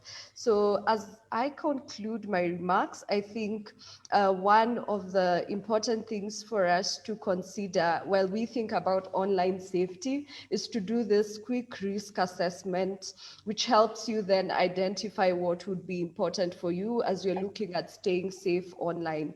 So it's important for you to identify, you know, what it is that you want to protect. Is it your sources? Is it your stories? Is it who you are? Is it your profile? Also, who do you want to protect it from? Is it from online hackers? Is it from, you know, local media? Not local media, but, you know, people within your area, especially in conflict-torn areas. And then how likely is it that you will need to protect it? So not all information is susceptible to online threats, but once you can identify what it is that you need to protect, then you're able to identify the right tools. Then, you know, consider how bad the consequences will be if you fail to take action. So if your work is hacked, or if people get access to your stories and change the context or the context of what it is that you're writing about, then the consequences could be very dire. Or if you're a trusted journalist and someone personifies you online and begins to share information, then the consequences of this can be really, you know, dire, as we've seen in several countries. Then how much trouble are you willing to go in order to prevent the above? I think one of the greatest challenge for African women in media and just African women across the board, even in technology, is access to data, access to compute, access to storage. So being able to identify the right tools to use is very, very important. So I think I'll end it there. I'll hand it back to Winnie, and thanks again for the opportunity. And I look forward to hearing the feedback from the rest of the panelists and also the questions that will come in. Thanks a lot, Mudhoni, for taking us through some of the fundamental things that we should consider in terms of our digital footprint and how best we can be able to secure ourselves. And also, this will come again in the panel. When I use the new tool by Google, that's PeopleCard, can that be used as part of artificial intelligence to be able to know how I operate and who I am, and can they be able to track me? So that will come later. So let's go to the next panelist, and our next panelist is Marwa Azalmat. Marwa is a technologist working at the intersection of ICTs and social justice. She currently works as the Women's Rights Policy Lead for the Association of Progressive Communications, co-chairs the Transform Health Data Policy Circle, along with partners from WHO, Women Deliver, IT for Change, and provides advisory role for the UN Women Arab States and other constituencies on online gender-based violence. Marwa has just been selected as top 20 African women in cybersecurity for the year 2020. Congratulations, Marwa. And she's a gender and digital governance consultant, and she'll be talking about disinformation and how it hinders women in media from building an engaged, informed audience. So, Marwa, the floor is yours. Thanks, Winnie. Thanks, everyone, for the invitation. I'm very happy to be here with you today. And actually, thanks, Mudhoni, because your presentation really paves the way for mine, because I'll be delving more into the question of disinformation and how it undermines women in media from building an informed audience, but also engaging safely with different data practices. So as we know, the internet is spanning the globe with fast-paced, time-critical information. However, for journalists who provide potentially life-saving information, the avalanche of online messages would likely exceed their human capacity to process. So, for instance, during an evolving global scale COVID-like disaster, but also in the aftermath and throughout its life cycle, online users would likely acquire this propensity to seek, gather, and trust sources that are most immediately available to them. So, for instance, from friends, acquaintances, through applications like WhatsApp groups, pages they follow, mass media channels they're familiar with. So they would reproduce, share, and generate content in huge, overwhelming amounts that feed platforms with flows of low credibility information, on which data-driven disinformation is parasitic. So these findings have important implications for the work of journalists, be it for building and targeting an informed audience, but also engaging in safe data practices and investigative journalism, thereby making online spaces dangerous for journalists to speak out. So against this backdrop, women in media are being systematically attacked. An initial analysis and filtering of data sets in different countries conducted by the National Democratic Institute has showed evidence that data-driven disinformation is built on existing tropes of rumors and underlying social stereotypes that are reshaping the course of political discourse online in a way that harms women in media as frontline actors, but because also mostly these underlying social stereotypes are also very rooted in entrenched patriarchal mindsets. And so these tropes would weaponize different levels and layers of online behavior like harassment, gender-based violence, but also propaganda, smearing campaigns, by mostly using highly emotive and value-laden, sometimes AI-driven content to undermine their targets. So you would find that there are personal attacks, but they're actually built on political motives. And so they would use vernacular language that is really rooted in the local context to undermine the work of women, women media workers. And so while women in media are speaking to counter this harm, the contours are still blurred, and solutions in policy and practice does not recognize how data-driven disinformation is actually gendered, but also rife in violence and takes many forms, that is mostly anchored in the local context, but that is also still overlooked in specialized automated solutions.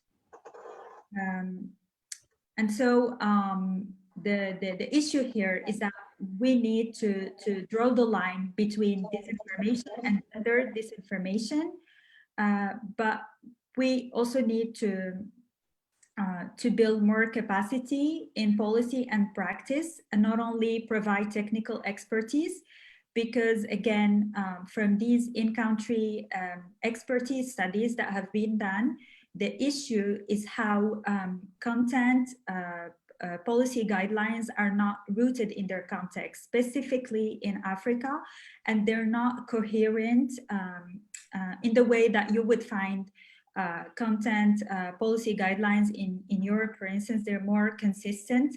They speak more to the local context. And so apart from the capacity building, we also need to look at how algorithmic discrimination and the long-standing actually algorithmic disinformation undermines the work of women in the media. Yeah. So that's it from me. Over to you, Winnie. Thank you.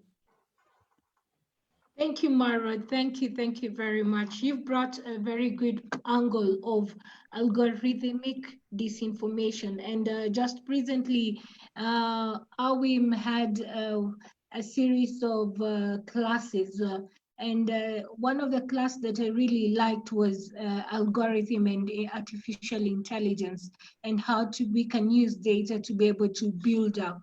And you talked about data-driven disinformation, which is normally gendered. And I look at it as the way we can, you will answer to this during the question and answer session, looking at the way bots are used to perpetrate a particular subject, if it's against attacking a woman or any gender. So then we can use bots to be able to attack other people. But anyway, we will talk about that later. So thank you very much, Mara. And going on to the next panelist, and this is Mtale Nkonde. So Mtale is a US-based advisor on artificial intelligence to the UN, and she's a member of the TikTok US Content Advisory Board and CEO and founder of Artificial Intelligence for the People. And she'll be talking about advancing racial literacy in technology. And when she's talking about TikTok, let me tell you guys, just for your information, it's that TikTok is barely like 4 years. So hardly people like you and I can copy it. But guess what? It has 800 million users and 500 million users from Africa. Ha, you guys. And you're telling me technology is not taking us somewhere? Take over, Mtale. The floor is yours. Hi, Winnie, and thank you for my computer. Thank you for everybody for inviting me. Greetings from New York City. African women are doing it big in AI in the States, and so I'm happy to be with my sisters.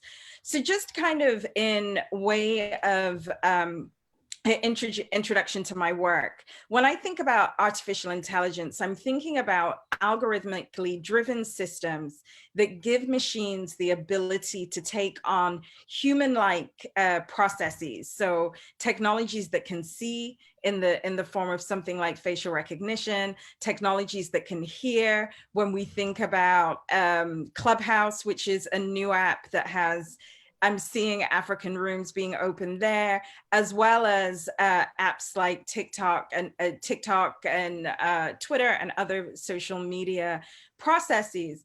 And the reason that I want to start my remarks from there is that when you have a technology that has the intelligence, the seeming intelligence, the artificial intelligence to perform these tasks, we start to then be told by tech companies that they're smart.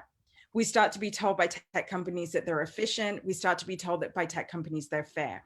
And one of the things I really loved about Mathoni's presentation was that it was very much how to. However, it didn't ask whether why.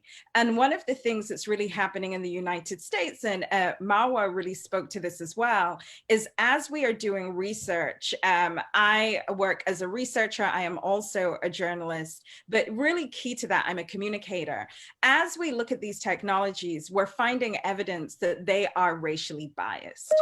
So much of the work that AI for the People does, it really riffs on this idea that in the American context, our government should be for the people, by the people, and they should benefit us, is that we as users of technology, and certainly we as communicators and journalists who are translating those technologies, not just in the stories we tell, but how we tell those stories, are also not engaging in practices that further discriminate against Black people, but most specifically about Black women. So what do I mean by that? Here in the States, I'm not sure how widely the news is spread. I did see a quote, somebody had quoted me in a BBC story, so I know that this is a British story at least. But here in the States, Timnit Gebru, an Ethiopian researcher, was fired from Google on Friday Why was she fired? Because she was going to publish a paper that looked at the way their artificial intelligence system was mining natural resources in Africa and in other places, and asking the critical question, should we be really, what is the societal cost to us even developing these technologies, and who do they impact? This is the same researcher that found out that facial recognition was biased. And the reason that these artificial intelligence systems become biased is based on the training data. So a machine can't see, a machine can't hear, a machine can't talk. The way that we give it these capabilities is by developing training sets where they repeat a function again and again and again. And here in Silicon Valley, those functions are repeated by men, they're repeated by white men, they're also repeated out of immigrant groups. So in firing Timnit, who was not only the only Black woman who was a manager, an academic researcher, and a manager, specifically an African woman, we've completely removed that critical lens. To go back to disinformation very quickly, what AI for the People does is that we take these issues of technology and we create new stories, right? We create them through, we're executive producing a film right now that looks at race, facial recognition, and protest. So we're really interested in stories of the way the police are using these technologies against young Black people, SARS in Nigeria, in partnership with Amnesty International, that story as journalists.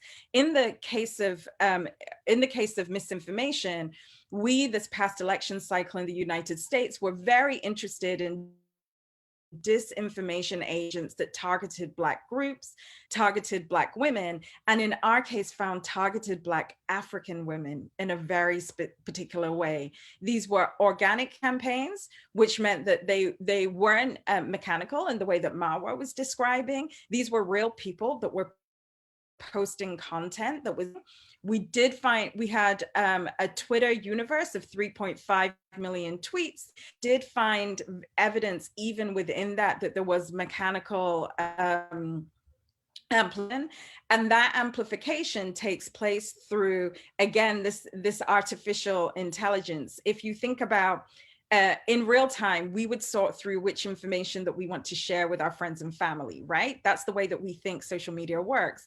Well, no, there are processes that take on this task, and they take on this task by tracking our online behavior, looking at the things that we engage with, and then feeding that more. So one of the narratives that we found within this disinformation,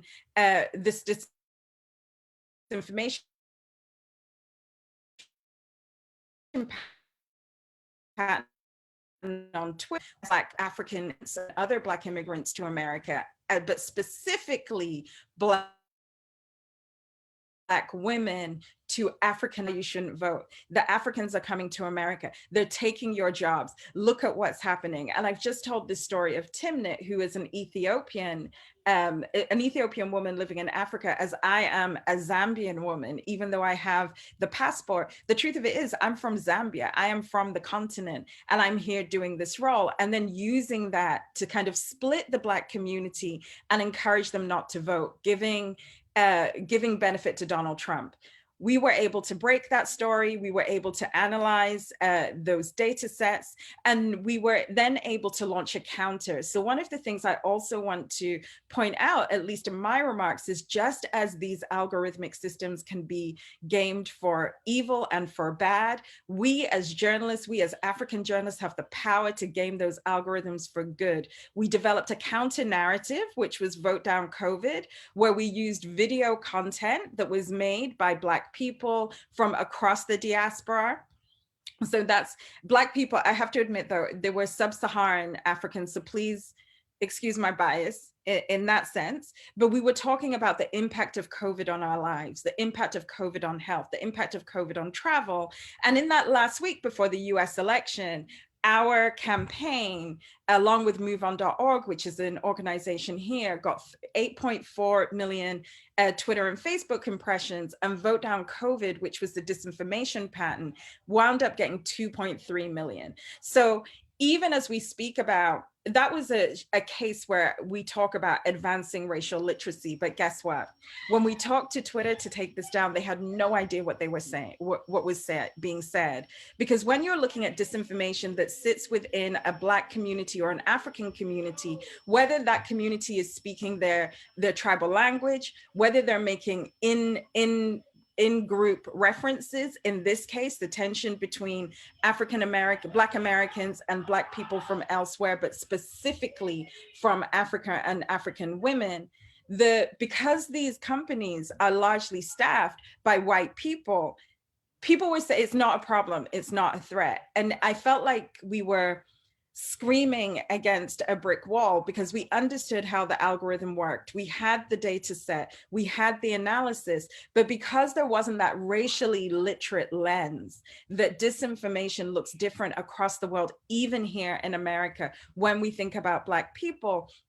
And we didn't get the result that we wanted to. So where we're kind of going now is, I have a policy background. Previously, I had led the introduction of the Algorithmic Accountability Act, which I'm happy to talk about, the role that journalists can play in moving policy later. Deepfakes Accountability Act for my fellow TV journalists out there like me. We want to make sure that the video that we file is truly us. So thank you so much for your presentation. That was so helpful in terms of authenticity of video, and then biometric barriers to data. So really now speaking to the Biden-Harris teams about not just disinformation and not just the way AI impacts general populations, but seeing that in the context of communication and in the context of journalism, there has to be an understanding of the way Black communities operate online, but specifically African communities, because as you said in my introduction, in terms of TikTok, where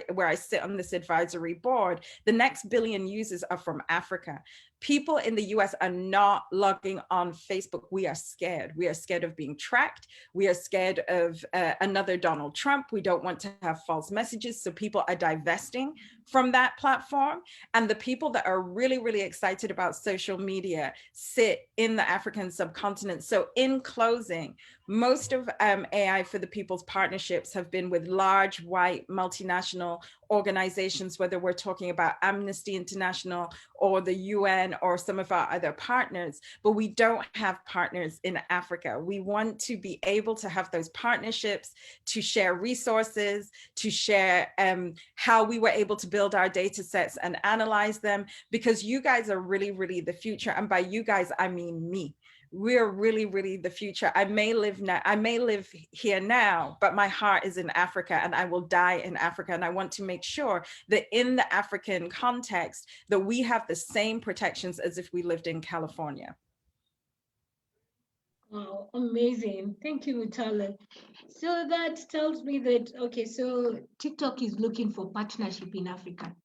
Hey, people, yeah, my fellow panelists, can you become a partner of TikTok in Africa?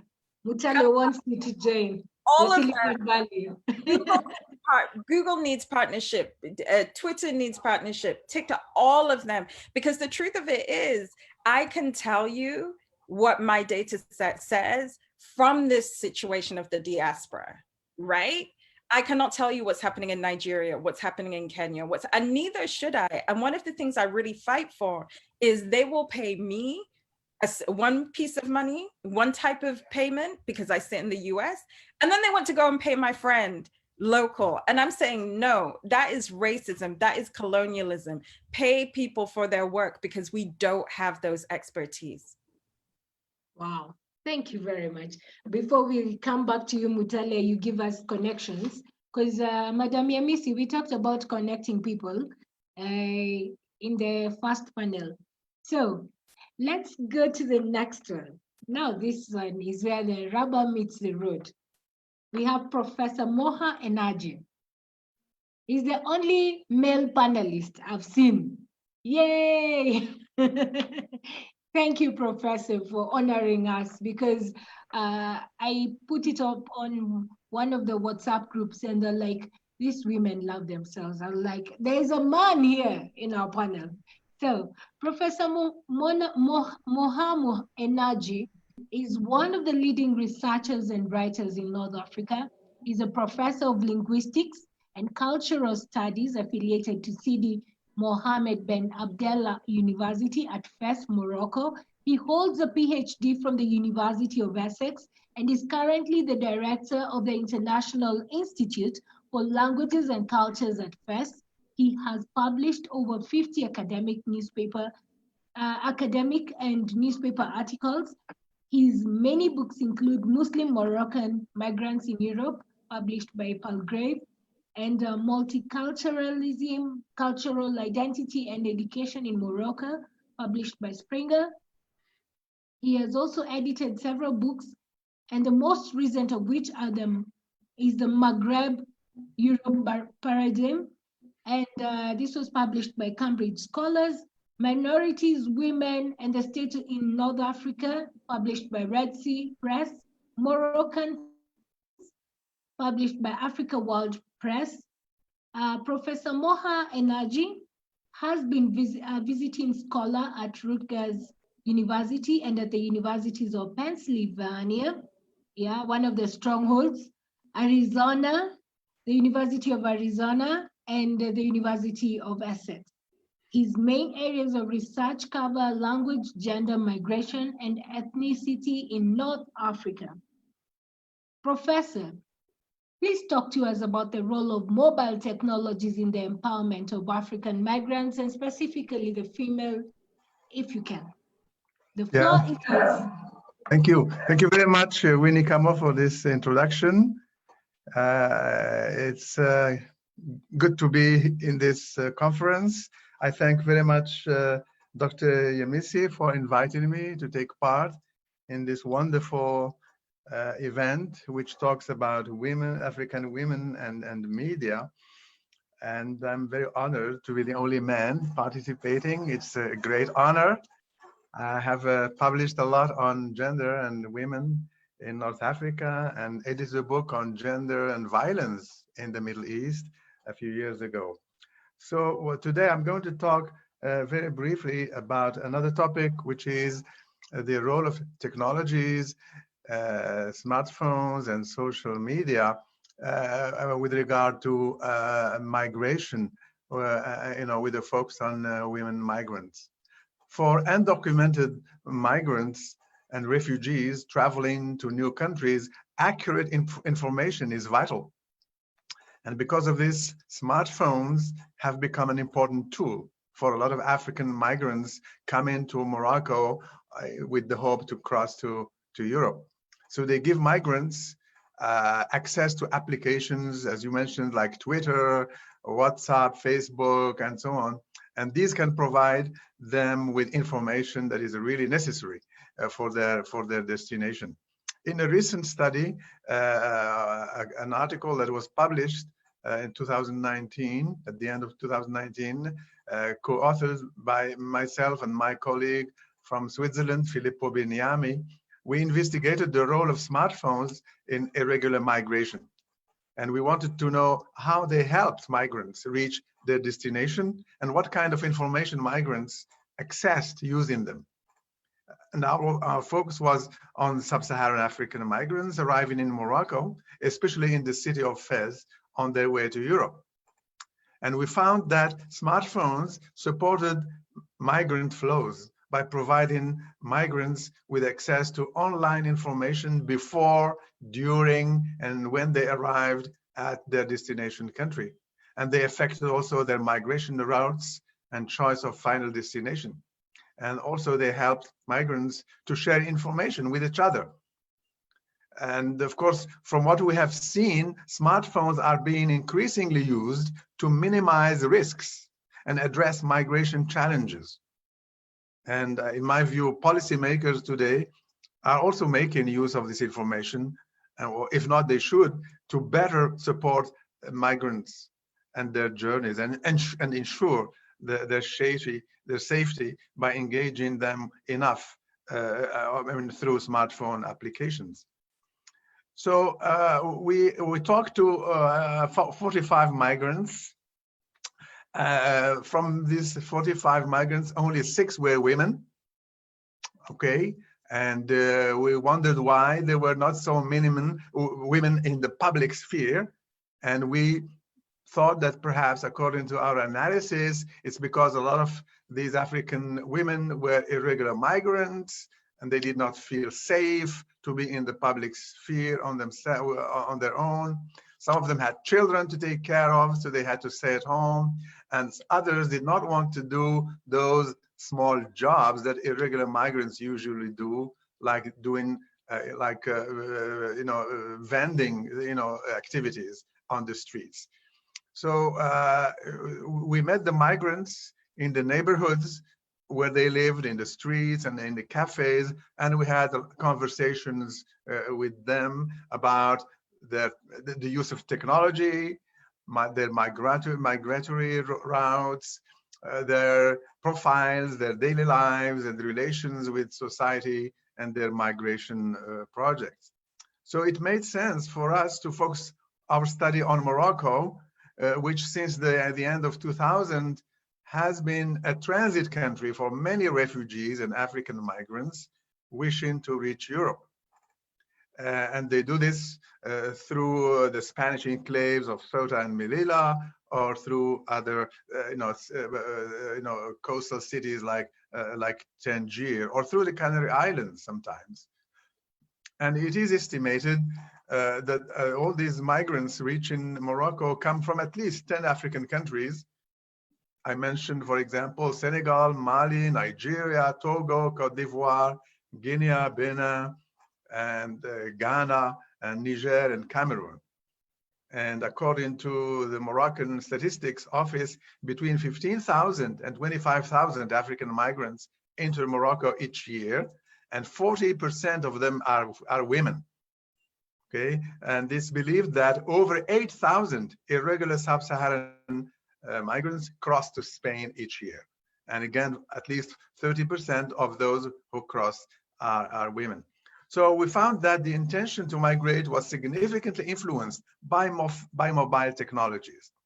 In addition to the traditional factors like family, conflict, civil war, economic hardships, and employment, and so on. But smartphones made the process relatively faster and smoother. They guided migrants in their quest to reach their destinations. For instance, they used Google Maps, okay, to access information about the places they want to go. These applications could also show when the best time or place was for border crossings. And if migrants were in difficulty or lost their way, they could also use their smartphones to get help.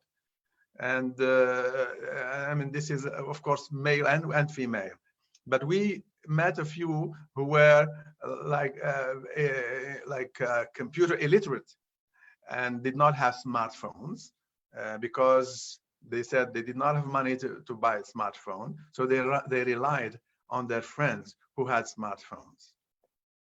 But a lot of these women who had smartphones used applications as key for them, to reach their destination. And aside from emotional support, this was an important way in which many women migrants could continue to finance their travels. As some of them said, when they needed money from their family back home, they used WhatsApp, and the money was sent to them through Western Union, for example. So the phones provided for cooperation and communication also between migrants, male and female. So the accessibility of smartphones made some migrants more confident.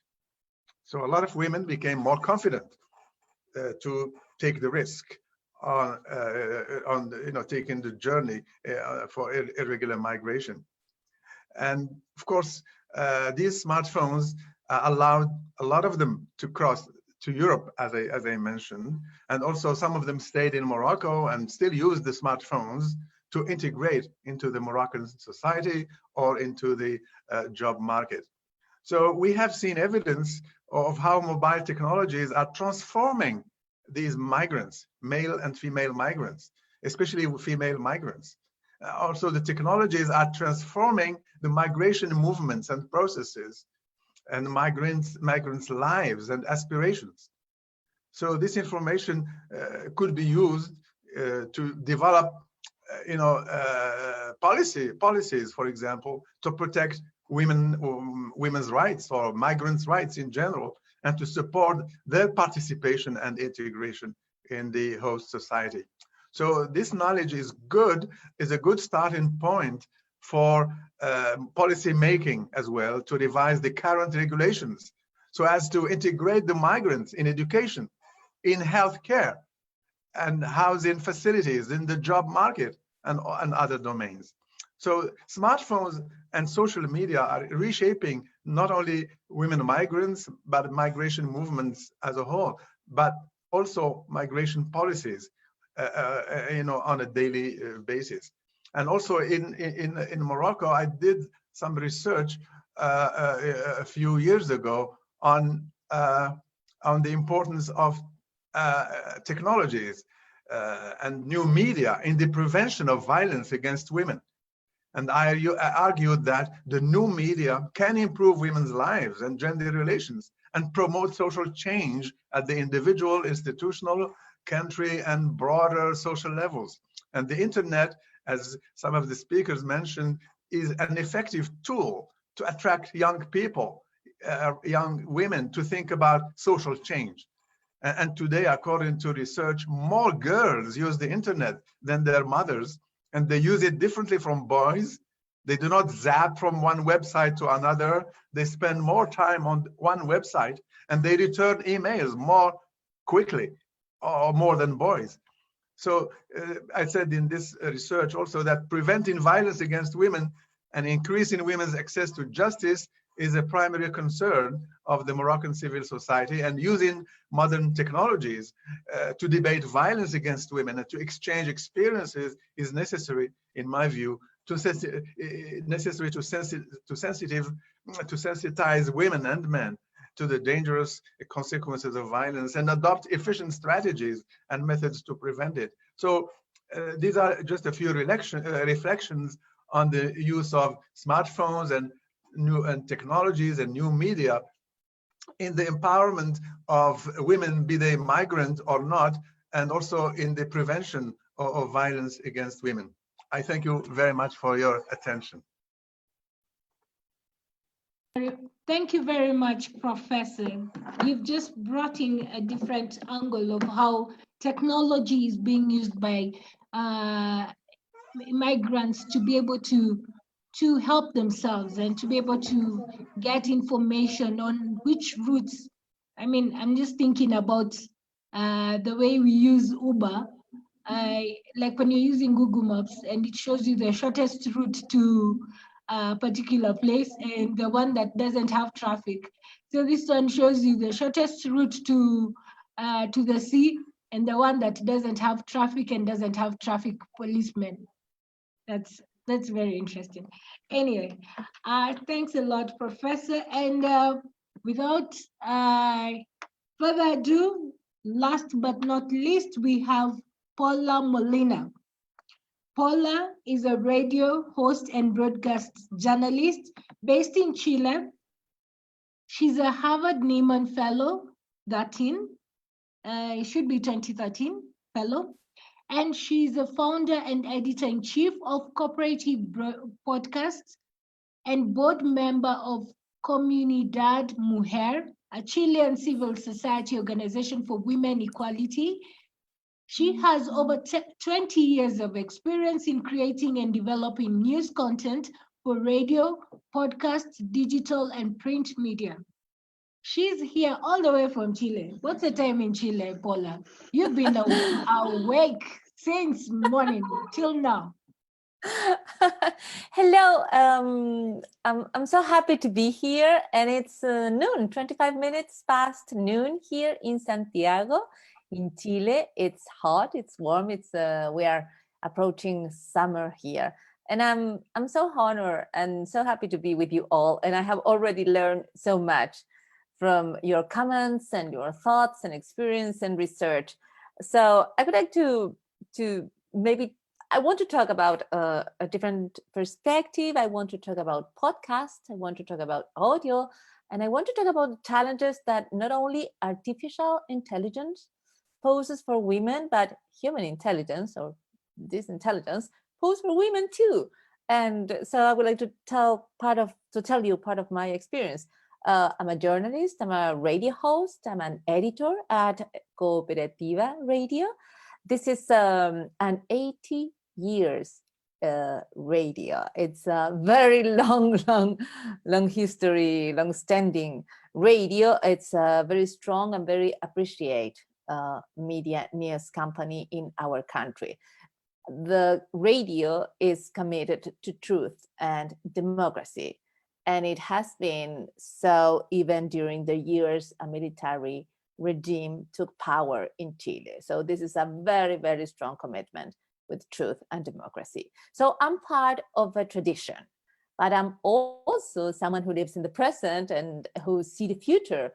And the media has been so disrupted by technology, and sometimes to the point when we think that, okay, this is the end of newspapers, or this is the end of magazines, and TikTok will come and take everything over. Like all these narratives of media against technology has been so prevalent for so long, for so many time. But what I've been working on is to see how do we innovate in media? How do we create new products that help us to reach new audiences, to be more diverse, to include more contents? And I'm very pleased to be in charge of our podcast project because it represents the opportunity to have more voices, to have more, to cover more issues, to get to become a more diverse media company. We are working on podcast, and as you know, we're working on digital audio files that they can be shared, they can be downloaded or streamed, even in an easier way than radio can reach people. No, we love radio in general in Chile because this is a very long country, have a dry desert in the north, we have green Patagonia and Antarctica far south, but we can all connect to the same radio when we want to. So radio is everywhere, and it gives us information in times of a lot of distress. Earthquakes are very common in Chile, as you may know. So the radio is always there. You can always rely on listening to the radio to know what's going on. So, but podcast, it opens up so much more our reach, and it gives us so much more opportunities to engage with our audience that I think it's a fascinating media. So this chance of working on this area has been fantastic for us. And what are we seeing in podcast? We see that we have more space. So now we not only have 24 hours to include different issues and voices and experiences and testimonies, but now we can be podcasting all over all the time. We can have, there is no limit. Well, there are human limits to our capacity of creating audio and sharing audio, but we can reach all kinds of different stories. We can tell different stories. We can reach more people. So we are so happy about it. Also, we've been seeing that women love podcasts. Maybe because we women love to hear and talk, and maybe we are even more connected to the audio telling. I don't know, but when you work on a news radio, you know that reaching women with information can be a little, it's a challenge. It's easier to reach men, but with podcasts, we have like a 50% and 50% women and men, people listening to our podcast. So that gives us a lot of joy. And also we see that we can create podcasts for women, made by women, around women issues. And that is also something that we were always fighting for on the radio spectrum. No, you're trying to tell these stories, you're trying to raise an awareness about these specific issues like violence against women, like online violence against women. But it's hard, or sometimes it is hard to find the space. On podcasts, you can really commit to different issues and then create a series of audios telling these stories, addressing these issues. So it's been fantastic. Now, still, when you are the leader of a project, when you want to innovate, it is hard. It's hard from the perspective of journalists. We may have ideas, we may want to do different things, but we rely a lot in our IT equipments, in our IT teams. And since less women are studying, mathematics or engineers, this is a man space still. The IT team tends to be formed by men. So that creates like two challenges. First, that we don't have too many women. We don't have enough women in positions of power and leadership. So I think we are still learning to lead and learning to take charge of these big or innovators projects.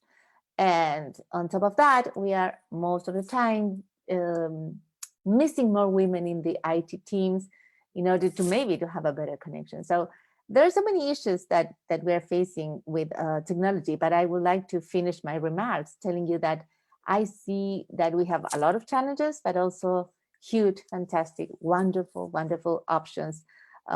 We are made to listen to each other. I think we are wired to listen. So I think that explains why podcast is such an exciting new media in a way. And I think that explains why it is growing all over the planet. And I think that also in Africa. So very happy to see how this medium which is based on listening and talking to each other in a way, it's growing everywhere. Thank you very much, Paula. That is exciting because radio is very big. We have very huge listenership around, and right now I see many radio media houses. They have changed. I don't know if it's the same in Chile. They have changed how they do it, in that when you see a radio station opening up, it has already a channel that's linked on Twitter. It's already broadcasting on Facebook. At the same time, using the main frequency, FM frequency, to do the traditional way of broadcasting. And at the same time, they're on YouTube. So that's the evolving way of radio in Kenya. And that's what I've seen. But also I love podcasts. It's an endless bit where we can do as many. The limitation is human limitation, where how much content can you be able to produce for radio? So going back to Modoni. Modoni, come here, let's talk. I've been a beneficiary of Modoni's machine learning, and I'm always interested in coding. And I've never finished my coding lessons. I need to, because as Paula said, that we need to learn. We need to capacity build ourselves as women. Tell us, is artificial, when we're talking about the digital footprint, our digital footprint, you've told us, you've given us an option of doing the new Google cards, people cards.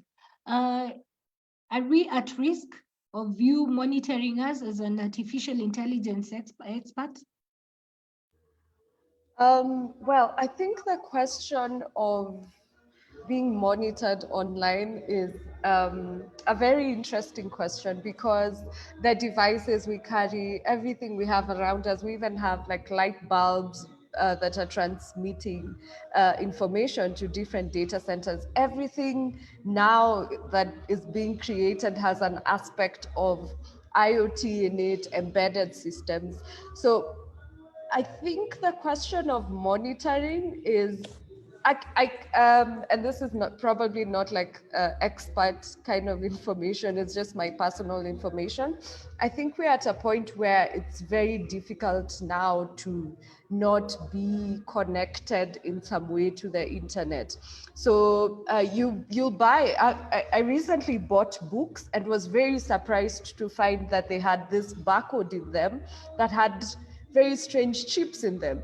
So a lot of the devices we have, we may or may not know that they already contain chips to track information, to collect information. So I think the question that we should start thinking about is, first, what is the effect of all this information that we are collecting? When we talk about having information on the cloud, it's not exactly a cloud, a hypothetical cloud. These are data centers that consume a lot of information, emit a lot of,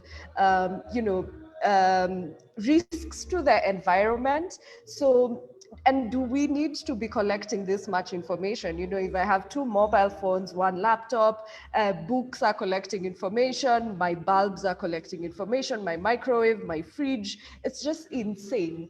I think we should go back and ask ourselves, what is relevant information to collect, and then begin to rethink what the effect that we are having on the environment. A lot of the data that we collect is not being used in any way to improve products, to improve our lives. It's just sitting somewhere. So I hope I answered your question. I would really love to hear Mutale's view on the same question, but over to you, Winnie. Yes, Mutale. It's a gross human rights violation and unconstitutional to collect the type of data, the levels of data that are being tracked. So one of our next media projects for next year, as I said, is a full-length feature that we're hoping we can take to Netflix or some other global screening platform. And the reason that we're taking that is, here in the United States, there is a revolution against the tracking of data. As the professor said, this idea that mobile phones are great for tracking migrants, they're actually using that information against migrants once they come into Europe, and using that to not only deny entry to some countries, but really allowing people to die in the sea. The same with IoT in books, as was said, or in light bulbs. The campaign that we're working on next year is looking at facial recognition. You may think, well, I want to open my phone, for example, using my face, or if I go to a door and I have permission to be in that building, I can just go to the door and the doors will open.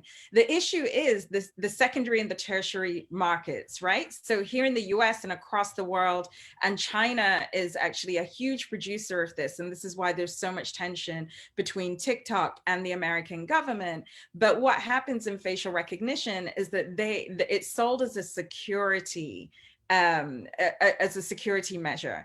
And then you have to ask and look into the society, well, who do we want to be secure from?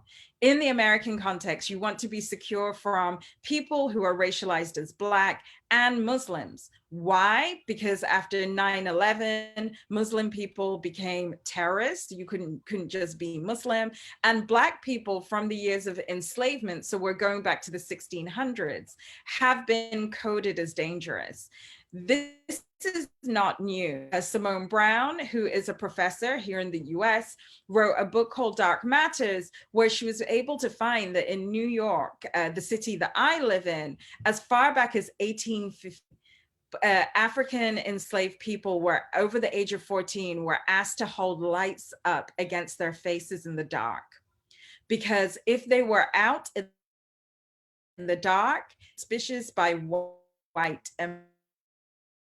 Americans. Think of, don't have street lights or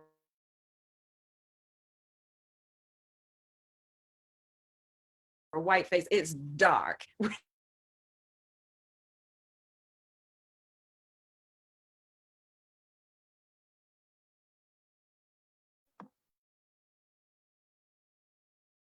Hi, Mutale, did we lose you? and identifying them as dangerous.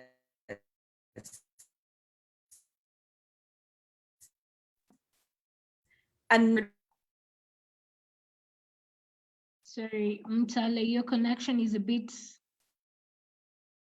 slurry. Am I the only one? justice system here in this country is often found to be 80% inaccurate at predicting whether people will recommit crimes, but it identifies Black defendants at higher levels of being dangerous than white defendants. So you have this prediction, which is racially coded, and it's inaccurate, but these are real impacts on people's lives. And so when we're talking about tracking, in the States, at least, you're seeing pushback. We're starting to see bans in San Francisco. Think about that. Bans in San Francisco, the city in which these systems are being created. The white people that live there say, we know the power of these systems and we're going to create laws to ban them. In Somerville, so I'm an affiliate at the Berkman Klein Center for Internet and Society at Harvard. I was there last year. The very people that were thinking about these technologies in MIT and Harvard also said, no, our privacy is more important. We will ban this. Yet in Zimbabwe, they're full tests where they're taking the faces of African people to train data sets. So my suggestion would be, as I sit on an international panel, but one that's looking on Africa, is yes, the promise of facial recognition is real, and we should be excited, but the governance isn't there. And that's why I so appreciate the people of Kenya and the government of Kenya, where you're starting to see these policy conversations take place. And I think we as journalists and we as communicators need to bring people the information that is balanced, that will enable them to be critical, so that our rights aren't further being eroded by surveillance technologies. Thank you very much, Mutale. You've spoken in depth about how technologies, and especially the facial recognition, because I see it all the time. When you're driving, you just see street lights and you see flashes in Nairobi and you're like, no, something is wrong. So thank you for bringing that out. Marwa, talk to us about disinformation. I know we're running against time before we take a few questions. And Professor Myra? Pardon? What's the question? Mine is about disinformation currently.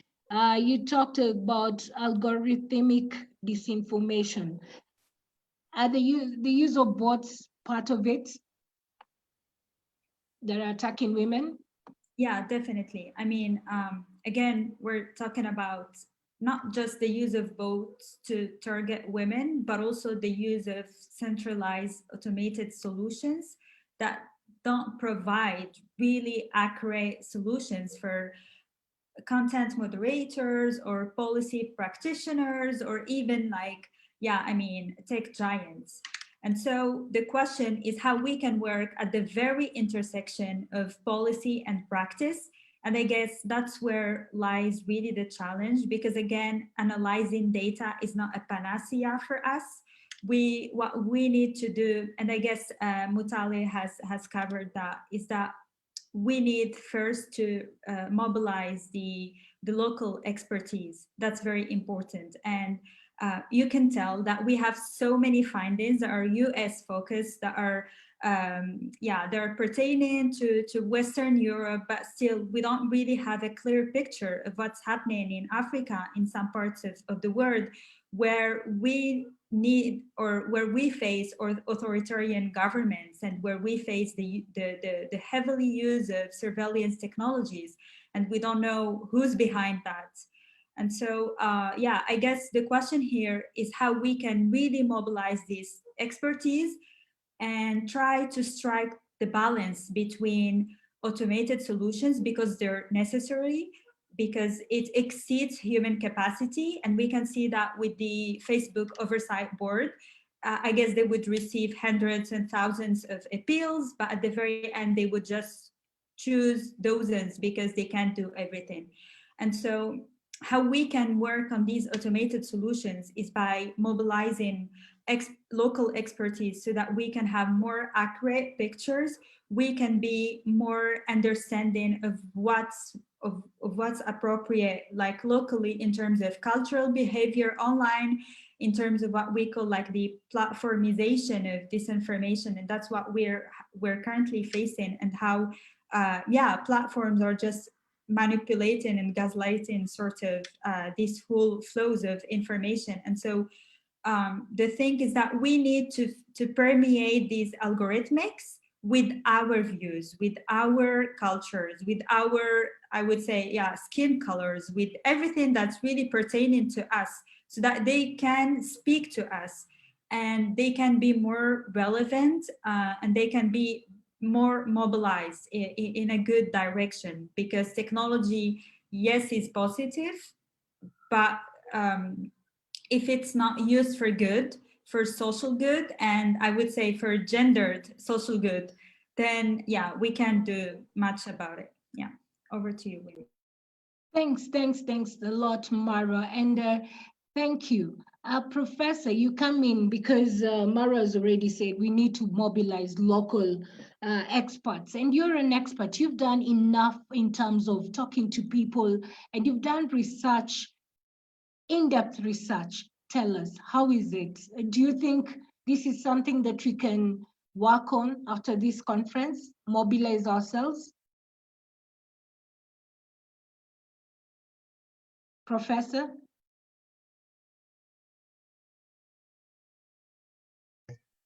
Hello, yeah, thank you for this question. I think it's very relevant, and after this conference, I will do more research, definitely, on technologies and new media and their impact on gender relations, on gender roles, on migrants, because these social media and technologies affect everybody's lives. And today, with more and more people having access to digitality, to technologies, I think they are a good opportunity for us all, as long as we use them as has been just said by Azelmat, that we should use them for the common good, for the social good.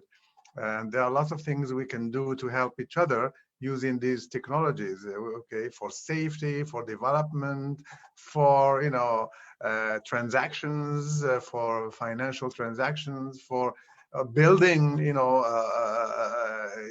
mobile commons and new patterns of commonality and interdependence. And these technologies help us to communicate with each other. And thank God for the technologies. During the pandemic crisis, we have been able to continue, most of our activities and conversations through these, technologies and through the digitality. So I think if I'm talking about North Africa or Morocco, I think now the youth are very much, internet savvy and technology passionate, and they want to really do more. So we have, a lot of women's associations and NGOs now completely digitalized and having access to the internet and having access to information. And a lot of women today are getting more trained in computing and in digitality. So I think we are no longer afraid of technologies in a way in our societies, and we still now we appreciate more than ever before, because of the pandemic, we appreciate more than ever before the positive and the constructive role of mobile technologies. And without the mobile technologies, our economies would not survive, as they have survived so far, although the pandemic has had a very negative impact on the economies, but on all of us, on our normal lives. So I think the relationship between the migration, if I'm talking about migration, and the digital can now be seen as one of the major global developments in the 21st century. Traditionally, the digital has been treated as external, as something like a luxury, and definitely external to migration, external to politics, to society at large. As an independent driver for global unilateral information. But now things have changed, and the digital is now flourishing and affecting everybody's lives, including women's lives, the migrants' lives, in unprecedented ways. This is due to the socio-technical configurations that we have been talked about. So I think in conceptualizing the digital as providing tools that are computable, material, storable, traceable, and interpreted, it becomes clear that it cannot be separated from other activities like gender issues or migration issues, nor from socio-political aspects and economic aspects in general. Thank you. Thank you very much, Professor. And please allow me to go to the chat question and answer. There's some questions specifically I can see some questions specifically to Professor, and I can see a question to Molina Pola, to Modoni. So Mala Broussard says, when you do hashtags on social media, who can legally use that photo or video that is associated with the hashtag? I researched this case study, and a social media influencer was used, who used the company hashtag. I didn't understand that. They used a photo using their product all around the world without her written contract being formed. Yes, that is illegal if you use somebody's photo without their consent. How can African women in media work together in specific issue on social media to get attention from all over the world, especially to using African diasporas in Africa to spread as a world issue? That is important, Mala Broussard, and that one we can speak to Mutale. Professor, from a personal experience, most domestic migrant workers in Arab countries are denied use of phones by their employers, and without a phone, someone cannot find her way out in case of any mistreatment.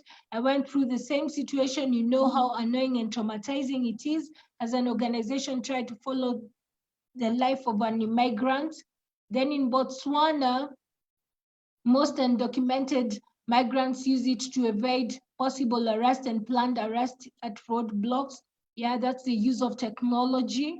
Thank you, Callistus Bosaletswe. And Nyarai Sebeka says, how easy is it to access the internet or Wi-Fi services for the women on transit? That's a question to Professor. And then, hello Molina, I have a podcast, Jennifer's podcast, which is my dream come true, however young it is. Yes, according to the stats, my listeners are world over. How can I boost its listenership? Thank you so much. There are ways you can be able to do it. Hello Modoni, thank you so much. Do you have an article on how quick one can teach herself visualization in data journalism? Wow. Okay, so I'll start with Paulina. 1 minute remark, because we need to wrap up. We finish exactly at 4 p.m. GMT, that's 7 p.m.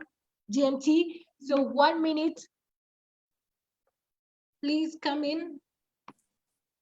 Okay, so what I would say in my 1 minute is that, yes, can you listen to me? Yes, we can hear you. Okay, so I would say that the best way to boost audiences is creating content which is relevant for our audiences. And I've been thinking about all the things that we've been talking and those remarks from Professor Mohan, Muthoni, Marwa, Mutale, and I've been thinking about the power of audio. If you have realized in the news, sometimes we see a 30 seconds quote of a migrant, of a woman, of someone living in poverty, and it's such a powerful testimony. Now, imagine that with podcasting, you can literally have hours of audio of people telling you exactly how is the experience of to migrate, how is the experience to suffer violence, how is the experience to try to overcome these difficulties. And I think that's the enormous power of podcasts, which makes us the power of audio with the power of digital and technology, as we've been discussing here. Thank you very much, Paula. And we go to Marwa. 1 minute, wrap up. Okay, thanks a lot for these very thought-provoking and insightful interventions. I guess for me, leadership in the digital age would not be complete without accountability, inclusive accountability. If we can't hold people accountable, if we can't hold social media platforms accountable, I don't think there would be a light at the very end of this very blurred tunnel. I know it might sound like a pessimistic note, but that's it. I mean, there is no other way. We would need to build a multi-stakeholder, inclusive accountability where we all make our voices heard and where we all also walk the talk and not just talk the talk. Thank you. Thank you very much. Walk the talk and not talk the talk. Accountability in leadership. And Modoni, 1 minute, less than. Thank you, Winnie. I think for the question on learning data journalism, one of the resources that I really love is a book called Graphic Representation. It's quite an old book from the 1800s. I'll share a link in the write-up after this presentation, but it's a really good book that was written before the advent of what we know as data collection now, but clearly shows how to represent information in ways that are visually captivating and capture the right information that you want to present. So I think that would be a good resource. Thanks, Winnie. Oh, thank you, Professor. Before we finish with Mutale, Professor, 1 second. Well, 1 second, I can say that technologies are empowering, they're typically convenient, fast, and simple to use, and they can reduce the time and distance between people and bring about change in social relations, in gender relations, if used properly for the good of society. Oh, thank you. Mutale, 1 second. Tell us when we can join you in Silicon Valley. Hashtags. So if we think about End SARS as a call from our Nigerian brothers and sisters, I'm working with Amnesty, as I've said specifically, but I'm also looking at police use of technology, and we're reaching out to protesters there. We found them because hashtags are ways that people that have common interests can find each other on the web, and then all of us are journalists, so we know how to, even if your DMs aren't open, we will find you. And that's a really, really good way to let people know in the diaspora what's going on, what those issues are, but then more importantly, mobilize international support and money behind that. So NSARS is the big one, but there was also a movement of women that was very similar. I'm not thinking of the hashtag at the time, but these are all coming up in editorial meetings in the United States because of that. Oh, thank you. So our hashtag is AWiM 2020. So we better get in and tweet and Facebook AWiM 2020.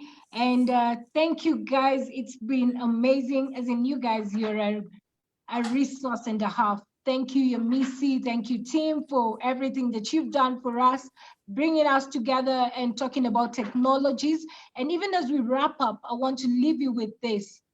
Don't be afraid of technology.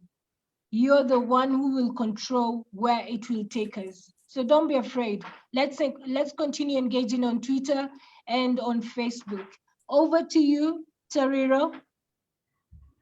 Thank you so much, Winnie. Thank you very, very much.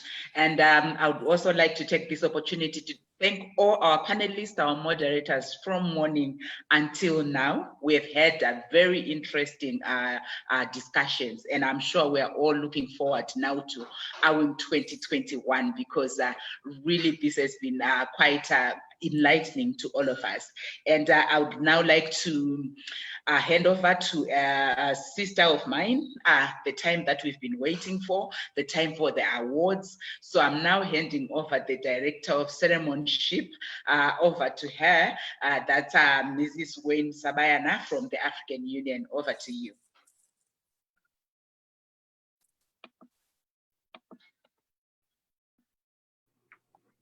Thank you so much, Tariro, and thank you very much to all colleagues.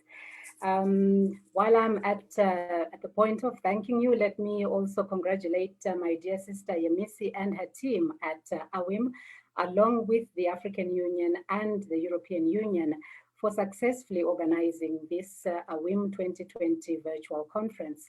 As Yemisi told us in the morning, we all had to adapt and embrace technology and innovation for this event to take place.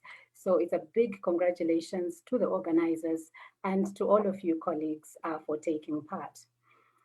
Let me say good morning, good afternoon, or good evening to all of you colleagues, and welcome you to the Pitch Zone. Thank you for still being here after a long day, which has really been extremely fruitful. Ladies, you are phenomenal. We are phenomenal. And together we will tell our story, the story of our beloved continent, Africa. We will change that narrative. I just thought I should get this truth out of the way right at the beginning. Now, AWiM has done a research, and that research has shown that allocation of resources can be gendered, and thus women journalists have limited opportunities to produce the kinds of stories that will give them the competitive edge that they need to be recognized for their important work. I think this is part of the discussions that have been going on ever since the morning. So the Pitch Zone is therefore all about encouraging and facilitating content production by us African women journalists. Without content, we know that we cannot achieve our very important goal of changing the narrative on Africa as we wish to do under Agenda 2063. Now, the winners today will each receive $2,000 US, while the runners-up will receive certificates and an opportunity to pitch to AWiM News. And that publication was announced this morning by Yemisi in her opening address. Ladies, this project of ours is working. It is working for us. It is working for Africa. The 5 winners who received grants of $2,000 each for content production in Nairobi last year have really produced some excellent pieces. And obviously, we will be looking forward to more of the same from this year's winners. Now, moving on to the event that we are undertaking right now, the African Union is pleased to be working with the European Union delegation to the AU to partner in this year's Pitch Zone Awards, for which there are 5 categories. And here to present those awards, we have the European Union Ambassador, who is also the head of delegation to the African Union, Ambassador Brigitte Markerson, and Ms. Leslie Richer, who is the Director of Information and Communication at the African Union Commission. You had a chance to see Leslie this morning when she shared that platform with Yemisi for the opening addresses. But before we get to those awards, and I know that many of you are waiting for it, let us start with a few remarks from Ambassador Markerson, after which we expect that Irene will play a video. Ambassador Markerson, good afternoon and welcome to the Pitch Zone. You have the floor. Thank you very much. I'm really honored to have this opportunity. I could talk long about women in media. I was myself trained in documentary filmmaking, so that was before I became a diplomat. So I have a very strong interest in this area, and I'm really delighted to be here today. But of course, I would first of all also like to thank the African Union Commission and the African Women in Media organization for inviting us to be part of this important event in supporting African journalists. The European Union puts women empowerment and access to equal opportunities for girls and women in all aspects of life at the core of our work. And this certainly is something that we share with the African Union. Therefore, the European Union this week, or actually last week, launched an ambitious new action plan with a goal to achieve, without further delay, a gender equal world. This is of utmost importance as health and socioeconomic consequences of the COVID-19 crisis are disproportionately affecting women and girls. At the same time, we also believe that strong, independent media are fundamental in any society. You help us informing and communicating. You monitor and impact of our actions and are crucial for accountability. You listen to citizens and you guide us in better reading the reality. As African journalists, you have the privilege of witnessing and telling the many stories of the rapid transformation and growth of the African young and dynamic continent. The European Union and Africa have strong ties, and our partnership is to be deepened and reinforced in view of the upcoming EU-AU summit in 2021. We're strong partners on the path toward green and digital transformation, sustainable growth, peace and security, and well-governed migration and mobility, all in the framework of the AU Agenda 2063. This is exactly why we decided to propose precisely the 5 categories for today's award. I must confess that I am extremely impressed by the participation and quality of the proposals we received. Almost 150 great proposals. Colleagues of the European Union delegation and the African Union had a very busy and not easy task to identify only 5 winners. All of them showed strength, originality, and opened our eyes to stories that deserve our full attention. We're also glad to see through your eyes that the partnership between Africa and Europe has a real impact on people's lives. We heard positive stories, but also, and this is really appreciated, you raised questions and sometimes doubts about actions. This is what we need, to be challenged and to learn lessons and improve our actions. Thanks to your stories and contributions. Before we start the actual award ceremony that I know you have been waiting for, allow me to show you the message from the European Union Commissioner for International Partnership, Jutta Urpilainen. Gender equality and partnership with Africa are very much in her heart. So she was very eager to pass you her words of appreciation and support, and would have preferred, of course, to do it live, but her schedule did not allow to be here with us today. Therefore, her message has been recorded to this occasion. Please start her message.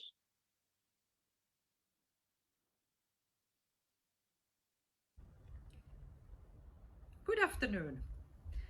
There has never been a greater need to reimagine our futures than right now.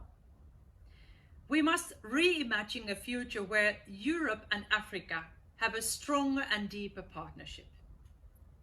We must reimagine a future where women are in the heart of our new partnership. And we must reimagine a future with free media as the cornerstone of our democracy. To do this, we need you, women journalists in Africa and Europe. You are the voice of the voiceless. You tell the stories that make a difference. You can inform and communicate also on our new Africa-EU partnership and its impact on the real lives of people. So thank you for today shining a light on the women empowerment and freedom of expression and information. The voice and the role of women has been sidelined for far too long. You can help us change that. Thank you. Thank you very much to Ambassador Markison, and thank you to the Commissioner for those warm words, which are really a testament to the fact that you are with us and you are committed to the same cause that we have. And it really energizes us in our quest to tell our stories. Ambassador, you mentioned there about COVID-19 disproportionately affecting women and girls. It does affect women journalists as well. And as you see me wearing black today, it is really in honor of a colleague that we lost, and she was laid to rest today. So as we go through the process, let us just keep her and our families in our minds. Thank you very much for those statements, Ambassador. Now, colleagues, we have come to the point of giving the awards, and this is how it will work. Ambassador Markison and the AUC Director, Leslie Richer, will give the awards alternately. I will ask each one of them to briefly describe why the award that they are giving is important to their organization. They will then read out the list of the finalists without announcing the winner at the beginning. So it is just the list of the finalists. And then thereafter, they will then announce the winner. First, they will start by announcing the runners-up and then the winner of the award. Thereafter, the winner will have exactly 1 minute to give their acceptance remarks, and then we will move on to the next award. So the plan is that Ambassador Markison will go first, and she will take the category Green Transitions and Energy Access category. Ambassador, over to you again. Thank you very much. Let me first make a comment of condolences for your loss today. Thank you, Ambassador. Right. I think everybody has been through this. This is the times now. But let me turn towards the first category, which is green transition and energy access. Europe and Africa are strong allies in the fight against climate change and environmental degradation. I think especially our youth are joined up in this action. Moving towards a green and sustainable world is a priority for all of us. And this is why we wanted to hear your stories about this important priority. In this area, we cooperate with the African Union at continental level on several programs and flagships, including sustainable energy, harmonization of the electricity market, as well as support to circular and blue economies. More to be launched even this week. This is a big and important issue. It might sound dry and so on, but the films you have made have really turned it into something that came to life for us. So let me move towards the award. We have received some very interesting proposals, and I strongly encourage all of you to continue your work. It's great. But here comes the shortlisted and who they are. Christopher Bendana, Dorka Wanjira, Evelyn Gatobu, Fatou Elika Mulushi, Mora Ubiria, and Munyaritsi Makoni. The runners-up are Mora Ubiria and Evelyn Gatubu. And here comes the important part, because the award of this important category goes to Fatu Elika Molishi. Her story on how solar power has transformed lives of women in a coastal community in the Gambia demonstrate how the Africa and Europe partnership can impact and support livelihoods, gender equality and education throughout sustainable energy. A big and warm congratulations. Very, very well done. Thank you very much, Ambassador Markison. Fatu, hello, congratulations. Oh my God. Are you ready with your 1 minute? Oh my. Are you ready with your 1 minute for us? Yes, I'm so over, like, oh my God. This means a lot to me. Thank you so much, Brigitte. Thank you for that. And thank you so much to the AWiM team. I am so honored. This story means a lot to me because I discovered this story during my Faces to Hearts project, which was also an EU project, a competition I won globally as well. But in that project, I could not report it from a reporter perspective because it was a vlogging project. I wanted another opportunity to give it that dimension, a newsroom dimension, because when something is featured in the news, it gets prominent. And I feel with this project, a lot of people will get to know about how the EU is working with grassroots, but at the same time, how the African Union partnership is helping or giving these countries an opportunity to amplify the call to improving access to energy, but as well working towards a greener environment. So I'm gonna give it my all and I can't wait to jump on this. Thank you so much. Excellent, excellent. Congratulations, Fatu. Congratulations to Mora Obiria, who is the second runner-up, and congratulations to Evelyn Gatobu, who is the first runner-up. Congratulations to Christopher, to Dorcas, and Munyaradzi, who made it to the shortlist. And so really congratulations to everyone who sent in their proposals. Let us continue the good work. We now move on to the category Digital Transformation. And this one will be taken by Mrs. Leslie Richer, the Director of Information and Communication at the African Union Commission. Leslie, hello, it's over to you. Thank you very much, Wayne. Hello, everybody. This is a very important award for the African Union. It ties in with our digital transformation for Africa, which of course has been recognized as one of the key levers for transforming the continent. And I think the fact that we are living in an age where digital connectivity and digital access has become so important. The category that I'm about to present probably highlights how important it is for this continent to step change how we communicate, how we create content, how we engage using the digital platforms.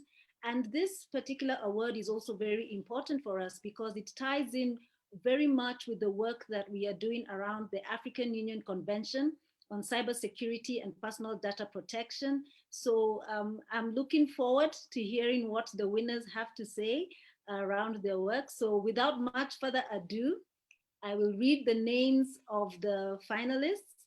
So we had Charity Munga, who was a finalist. We have Omnia Shaukat, Irene Abalo Otto, Jainaba Sonko, and Emien Odua Erame. Forgive me if I don't pronounce your name properly. Not enough time to practice. So the second runner-up in this category was Omnia Shaukat, who was the second runner-up. The first runner-up is Jainaba Sonko. And the winner, drum roll, is Emien Odoadu Erame. Congratulations. Wow, well done, Emien. Thank you very much, Leslie, for taking that category. Do we have Emian online? We would love to see you and to hear what you have to say in your 1 minute. Emian, hello. Hello, good evening, everyone. I'm so excited. Hi. I can see you're really happy. You're really happy. Congratulations. I can't believe this. I'm all right. Where are Thank you you, calling us from? I'm from Abuja in Nigeria. You're from Abuja. Abuja, Nigeria. Okay. Yes. So as we said, you have 1 minute to make your acceptance speech. Okay. Thank you very much. I'm really glad I was chosen to tell this story because it's important for me, because it opens up access for women in business. It opens up access for women in finance.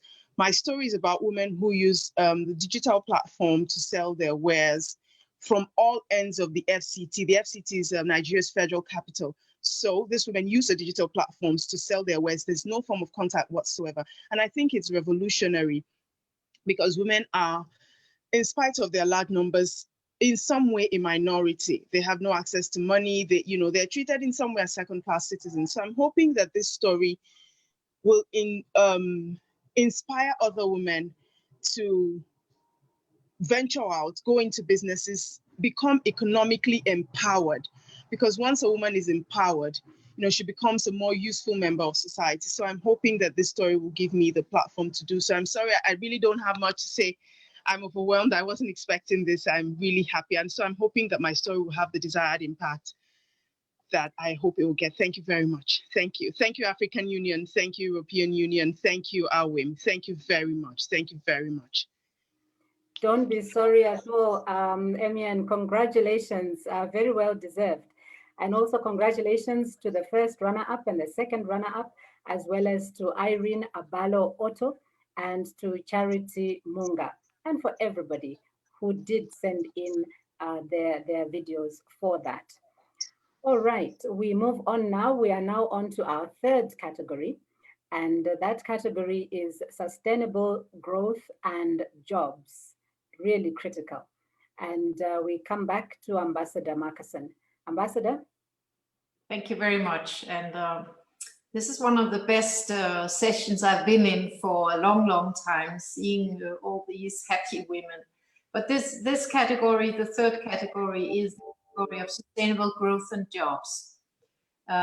We don't need, I guess, many words really for explaining why we identified this topic for the pitches. Economic opportunities and decent job creation in Africa, but also in Europe, can only be boosted through joint actions. In 2018, even we launched the Africa-Europe Alliance for Sustainable Investment and Jobs with the ambitious goal and long-term perspective, aiming at creating 10 million jobs in 5 years in Africa. And last Saturday, the Assembly of the African Union adopted the decision on the start of trading under the African Continental Free Trade Area, the AFCFTA, as of 1st January 2021. This is a historic moment. The AFCFTA, when implemented, will boost intra-African trade and generate new opportunities for enterprises and decent jobs creation. Digital trade, innovation, and the use of new technologies will be the key for sustainable growth and development of the continent, aiming at creating new jobs for youth and women. The European Union is fully committed to working with the African Union in supporting this process. Right, but now let's move on to the award. Once again, we got brilliant proposals, each with its own original angle. So I want to thank you, everybody who participated and submitted to this category.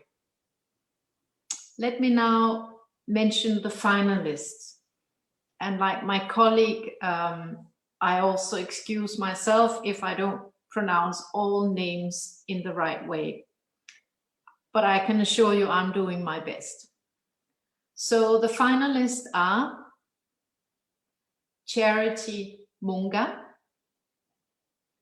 Diane Mushi-Miumana, Dicta Azimwe, Mercy Tura Murengo, Senami Koja, and Viola Kusasira.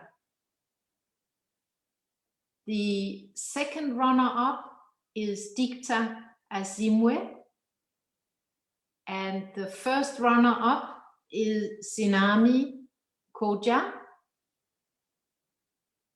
and the winner is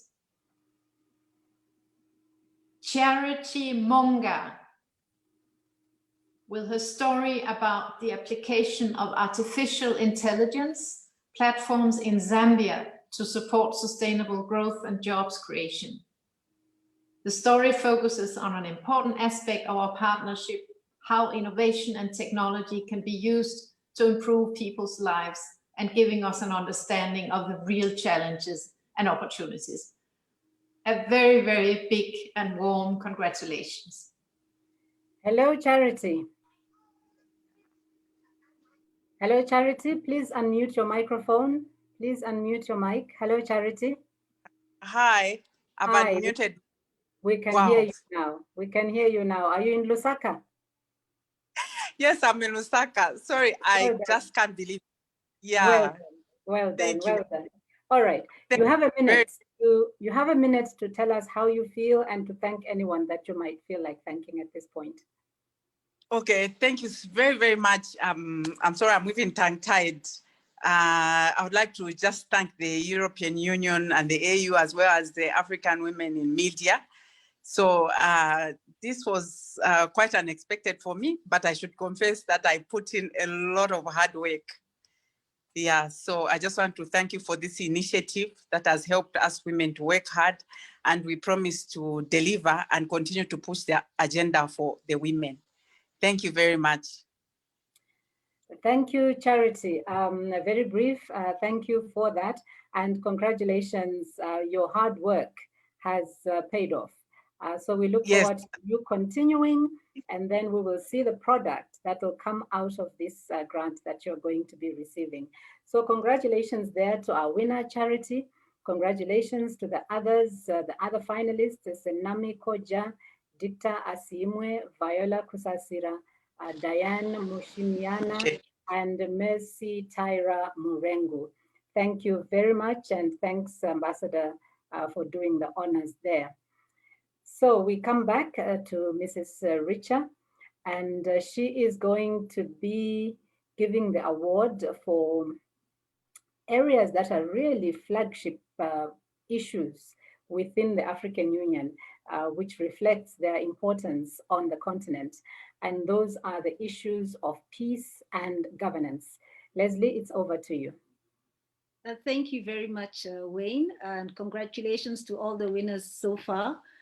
So peace and governance, as we know, is one of the key areas for the African Union, especially this year, which the theme of the year is silencing the guns.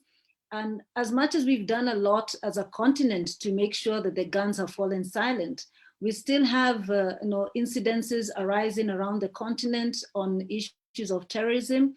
But even more, we do recognize the fact that a lot of times where there is a lack of peace, it's usually a result of poor governance and deficiencies in governance. And so this award is very important because it not just spotlights peace and the role that women play in peace and security, but also highlighting the role that governance plays in making sure that we can actually live in a peaceful and secure environment. And so this is a very important category for us. And in terms of the finalists are Mesalimu Kusera, we had Innocent Duru, Chioneso Rutsito, Raphael Mweningue, and Maura Paul Ajak. And the winner is Maura Metbeni Paul Ajak. Congratulations, Maura. Well done, Maura. You are the winner of that category, peace and governance. And the two runners-up are Ms. Limu Kusera, who was second runner-up, and Raphael Mweninguwe, who was the first runner-up. So congratulations to everyone. I can see Maura has joined us online. Where are you joining us from, Maura? Hi, everyone. Thank you. I'm joining you from South Sudan, from Juba. Wonderful, wonderful. All right, you have your 1 minute to make your acceptance speech. Thank you very much for shortlisting me. And I'm really happy and I'm really optimistic about doing a lot and to have a legacy despite the hardship that we are facing here in the country. And as everyone knowing that we are in a period of transitional government, despite that the ceasefire is still holding, I'm trying just my best to cover as much as I can to reflect the impact of peace and agreement, and also how African leaders also can think of silencing the guns in general. Thank you. Well done, Maura. Congratulations. Thank you. All right, we move on to our last category for today, and that is on migration and mobility. And we come back to Ambassador Markison. Thank you very much. I believe my mic is unmuted. Thank you very much. On migration and mobility, we believe that well-managed migration and mobility has very important impact on countries and societies. Hence, and therefore, the European and African countries cooperate to manage migration and mobility, fighting human smugglers and trafficking.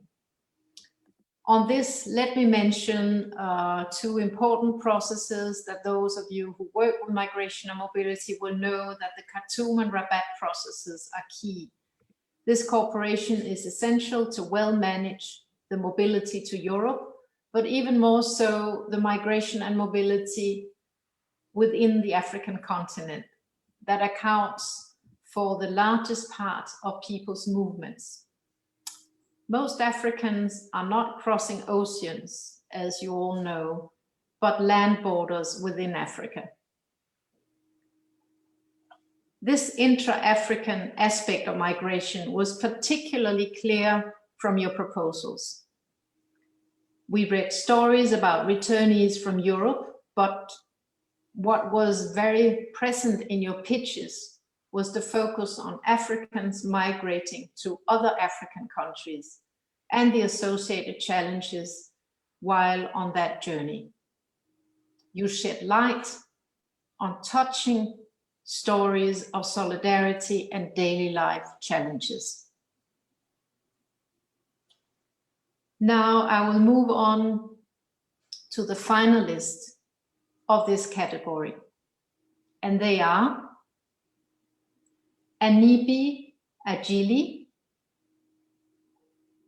Diana Shiyangwa, Innocent Duro, Mary-Ann Dushiminama, Mercy Tira Murengo, and Miriam Watsemba. The second runner-up is Mercy Tira, and the first runner-up is Anibi Idayili. And now comes the selected pitch is, ladies and gentlemen, Miriam Watsemba. Will your story, Miriam, about caring for the carer, the untold story behind the refugee host relationships in northern Uganda?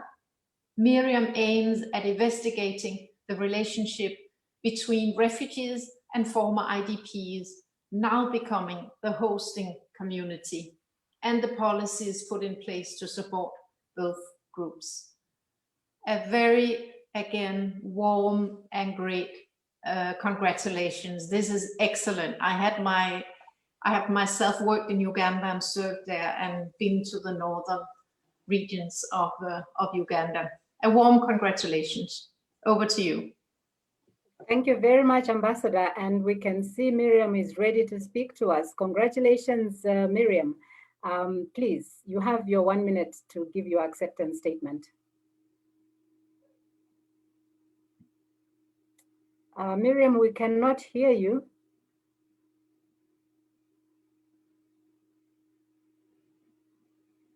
I still cannot hear you. I can see you are talking.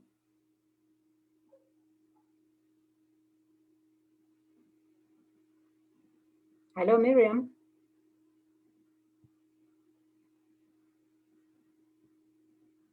Hello, Miriam.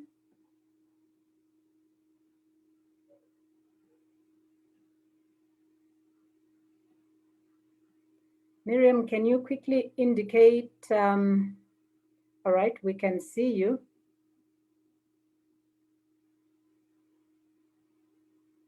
I cannot hear you. Can colleagues on the chat indicate if you can hear Miriam or not? Perhaps it could be a fault on my end.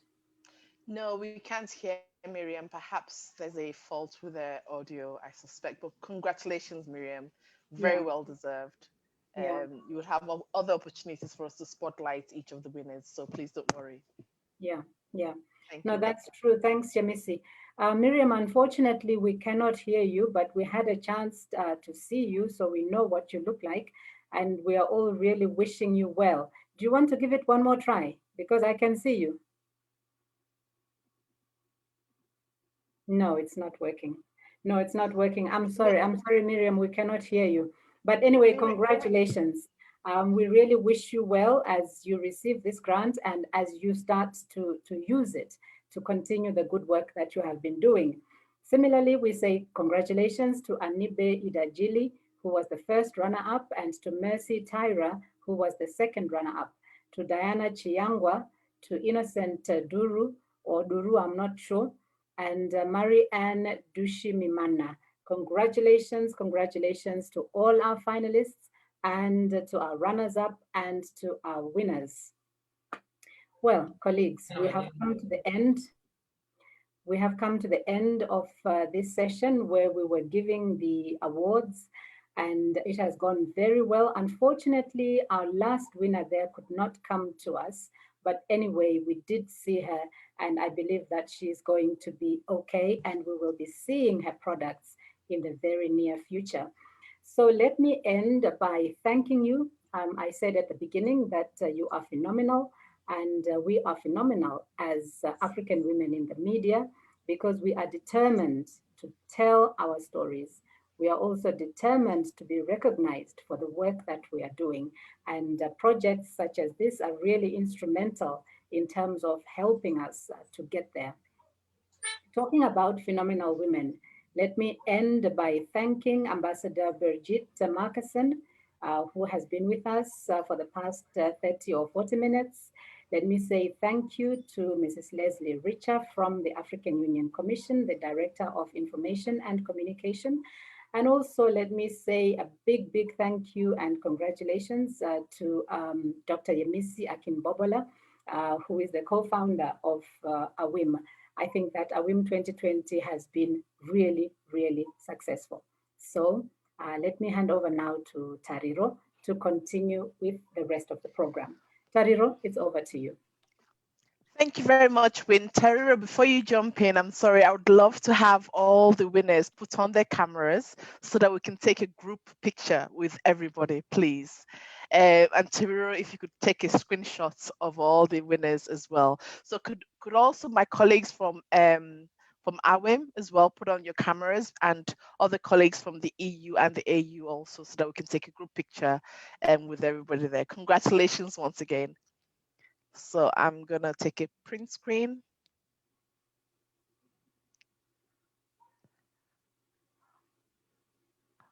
All right, brilliant, fantastic. Let me take another one with my phone as well, just for luck.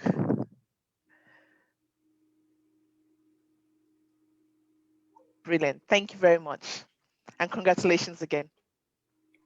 Thank you. Tariro, it's your turn. Okay, thank you very much, Sis Wayne. Thank you so much, Dr. Yemisi.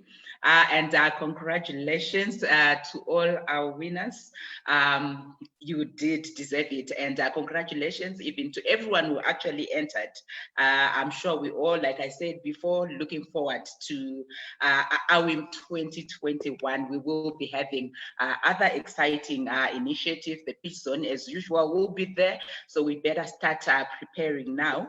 My task now is quite simple. I'm now handing over to Dr. Yemisi to give us our closing remarks. Over to you, Dr. Yemisi. Thank you very much, Tariro.